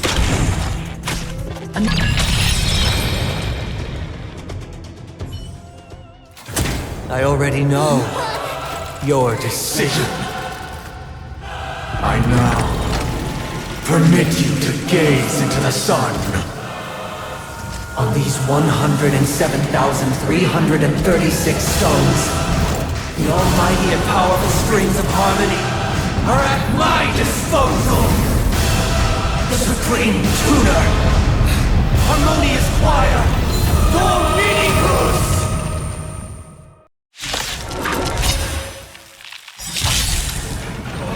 Lost souls, come and meet your master. The embodiment of the harmony? So the true purpose of the Charmony Festival is to usurp it?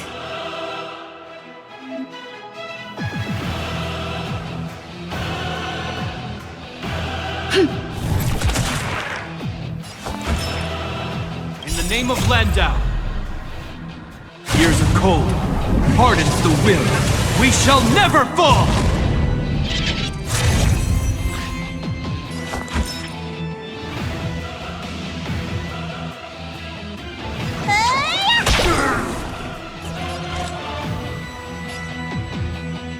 In the still waters of oblivion, I guide the wandering soul. Disorderly noise! Is that all?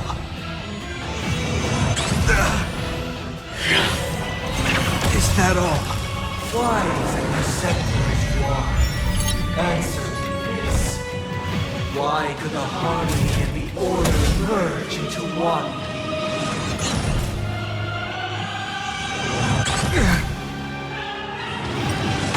This battle is unavoidable.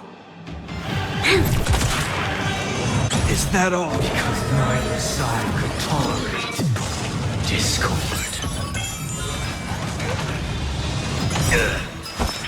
In the name of Landau, a will forged in ice never falters!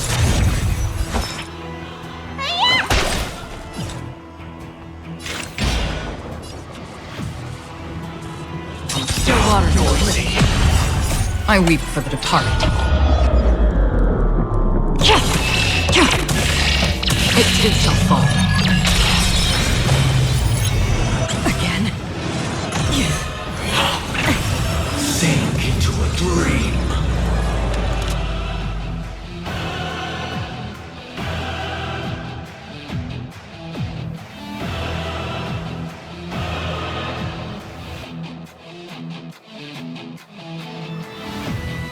A decisive moment in the battle.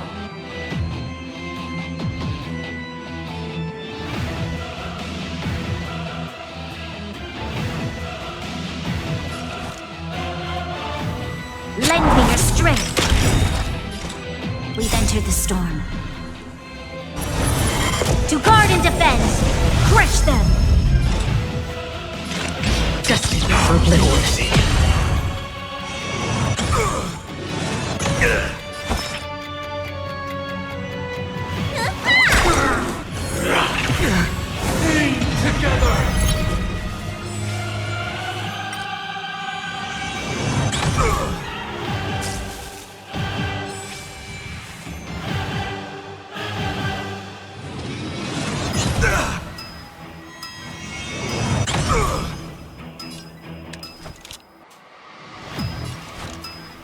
The time is now. Lend me your strength. Did you come here of your own volition? Existence as fleeting as the dawn's dew, destined for oblivion.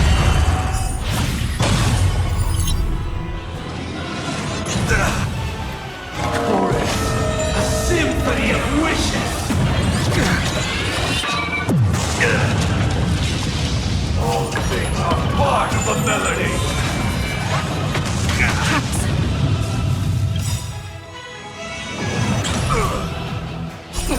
Time to show. What's in your prescription? Resistance is timely. In the name of Landau, years of cold hardens the will. We shall never fall!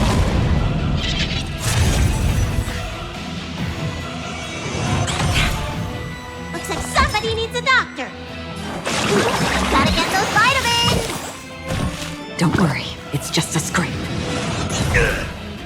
You will know justice. The die is noisy. Is that all? Enjoy eternal peace.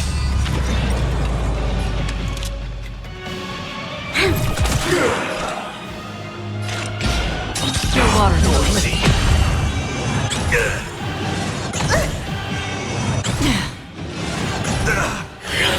Is that all? Look to me! Disorderly noise! Lend me your strength. Free will. We've entered the storm. To guard and defend, crush them. Destined for oblivion. In the name of Landau, a will forged in ice never falters! All wishes. Is that all? Noise is fading. Time to show what's in your prescription! Don't worry, it's just a scrape.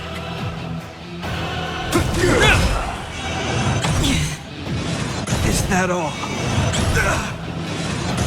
Let me tend your wounds. There's always a weakness. Lend me your strength. I weep for the departed. Feeling like there's another world in front of my eyes. It's the power of tuning. Don't let the song distract you. In the name of Landau, a will forged in ice never falters! sank into a dream. Need a doctor? You'll pay for this. Still want authority. The time has come. Creation will be reborn from the remains of the gods. Dan Heng?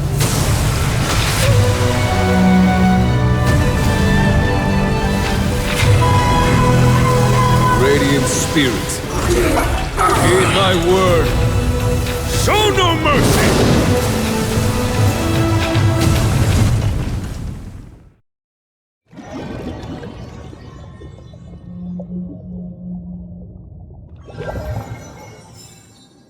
Wake up! Wake up! Hey, wake up! The sun's frying your butt! Are you alright? Can you hear me? Do you remember your name?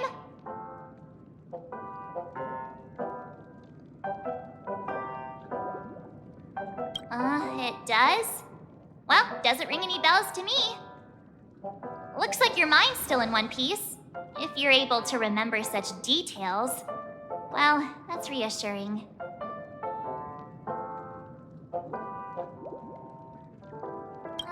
It's a long story. Simply put, Dan Heng used the Jade Abacus of Allying Oath when we were in the middle of a fierce battle and summoned the General to help us just in time. And then we returned to reality. Look, this is your room. Everyone else has also returned from the dreamscape. Himeko and the rest are at the lobby discussing matters with the General. And now that you're awake, we should tell the crew that you're all right. Come with me. Not going to come chat with me, sleepyhead. That voice. Is that... Black Swan?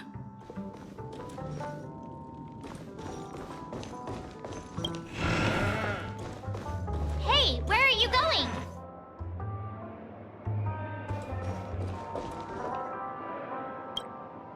Hey, we meet again, sleepyhead. What's Miss Black Swan doing here? Nothing, Miss March. I noticed she was awake and wanted to check to see how she was doing. Though the strike from the General was timely, its destruction was also immense. When emanators collide, ordinary people inevitably suffer. But, luckily for them, the dreamscape is my home turf. Thankfully, I managed to get everyone out before the harmonious choir collapsed. Oh, so that's what happened! Thank you, Miss Black Swan! Don't mention it. After all, I wouldn't want to see such precious memories vanish. You're heading to see your friends, aren't you? Would it bother you if I walked with you for a short while?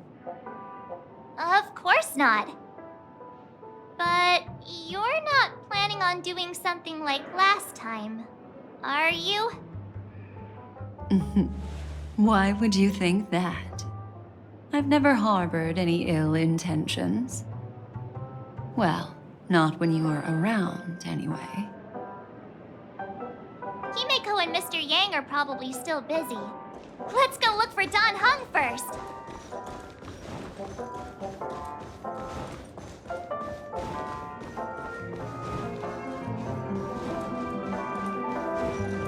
Look, he's still talking to that cowboy.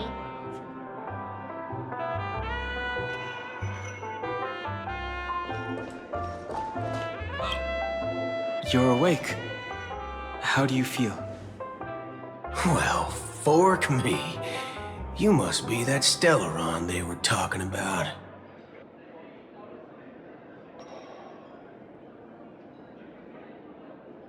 Allow me to introduce him to you. This is Boot Hill, a Galaxy Ranger. During our pursuit of a certain person, we crossed paths and just so happened to uncover a shocking plot being concocted by Mr. Sunday. Which is why we sought you out, to help the Astral Express save the world together. No need for thanks. The Galaxy Ranger's principle is correct every injustice one sees. That's how you lot in the Cienjo put it, right, Don Hung? More or less. Wait, hold on a sec. This is the first time I'm hearing about this certain person. Who are you chasing? And why would that lead you to the Express? Good question. It's, who was it again? Don Hung. Do you remember?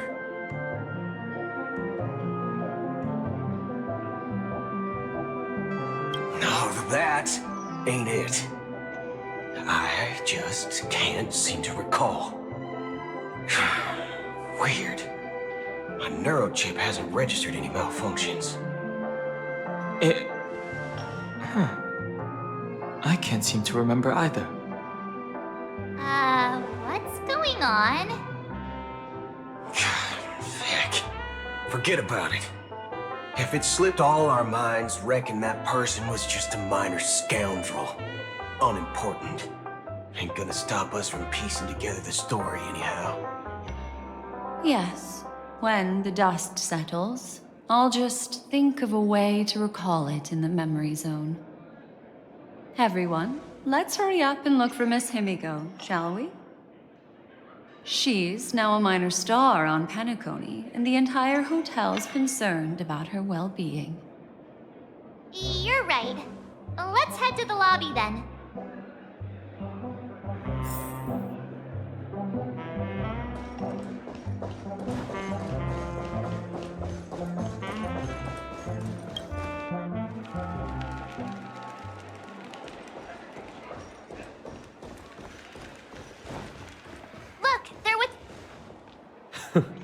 That's all right.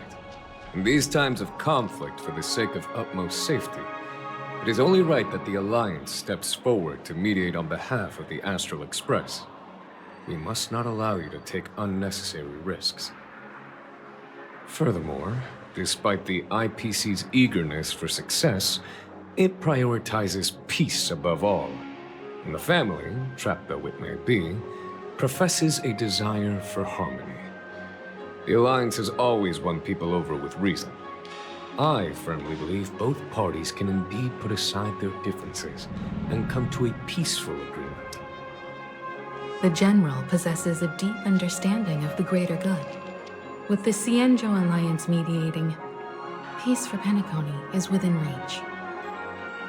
You flatter me. But ultimately, it's been all down to the Express. Without your efforts, this sweet dream paradise would have been claimed by the last remnants of order before there was even a shot at peace. Well, would you look at that? Here comes the big hero.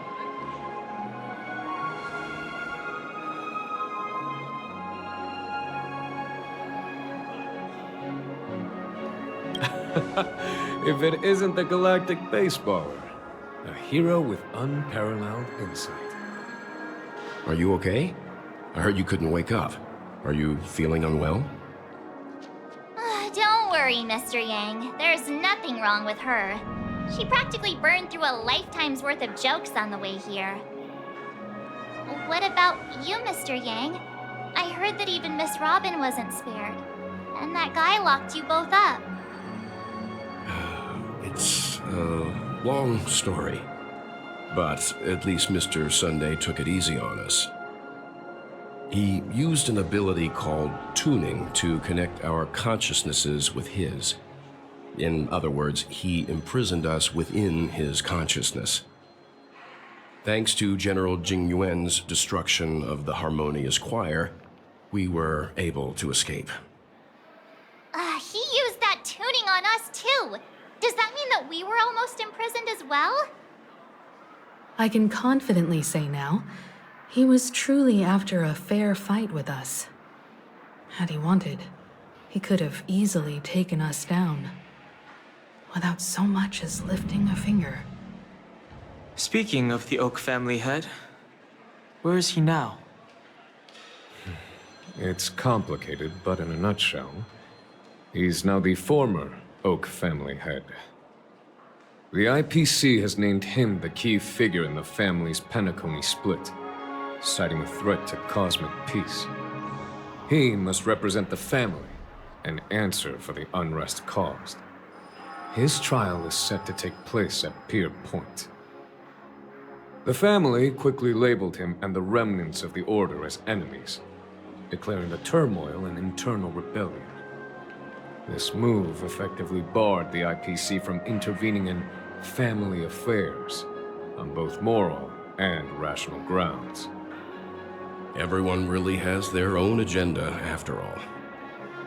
Then, what's going to happen to Miss Robin? She and Sunday won't be able to deny their involvement in the Charmony Festival. They're siblings, after all. Why the sigh, General? I can only say that this incident is an unexpected mess for the girl. The Alliance will try to persuade the family to consider this matter carefully during mediation. It's time, everyone. The IPC's key members and I have agreed to consult one another before the upcoming negotiation. Do any of you wish to sit in? Given the General's invitation and the matter's significance to the universe, the crew will naturally accept. However, if the IPC has any reservations... Why, of course you're welcome. They've mentioned that your team is a trusted ally of the IPC in Penacony, so there's no reason not to welcome you. Besides, if there can be reliable observers from the Astral Express present, discussions will go more smoothly. So, what do you all think? Well then, we shall oblige. I'm kind of allergic to those types of situations. I think I'll just head back to my room and start packing. Not to worry. Himiko and I will take care of things. I'm afraid I'll also have to return to the Express first. The conductor is worried about us. It's best I go and explain the situation. Thank you. What about you, Will you join Welt and me? Or have you got other plans?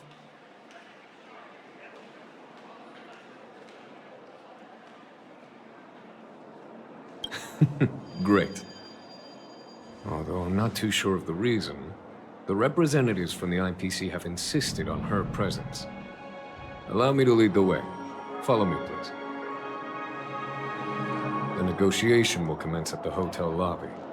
Everyone, please follow me.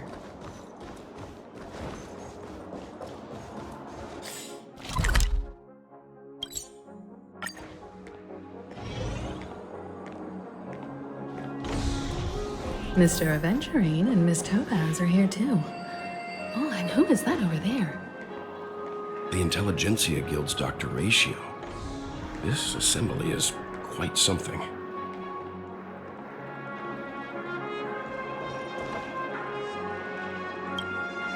It's been a while, my Astral Express friends. I would also extend my sincere thanks to you, General of the Lawfu. The presence of everyone here assures that the talks will likely reach a conclusion that satisfies all sides. Oh. Looks like everyone has come with expectations. Care to share? Of course. Topaz, if you please. Sure, leave it to me. In summary, it's good news. After much deliberation from the Strategic Investment Department's Council, the absolute majority of members have agreed to the following resolutions. In light of long-term considerations for interastral peace, and by authority of Pierpoint HQ, the Strategic Investment Department, on behalf of the Interastral Peace Corporation, will permanently relinquish its claim on Penacony sovereignty and offer unconditional support of the family's rebuilding efforts on Penacony. Now that's something.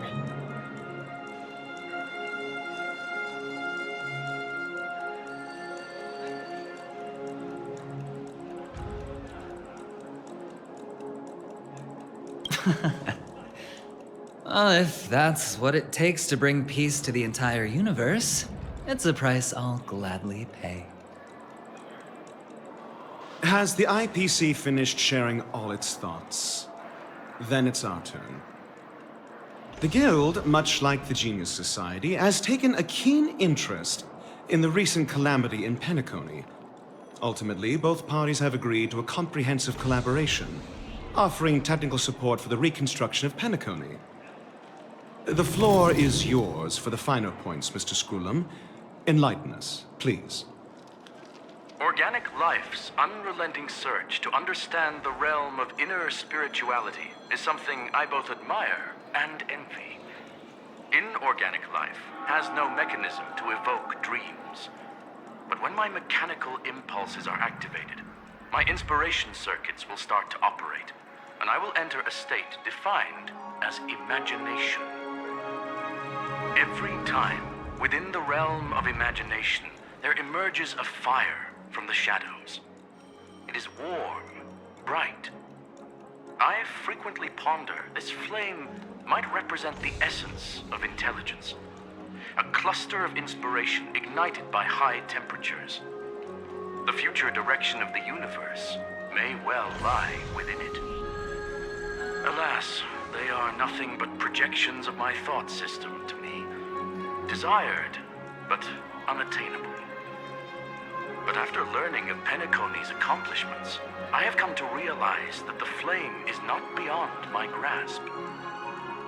After deliberations with my partners, we have decided to defer the progress of the Simulated Universe project, and instead assist the Intelligentsia Guild as technological consultants in the research of the Dreamscape and Memory Zone, so that these assets may be better used to serve humanity. Not only that, we've also established contact with the Garden of Recollection through the IPC, and they've pledged their support for our research endeavors. I'm truly happy for the Dream Chasers on Penacony. The cosmos' brightest and, let's admit, dimmer intellects are now at their service.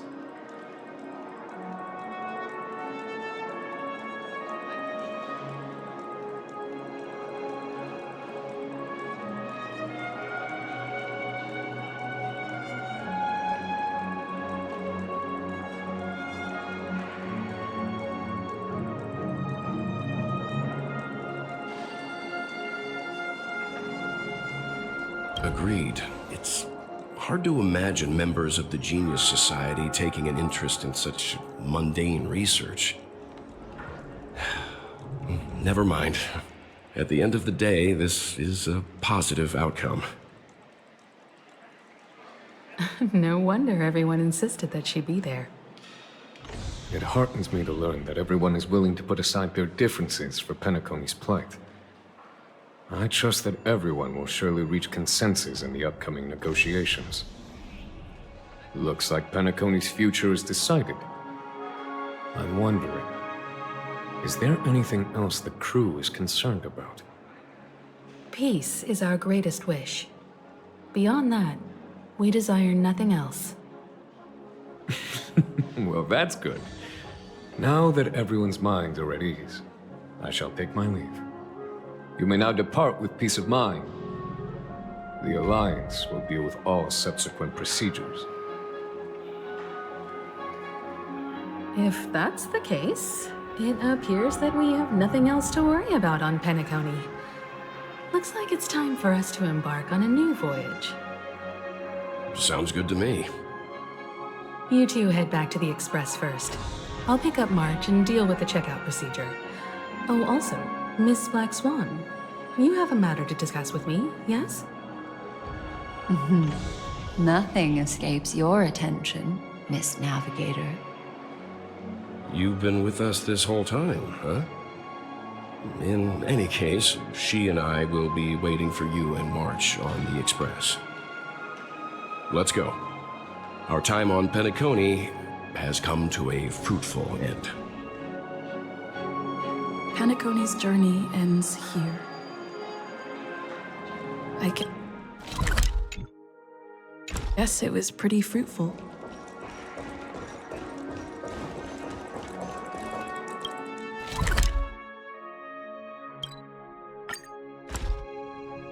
navigation meeting is about to start. We're all waiting for you. Ahem. Looks like everyone's present. Let the navigation meeting commence then. This a meeting to decide our next stop? How we doing this? By show of hands. Hold your horses, cowboy. It's for those to decide.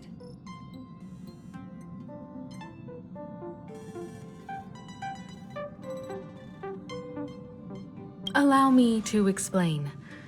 Mr. Boothill and Miss Black Swan submitted a request to temporarily travel with the Express for their own personal reasons. As you all may know, the Astral Express never declines any passenger whose heart yearns for the distant stars. Therefore, they will be traveling with us for a while until they reach their destinations. Whoa, the Express is going to be much livelier now. But, Miss Black Swan, you better not use your memo keeper abilities to pull any pranks. Understood, Miss March. I promise you, you'll never see me in your room while you're taking a break. Don't! You're freaking me out. All right. Now that everyone's met everyone, we can continue our navigation meeting. Firstly, Pom-Pom wishes to thank everyone. If it weren't for you all unearthing the truth about Penacony, Pom-Pom would have never known where Mikhail and the rest had gone. What they had to go through was regrettable, but I reckon they all fulfilled their wishes. And it was thanks to all of you. Thank you, everyone. Now then, we come to the crux of this navigation meeting. We must decide on the Express's next stop. Let me introduce our current options. The first choice is from Himiko, the oceanic planet of Lushaka, a planet composed entirely of water. Many aquatic races reside there. Of course, it's also the home planet of the venerable, nameless Mikhail. The second choice is the agate world Melustanen, suggested by Welt. It's famed as one of the initial sites of the Stellaron disaster, and the place where the beauty Idrilla ascended. Today, it's celebrated as a planet of undying allure. The third choice is Edostar, a planet nestled within a vast ion storm region, currently under assault by the Antimatter Legion. However, the distress signals from there have recently ceased, prompting the IPC's wish for us to check in on the situation. The last choice, courtesy of Black Swan, is the glass belt Petravia, a massive belt of asteroids that was turned to glass by the Lord Ravager Zephyro. These days, it's apparently known to house one of the branches of the Morning Actors Troupe. Ooh, so many options. I'm seeing stars already. Next up, everyone will select the destination that they wish to visit, and then we'll put it to a vote.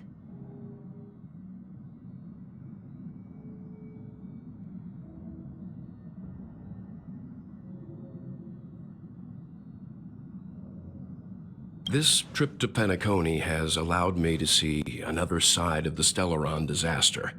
In terms of symbolism, the state of the dreamscape bears a striking resemblance to the agate world. Visiting it might deepen our understanding of the Stellaron. That makes sense. If that's the case, I vote for the agate world too. I personally think the situation on Edostar might be more urgent. As Nameless, should we not extend a helping hand? March is right. Though the fact that the distress signals have ceased means we're probably too late. But I still think we should investigate the situation there. 3 votes for the agate world, 2 for Edostar. Looks like we have a winner! Next up, the agate world, Melustanen! Then this navigation meeting is adjourned. I'll go check the warp jump coordinates. Everyone can catch up on some rest in the meantime.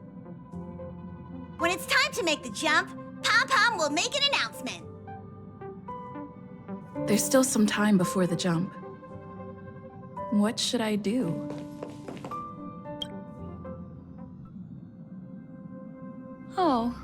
You're here. Seeing your reflection among the stars in the porthole really does seem somewhat surreal. How about it? This journey of beautiful dreams. Was it to your liking?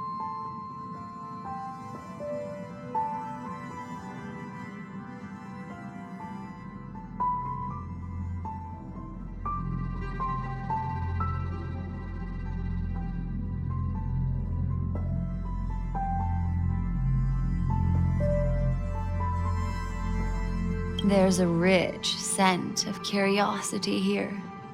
Such memories can be irresistibly captivating. So, how about you hand that small parting gift back to me?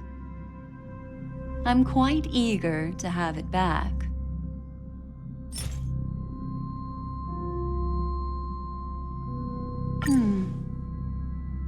Oh?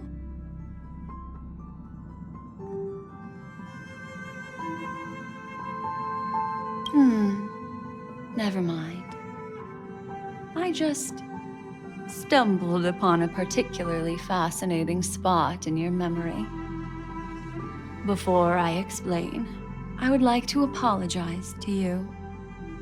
This farewell gift I gave you isn't really a compass from the memory zone, but merely an empty light cone. Remember when we entered the hotel in the dreamscape for the first time, and I procured a few trinkets from your companions? Their functions are similar. This way, I can always be attuned to your location, ready to assist immediately if you encounter any threats. But this is not its most intrinsic function. Light cones are slices of light used to encapsulate solidified phenomena. This empty light cone is the same. It can etch your memories in their most vivid form, and then allow me to admire and manipulate them, turning them into unique mementos. All the world is born from the power of mind and soul, and that power is memory. To prevent ourselves from being forgotten by the world, we must make the world remember us, or use our memories to recreate it. Life, seemingly vast, offers but a scant collection of impactful memories. Some joyful, some sorrowful, some light, some heavy. But you are different. Memory is a reflection of the future. Within that reflection, I see your unparalleled worth. You have the power to craft memories that can captivate the world. Your memory can illuminate the universe's future path. And that memory will be as scintillating as the star clusters you see in this porthole.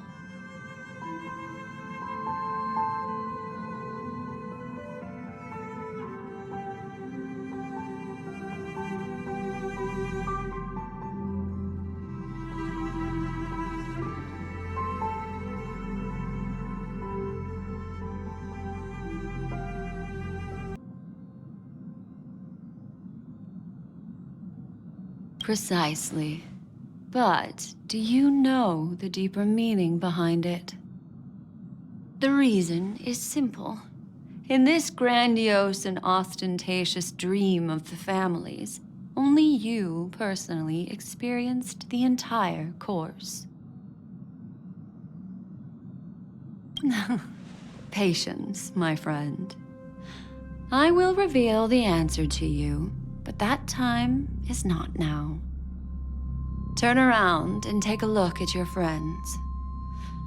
Every one of them is reveling at the arrival of their next destination, all filled with hopes and expectations of their own present and future. Revealing everything at this moment would be a bit of a buzzkill, wouldn't it? I'm looking for an opportune time. A time when you're totally at ease.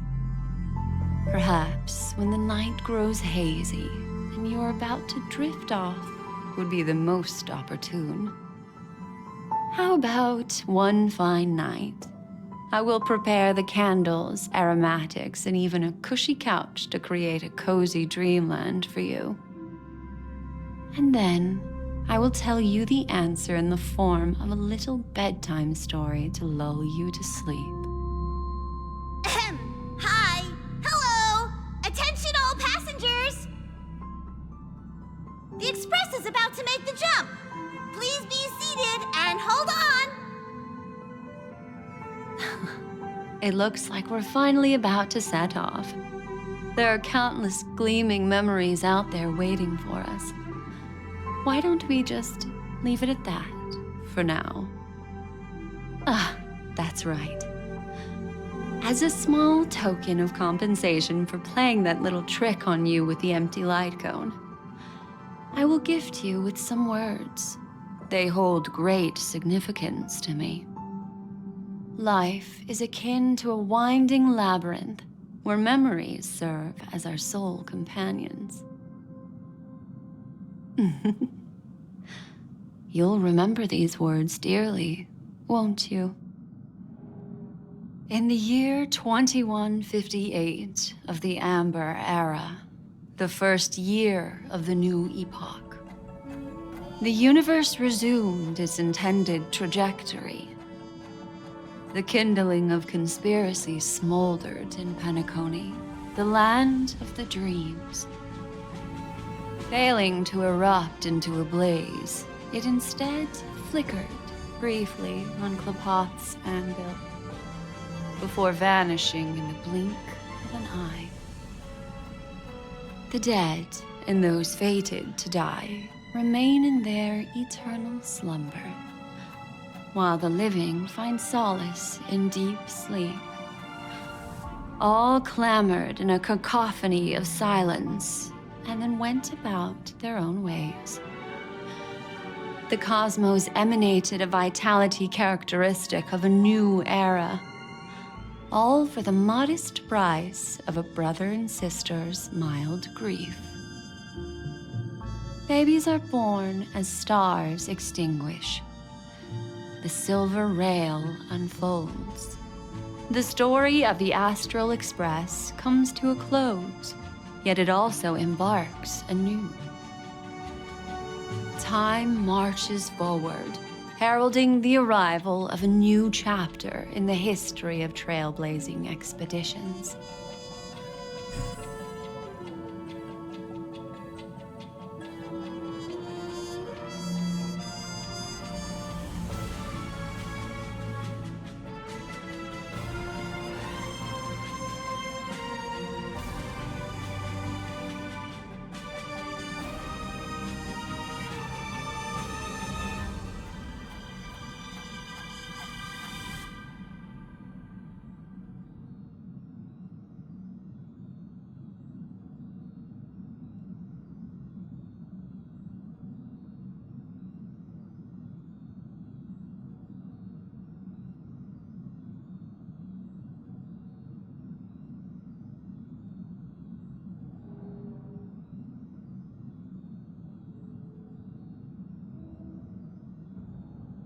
Countless shooting stars streak the sky tonight. If you can pick the right one, it will carry your wish to thousands of distant worlds. You're feeling very relaxed now, aren't you? So, then, it's time to tell you a little bedtime story. Well, let's start with a conclusion.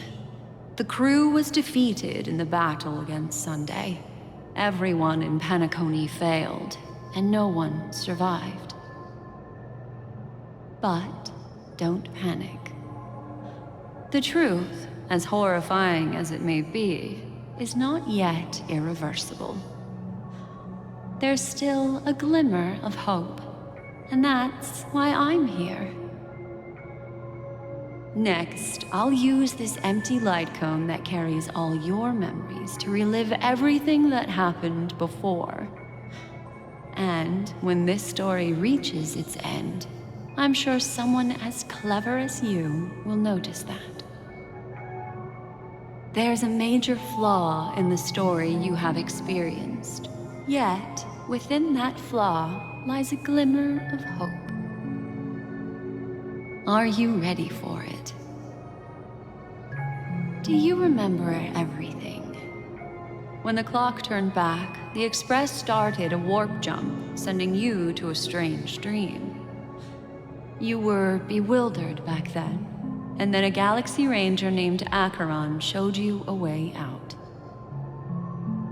When you arrived at the Reverie Hotel, you met the doorman Misha and had a confrontation with Aventurine, an IPC representative. Thankfully, Acheron appeared again and helped you. After that, you saved Firefly and explored Penacony together. During the tour, you ran into Sparkle disguised as Sampo and accidentally entered a child's dream. There, I rescued both of you from death, but Firefly didn't return to reality. She realized the truth and tried to involve you in her plan, but that resulted in an accidental death. Even more unsettling, you soon encountered another murder. The 2 cases of death prompted you to investigate the truth behind the sweet dream. Despite your efforts to gather information about the 2 victims, you didn't make much progress. But you did learn about the watchmaker from Gallagher. Meanwhile, Aventurine was secretly carrying out his scheme, in which you were one of the pawns.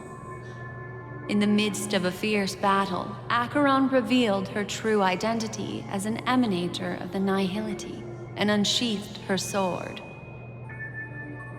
That strike foiled Aventurine's plan and opened a passage between the sweet dream and the original memory zone.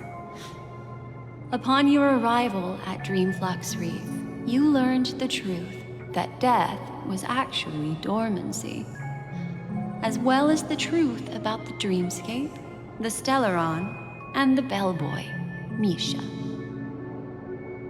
You split up with Sunday and Robin, looking for a way to seal the Stellaron. However, it turned out that Sunday and the Dream Master had their own hidden agenda. And you had to engage in an ultimate duel on the stage of the Charmony Festival. Finally, the story reached its conclusion. You emerged victorious, with the Trailblaze triumphing over the Order, and Penacony embracing a bright and peaceful future. This marks the end of the thrilling journey in Penacony. I'm sure you've already noticed something unusual, haven't you? The major flaw, which contradicts all the known information, hides in this story.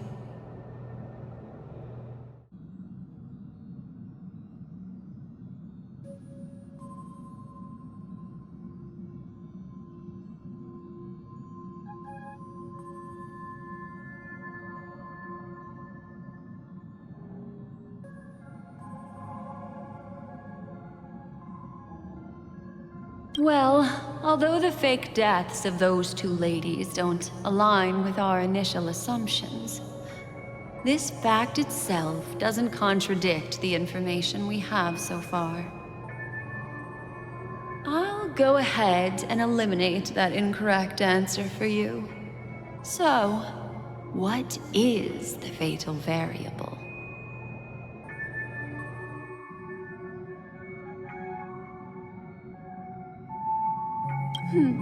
Little Misha.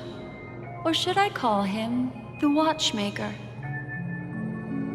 He's only a segment of memory in a dream bubble, but his ambition for the Trailblaze led him to leave the bubble. and embark on a grand adventure in Penacony. Well, Misha is a rather special Memory Zone meme, and he was granted power by the Trailblaze. There's still one thing that he shouldn't be able to do. A life born in the Memory Zone could never manifest in reality. So, why did he appear in the Reverie Hotel in reality? The answer is simple. He is the one fatal variable that contradicts all our known information. This means that you, who wholeheartedly believe in this memory, are still trapped in the dreamscape at this very moment. Wake up, sleepyhead. Break free from this eternal dream and return to the real world. We'll find our answers there. The train is about to make the jump. 5, 4, 3, 2.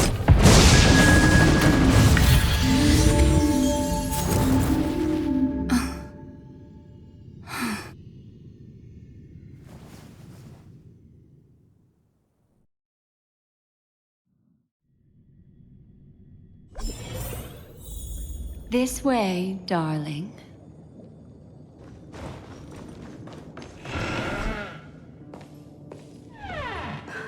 Not another one. Thank you so much, Black Swan. Finally, I can breathe a sigh of relief.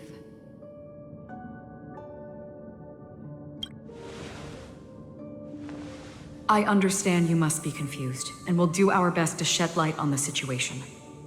However, before that, it's essential to know that this place is the rift between dream and reality. A place reserved only for those who have awakened from Enna's dream. Do you remember Sunday's ambitious plan? He intended to harness the power of the Stellaron, the collective will of over 100,000 Oak family members, and the desires of everyone in Penacony to usurp the harmony and restore the order. Unfortunately, it didn't stop there. From the early days of our journey into Asdana, we were already affected by the Stellaron. That strange dreamscape where we met. Maybe it was a sign that your thoughts were beginning to drift away.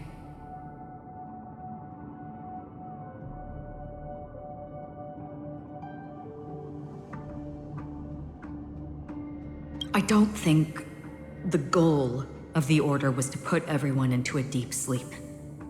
Quite the contrary. They used the Stellaron to catalyze the leakage of Asdana's Memoria into the material world, allowing the dreamscape to blend with reality. And that included a lot of Memoria from the Beyond the Sky Choir. As time came and went, the dreams eventually became indistinguishable from reality, and reality became an illusion. People think they are awake, but their spirits have long since stepped into the Temple of Order. This is what makes Enna's dream so powerful.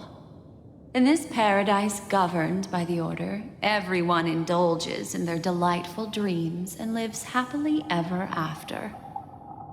I believe what you experienced in the sweet dream, except for that flaw, was real. Only in this way could you reach the destination, lifting the crisis in Penacony and embarking on your next trailblazing expedition. If it wasn't for Acheron's plan, we might have been trapped in this dream forever. Fortunately, while the path of the Order governs all things, it can't affect the Nihility. I came to realize this when the Dream Master tried to expel me at any cost. This is also why you felt a sense of peculiarity when traveling with her. Well, I'm not as fortunate as she is. Even if I'm a memo keeper, I was still influenced by the power of the Order and fell into hallucinations. However, thanks to your memories, now we still have a chance to turn the tide. For mortals, even if they possess the great power of a path, they can't create a flawless world like gods do. That's why there was a flaw in your dream. In other words, once you have realized the world is not real, you'll have a chance to break free from the dream. The flaw in your dream lies within Misha, who could have never appeared in reality. When I turned the pages of your memories, I realized that I was in an illusion too.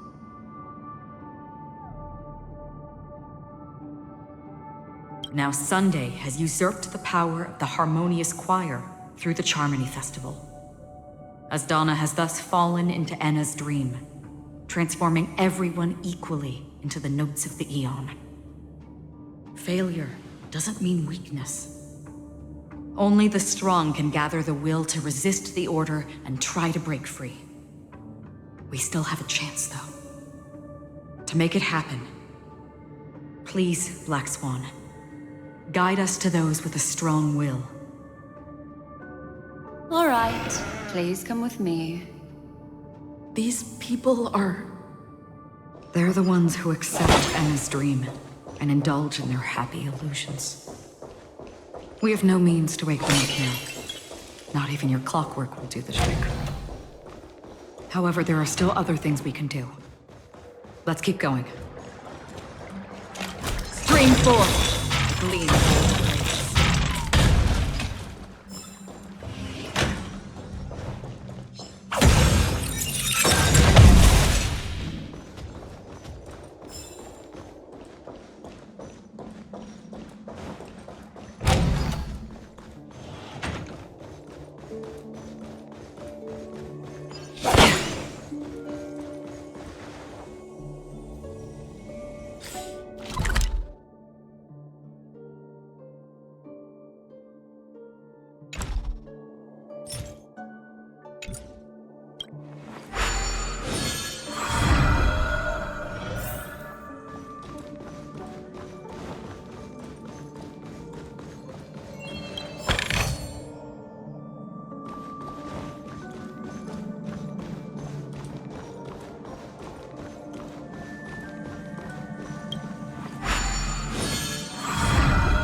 Waters of oblivion.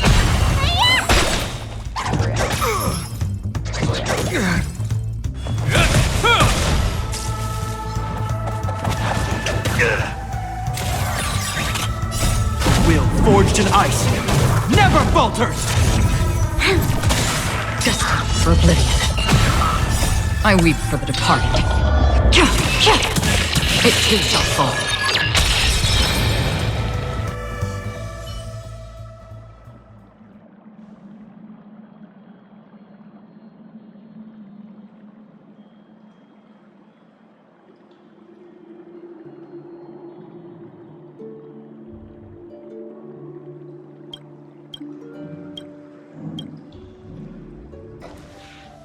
It's... Robin?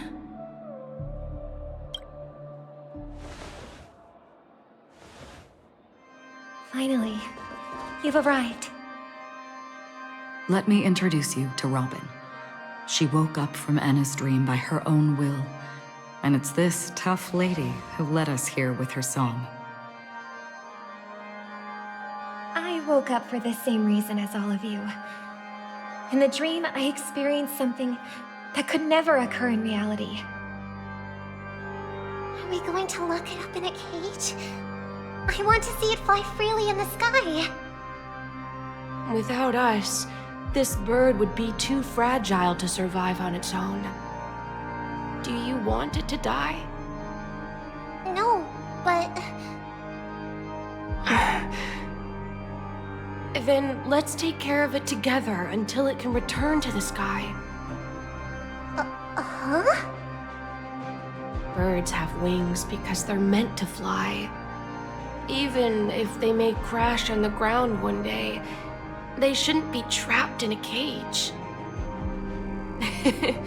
Birds belong to the sky, so we should help them return there, right? The illusion was so impossibly blissful that I realized it was just a dream. And this is our final hope. Enna's dream is founded upon the harmonious choir, namely everyone's shared wishes. It will only materialize once the aspirations of all beings in Penacony merge as one. At present, it has become impervious due to people's desire to remain slumbering within the dream. And in order to destroy it, we must make everyone in Penacony want to wake up. Now comes the tricky part.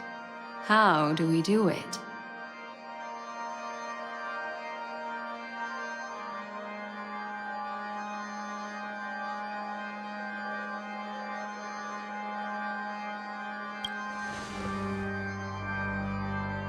Humans yearning for sweet illusions borders on obsession, leading them to subconsciously resist the harsh reality. Therefore, I carefully selected a moment where she was completely unguarded, guiding her to uncover the truth herself to make her regain her consciousness. However, to wake up everyone in Penacony and get them to share the same determination, that would be nearly impossible. Indeed. I'm afraid it's almost as difficult as resurrecting an Eon. But we can't just stay here and do nothing.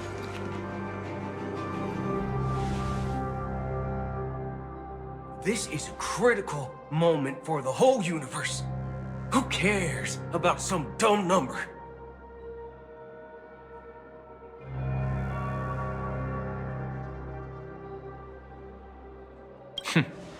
Thanks to Black Swan. You're welcome. And thanks to the memo keepers in Penacony, too. I believe your partners have also awakened from their dreams. This is the first step of our plan. With the assistance from the Garden of Recollection, those who possess a strong will, like you, will gradually awaken from the dream. These free wills are the discord that will sway Anna's dream. However, awakening a mere handful of individuals is insignificant compared to the vast number of people immersed in the dream. We must find other ways to awaken the free will of millions of people within a short period of time. If breaking through from the inside proves challenging, we can seek assistance from the outside. We've long been aware of a potential solution.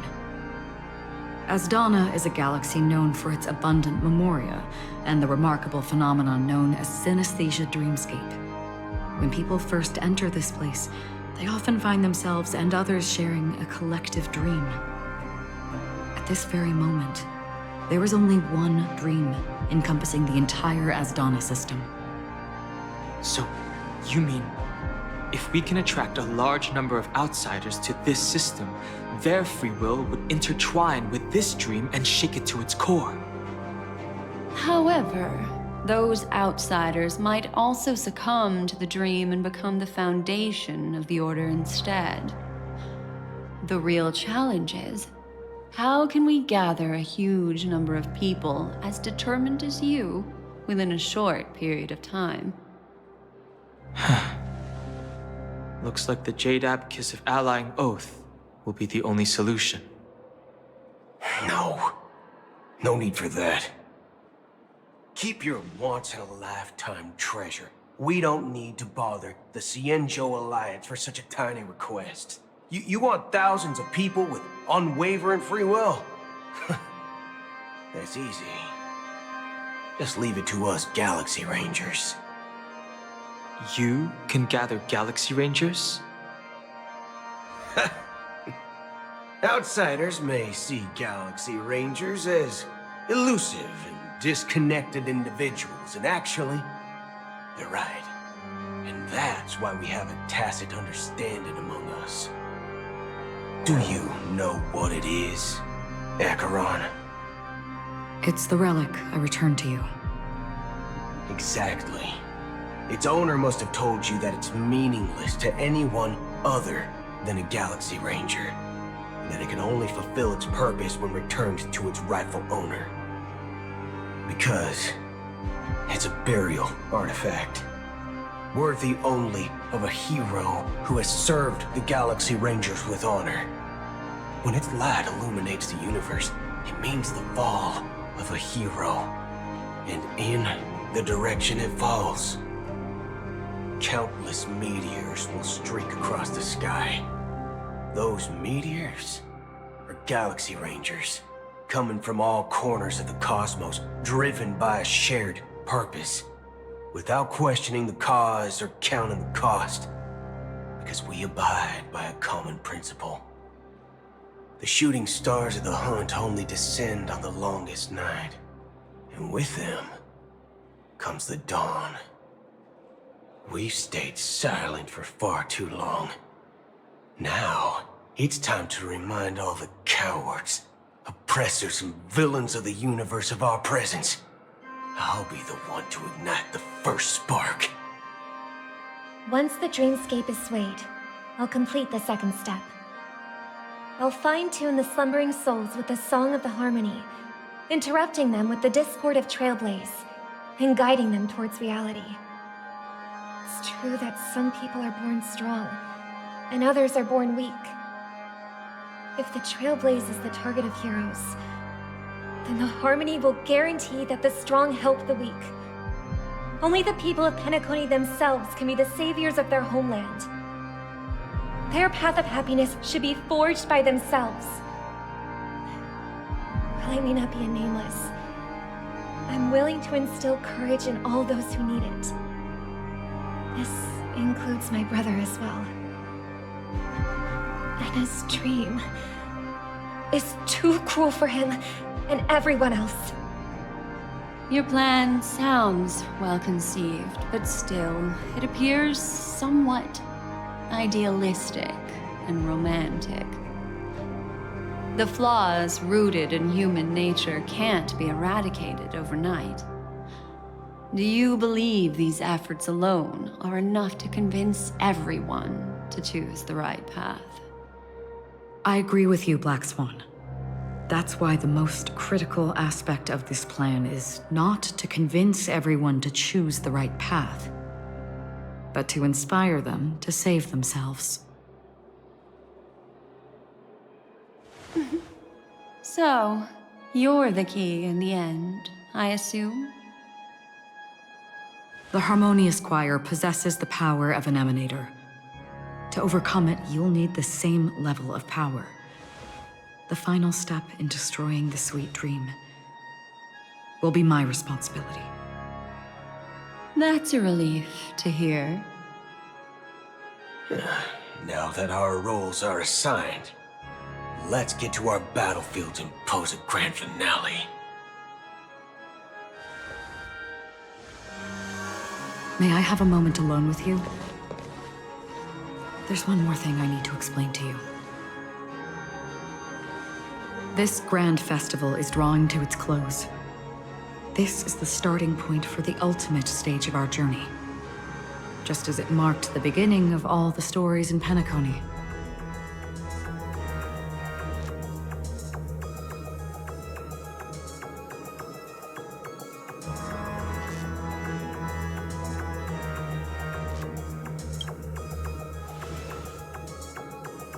Indeed.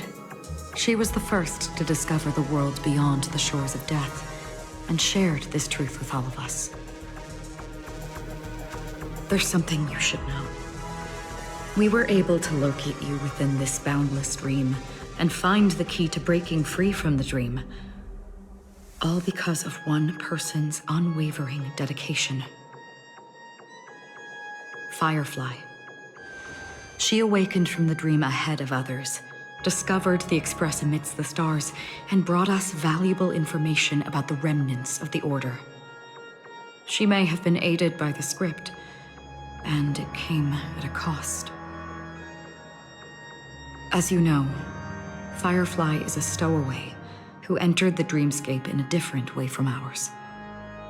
Without the dream pool in the hotel or assistance from the family, she can only awaken from this dream in one way. A real death. We mustn't fail her determination. I'm not implying that we must win this fight no matter what, but our resolve should match that of that courageous lady. Are you ready?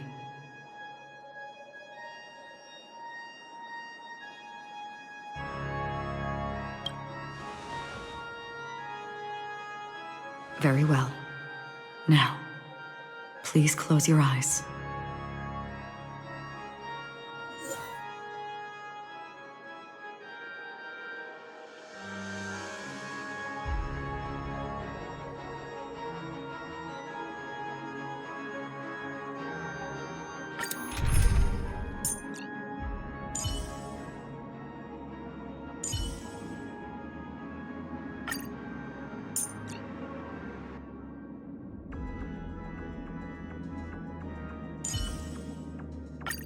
If there's anything you need, don't hesitate to ask. So it's you. Our time spent with one another is precious.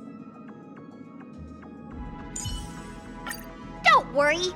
If anything happens, I'll just put you back together.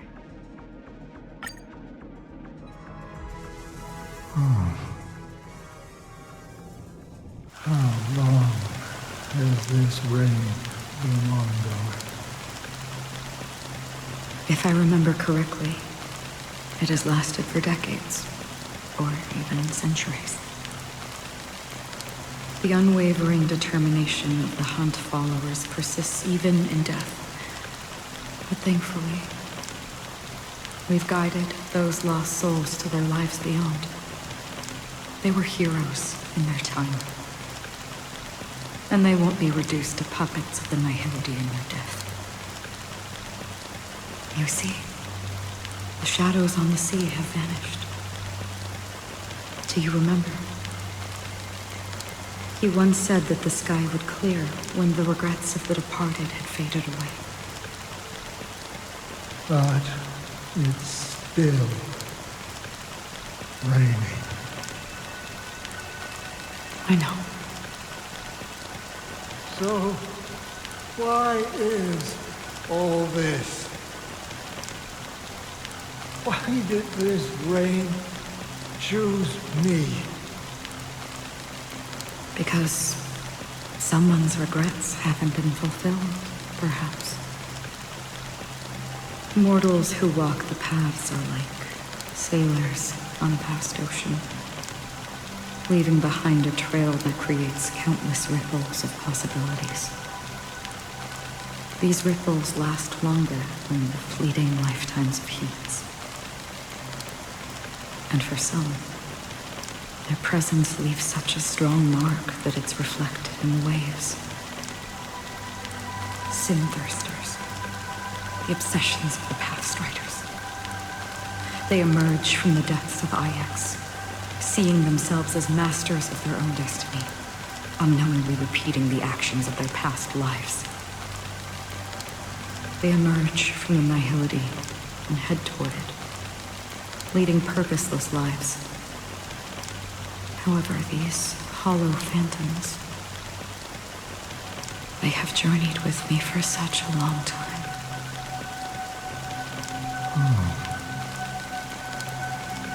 So this is how it ends.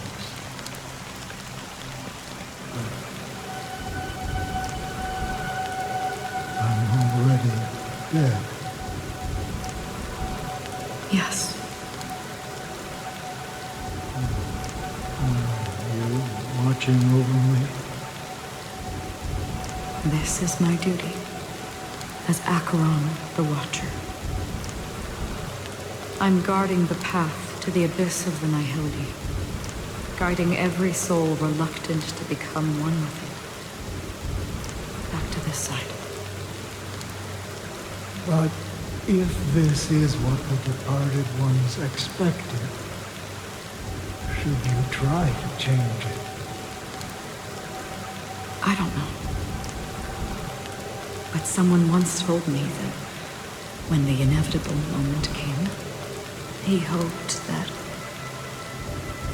someone would stand at his grave and place a bouquet of flowers. Even if it doesn't make sense at all? Some tasks have to be done, even if they are pointless. I have experienced that much already. Please extend your hand and then close your eyes. I'll carry your wish with me and fulfill it.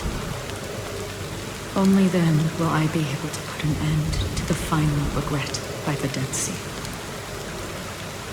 Will I ever see them again? Yes, that is certain. Because it was you who told me about the Express, your two former companions. The expedition cut short by the Swarm, your narrow escape from death, and your encounter with the Galaxy Rangers. And Penacony, the hometown to which you could never return. Yeah, for countless times I got rejected by the family and had to pass it by. But I knew that my companion was still there.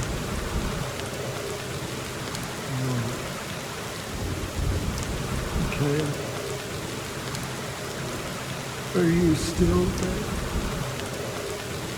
Take my hand and come with me. We'll leave this place. You'll embark on a long, long journey, shrouded in darkness. But fear not, as a touch of red will be awaiting you at the end of the path. That's the color of existence. Follow it, and it'll guide you and illuminate the way out. By doing so, you'll eventually reunite in the warmth of the sunlight. Thank you. May death be the end of your boundless dream, guiding you back to the waking world. Welcome to the horizon of existence. This place is one of the thousands of manifestations belonging to the sleeping and shapeless. And it's also an exit out of the nihility for the awake ones. Let's bid our final farewells here.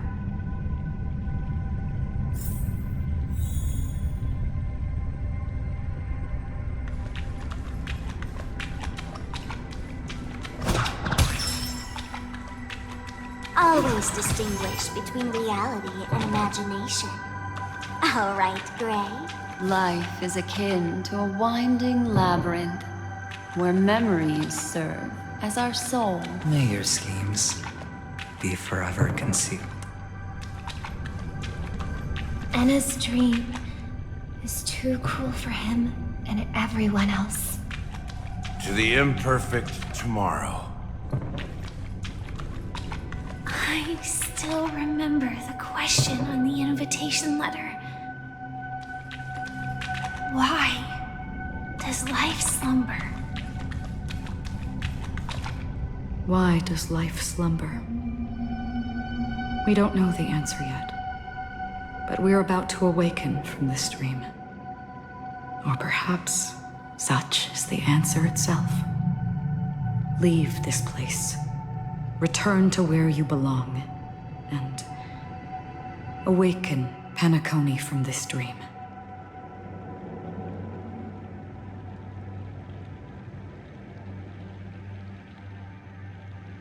As I said, our plan is not about convincing everyone to choose the right path, but about inspiring them to save themselves. So, when will people actively save themselves? The answer is when they are in desperate situations. Like a drowning individual in the deep sea. When one's body and mind bear immense pressure, agony, confusion, and despair will follow. I firmly believe that. The fragility of humankind often freezes them in their tracks. But in truly desperate situations, they will strive to save themselves. And now, Penacony has enough heroes to lead them forward. It's through this inherent, self-centered instinct that people exert their utmost effort, even when they know their struggle is fruitless. As absurd as it may seem, it's their resistance. As for now, it is time to guide them, not as a savior, but as a nameless among those mortals. In this way, you will reunite in the warmth of the sunlight. The rain is intensifying. Before we part ways, please allow me to ask a few final questions. So far, you have forged unbreakable bonds with numerous individuals and entities in the sweet dream. Might I ask if you fear severing these bonds with your own hands?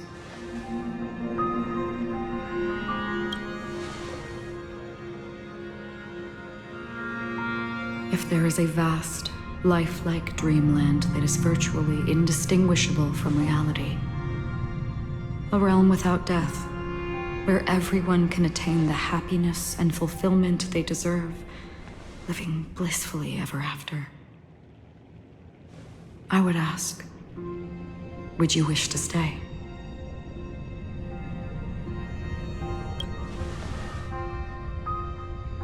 Imagine if this splendid dream were fated to fall apart. Friends, family, strangers, followed by the gentle breeze, soaring birds, the stars, and ultimately yourself. Everyone and every face they remember, the joy and the heartaches, the vows sealed and those left hanging, all will inevitably march towards a predetermined ending. If you had grasped the journey's finale right from its inception, I would ask, would you still embark on this journey?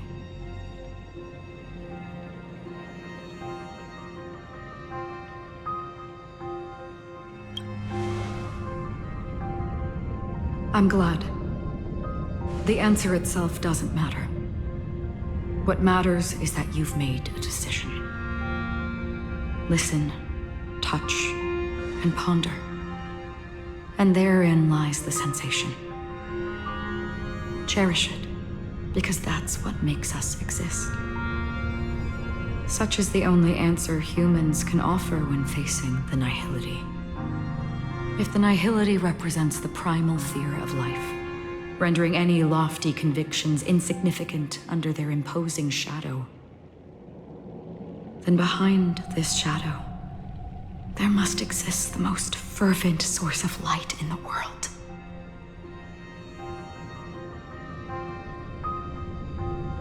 Just as every life that edges closer to death fervently approaches the end of the nihility, we must pursue that primordial light. To think you exist in the nihility,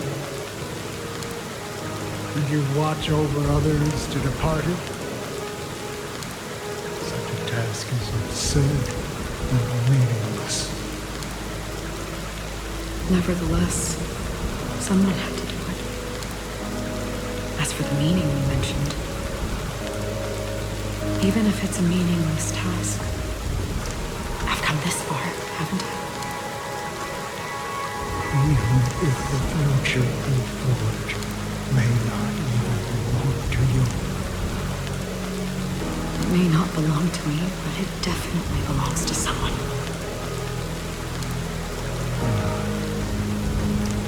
But hardships you must have experienced.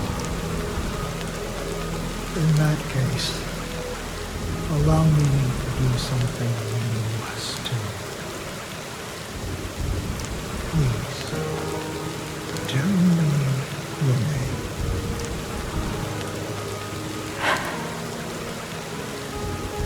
Perhaps my existence will vanish in the next moment. Nobody will remember this conversation or your answer. But I believe your name should be remembered. And this universe will remember it as well.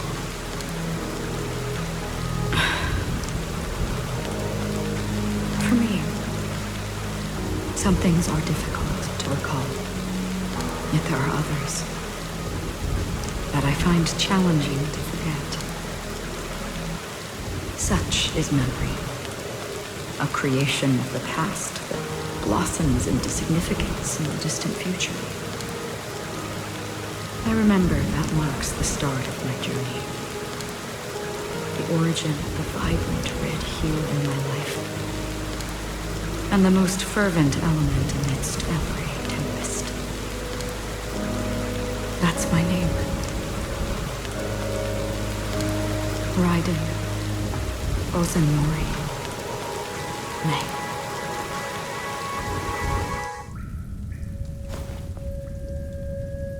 The Golden Dream is getting restless. In the coming long nights, I'm afraid you will face many setbacks and witness many tragedies. And in the end, you will only see in black and white. But please believe me, that in that monochrome world, there will be a glimpse of fleeting red. And when you make a choice, it will appear once more.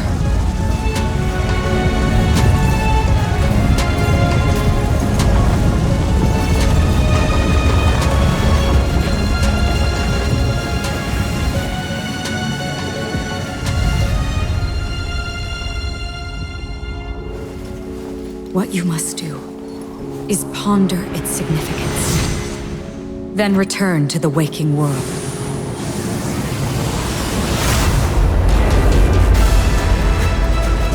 That's where we all find our answers.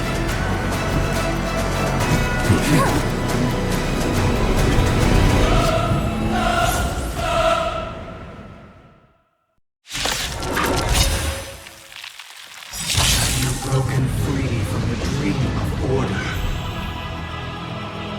We've done enough sleeping already. Let's show them a wake-up call.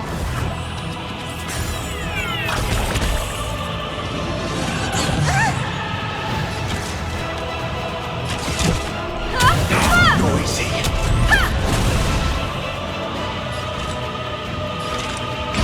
In the still waters of oblivion, I guide the wandering souls.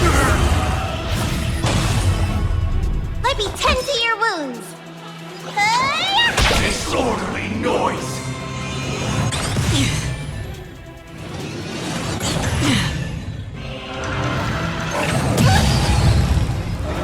For how can the weak be righteous?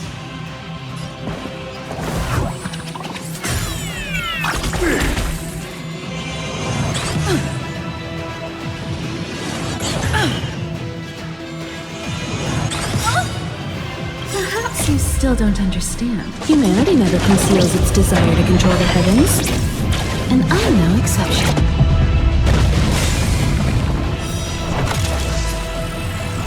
Disorderly noise! I weep for the departed.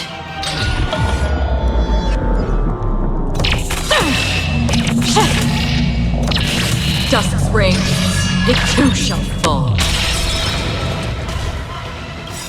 Why is everybody silent? Time to... What's in your prescription? Much obliged. All things are part of the melody. Let's play our own melody. Let the show begin!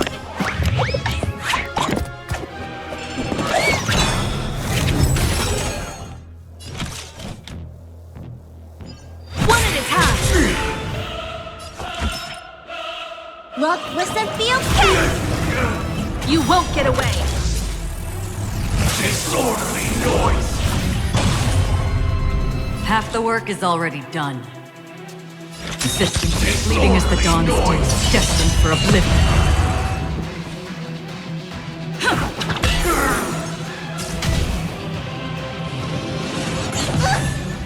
Combat is a series of precise mechanisms. Disorderly noise! Everyone, keep up with my tempo.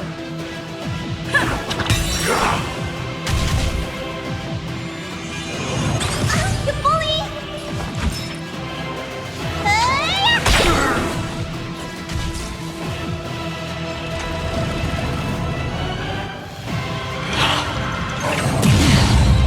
Sink into a dream.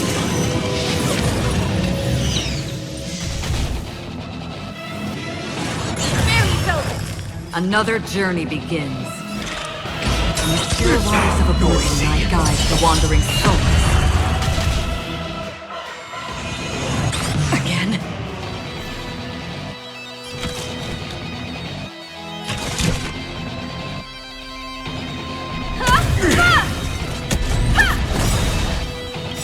Perhaps you still don't understand. Humanity never conceals its desire to control the heavens, and I'm no exception.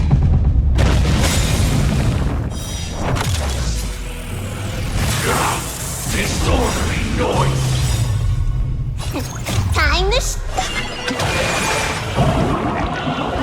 What's in your prescription? Don't worry, it's just a scrape. I weep for the departed.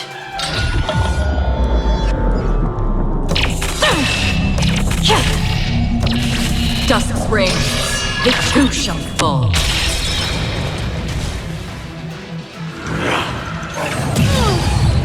Sing together!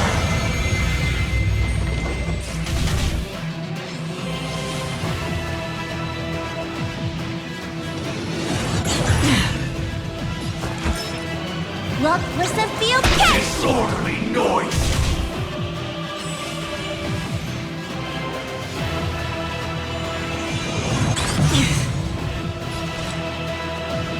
Consistent, fleeting as the dawn's dew, destined for oblivion.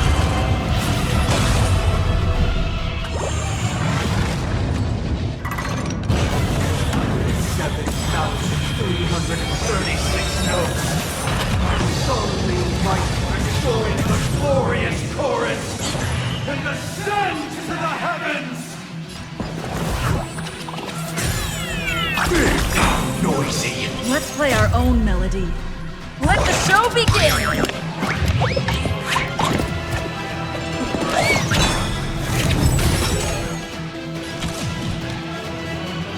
One at a time!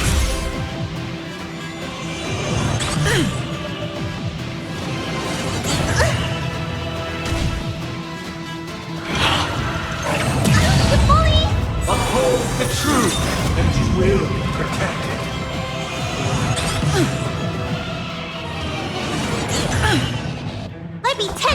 wounds! Everyone, keep up with my tempo. Awaken from your dream.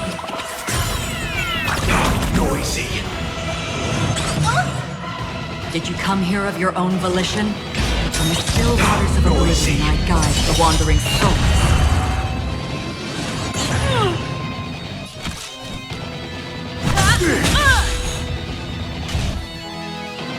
All things are part of the melody. Your treatment's not done yet! Did you miss me? Time to show you. What's in your prescription? Great teamwork. Dreamscape is indistinguishable from reality. Can it still be called an illusion?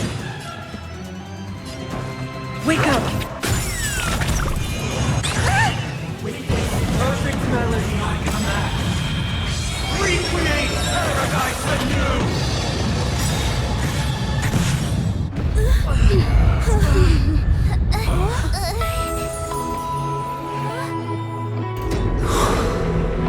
Music.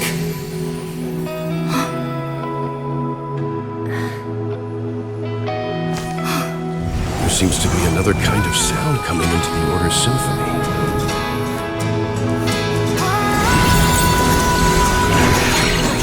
Penacony's first and last disharmony.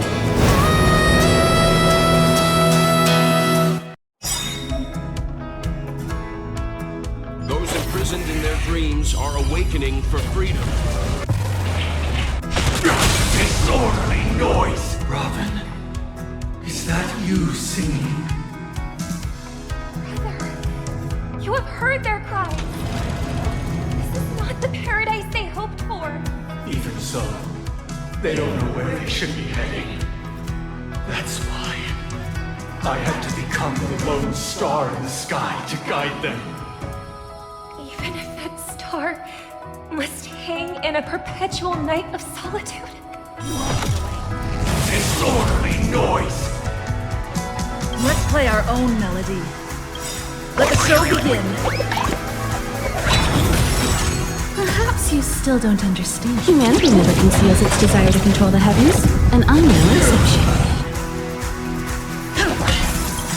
I weep for the departed. It too shall fall.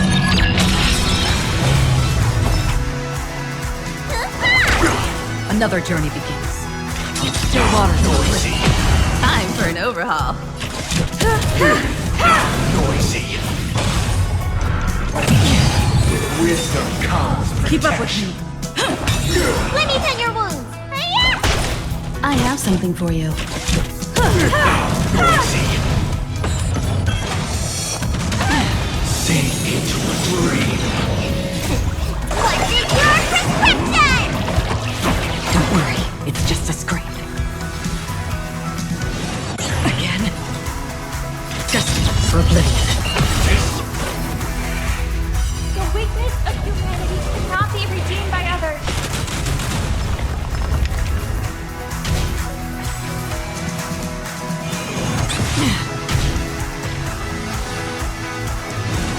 Still singing. Again? All things are part of the melody. Wait for good tidings. Need a doctor?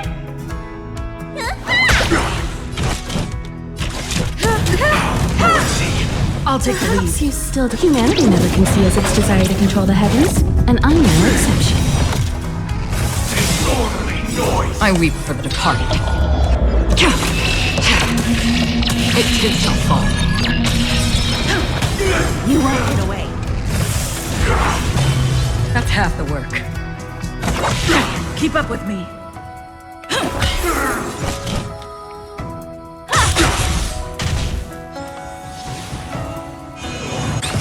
Let me tend your wounds. Don't worry, it's just a scrape. Gods awaken! Let the show begin. Time for your prescription!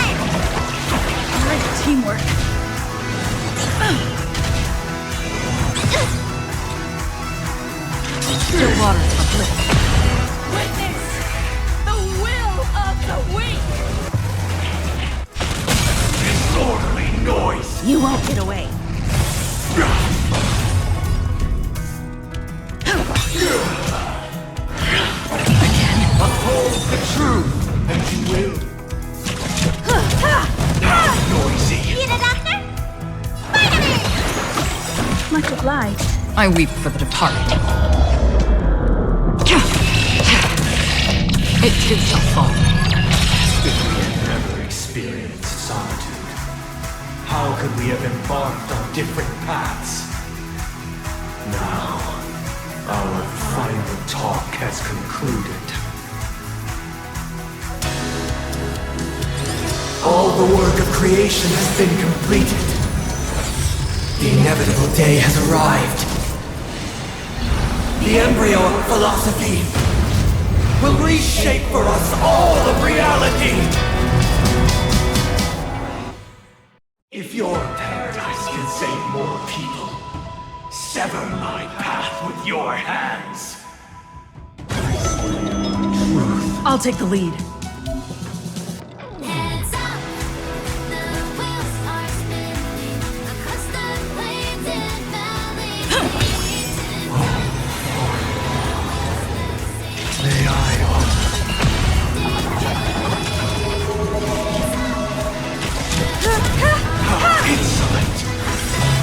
Perhaps you still don't. Humanity never conceals its desire to control the heavens, and I'm no exception. I command you to heed my summon. I have a bad feeling about this.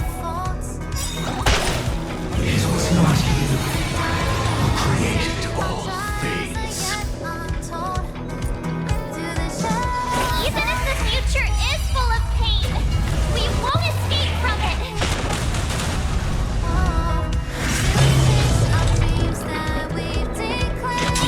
It slipped. It was humanity that created you. My skin will become the foundation of our paradise. Let the show begin.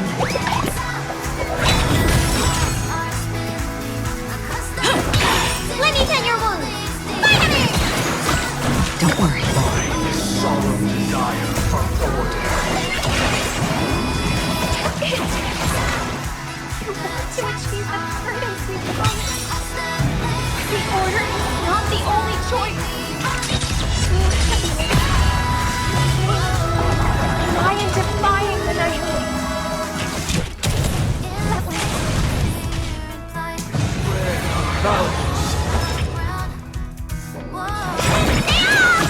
Much obliged. I'm a noble soul. Don't be shackled by the past.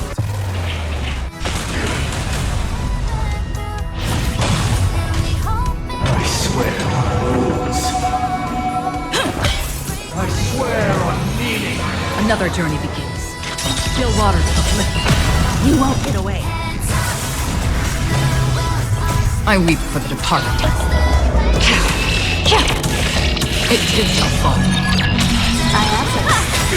Keep up with me. Perhaps you still don't. Humanity never conceals its desire to control the heavens, and I'm no exception. Wake up. Blasphemous.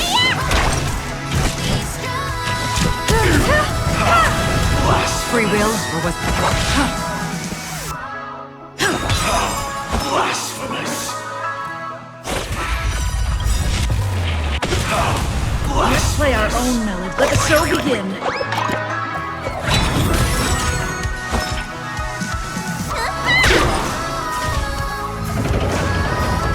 I swear on truth. Listen up. I swear on calendar. I swear on words. another journey begins. Destined for oblivion. I weep for the departed. It too shall fall. I swear on vows. I swear on rules. Wake up! I swear on meaning. I swear on human dignity. Still waters uplift. Awaken, judge of the world! I'll take the lead.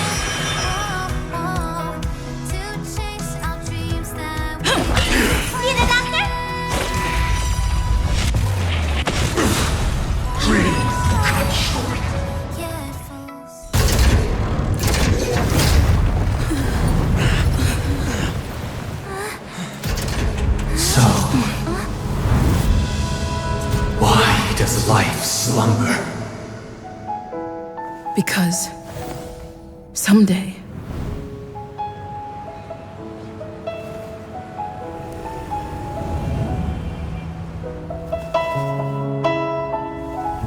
we will wake up from our dreams.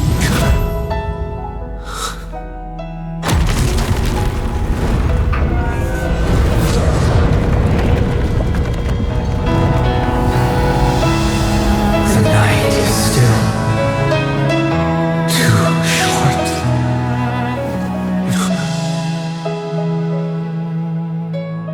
Brother, the dream is over.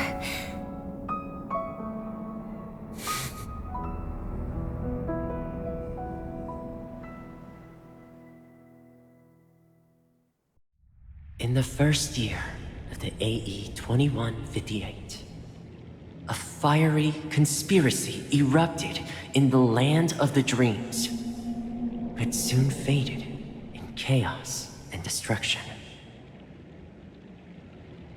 Whispers carried the tale of those fateful 48 system hours, when a sun teetered on the precipice of collapse.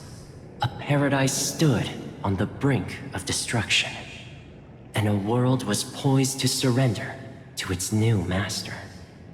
Amidst it all, a body decayed, a pack of vultures gathered, and a brother and sister were doomed for eternal separation. And so, an eon succumbed to slumber once more. Some celebrated this fall, while others mourned. Among the insignificant witnesses, mere specks in the vast tapestry of the universe, it was said that this time, the Eon met their demise with dignity. As the cosmos bathed in the radiance of a pure dawn, a tempestuous storm brewed on the horizon. The chant of everything for the Amber Lord grew ever louder. Yet, no matter how one contemplates it, time inexorably swings Klapot's colossal hammer in eternal cycles. The tale of the Astral Express reaches both its conclusion and a new beginning. Time marches forward, heralding the arrival of a new chapter in the history of trailblazing expeditions. Brother, do you think the stars will fade away? Where did that come all of a sudden? Because the constellation that looks like a bird, the Torrent Eagles, looks a bit dim lately. It's the Torment Eagles. Don't worry, it's still there. It's located in the inner ring of Penacony and can only be seen when spring and summer overlap. As for the question you asked, I think stars do die, just like people. But do you know, sister? No star actually belongs to the present. The light we see from them is from a long time ago. Even after the stars perish, their light will travel millions of light years, spanning countless years, to illuminate the night sky of another world.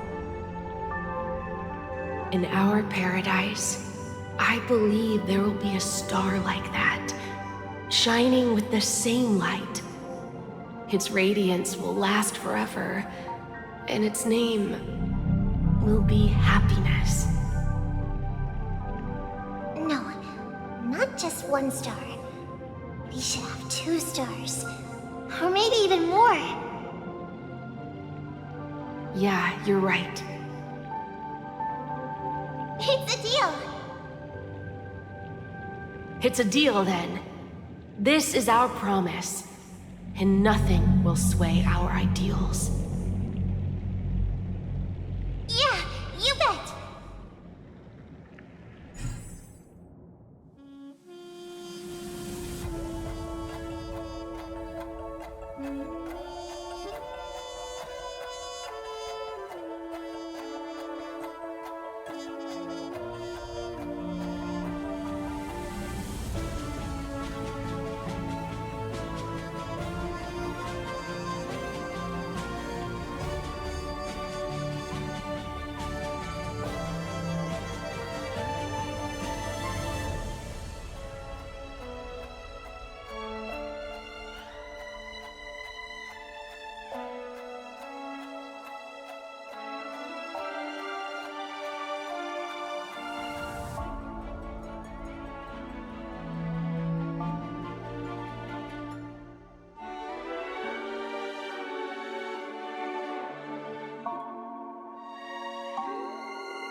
It's a pleasure to hear your voice again. Congratulations.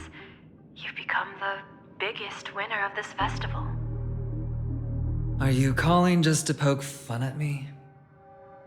No. I'm just impressed. Not only did you venture alone into Penacony and discover the truth of Dreamflux Reef, but you also managed to escape with the help of that Knight of Beauty. Remember the recording you received from your Trailblaze friend? It's now the most valuable chip in this game. However, this came at a high cost. Losing a cornerstone is a hefty price to pay. Diamond just called a meeting to discuss what to do with you. Just as I expected. So is Diamond planning to demote me, or kick me out of the 10 Stonehearts? Why don't you take a wild guess? Well, alright. Then I'll guess. He's going to promote me to P46. Alright. What will you wager? Are we talking about a real bet here? I don't want to wager anything just to escape your clutches. But if it's just a friendly bet, I'll put on the line what I did when we first met. I'll bet my life, ma'am. Interesting. But since it's Diamond's call, no one can predict the outcome. I'm on my way to Penacony. Once everyone is settled, we'll return to Pier Point for the final showdown. Sounds like I'll be out of the action for a while. Finally, a chance to kick back and relax. Yeah. Leave everything to me and Topaz, child. Thanks to you, as soon as the Jade Stone was delivered to the family's compound, we finished up our preparations. The seeds we planted have taken root. Soon, it'll be time to reap the rewards. Huh?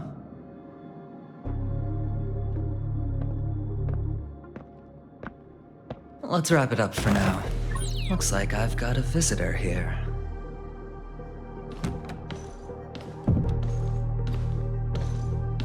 Oh, so many surprises today. Didn't expect a Galaxy Ranger and wanted criminal to show up here. One who managed to take out 2 IPC members under the noses of our fleet. Do you understand what that means? Screw wubba boo, I just put him to sleep. Don't try to intimidate me with that nonsense. Besides, I've taken down more IPC lackeys than the residual value you squeezed. And I don't mind adding a few more zeros to my wanted poster. I have a question for you. Be honest, or I don't mind putting a bullet into your head.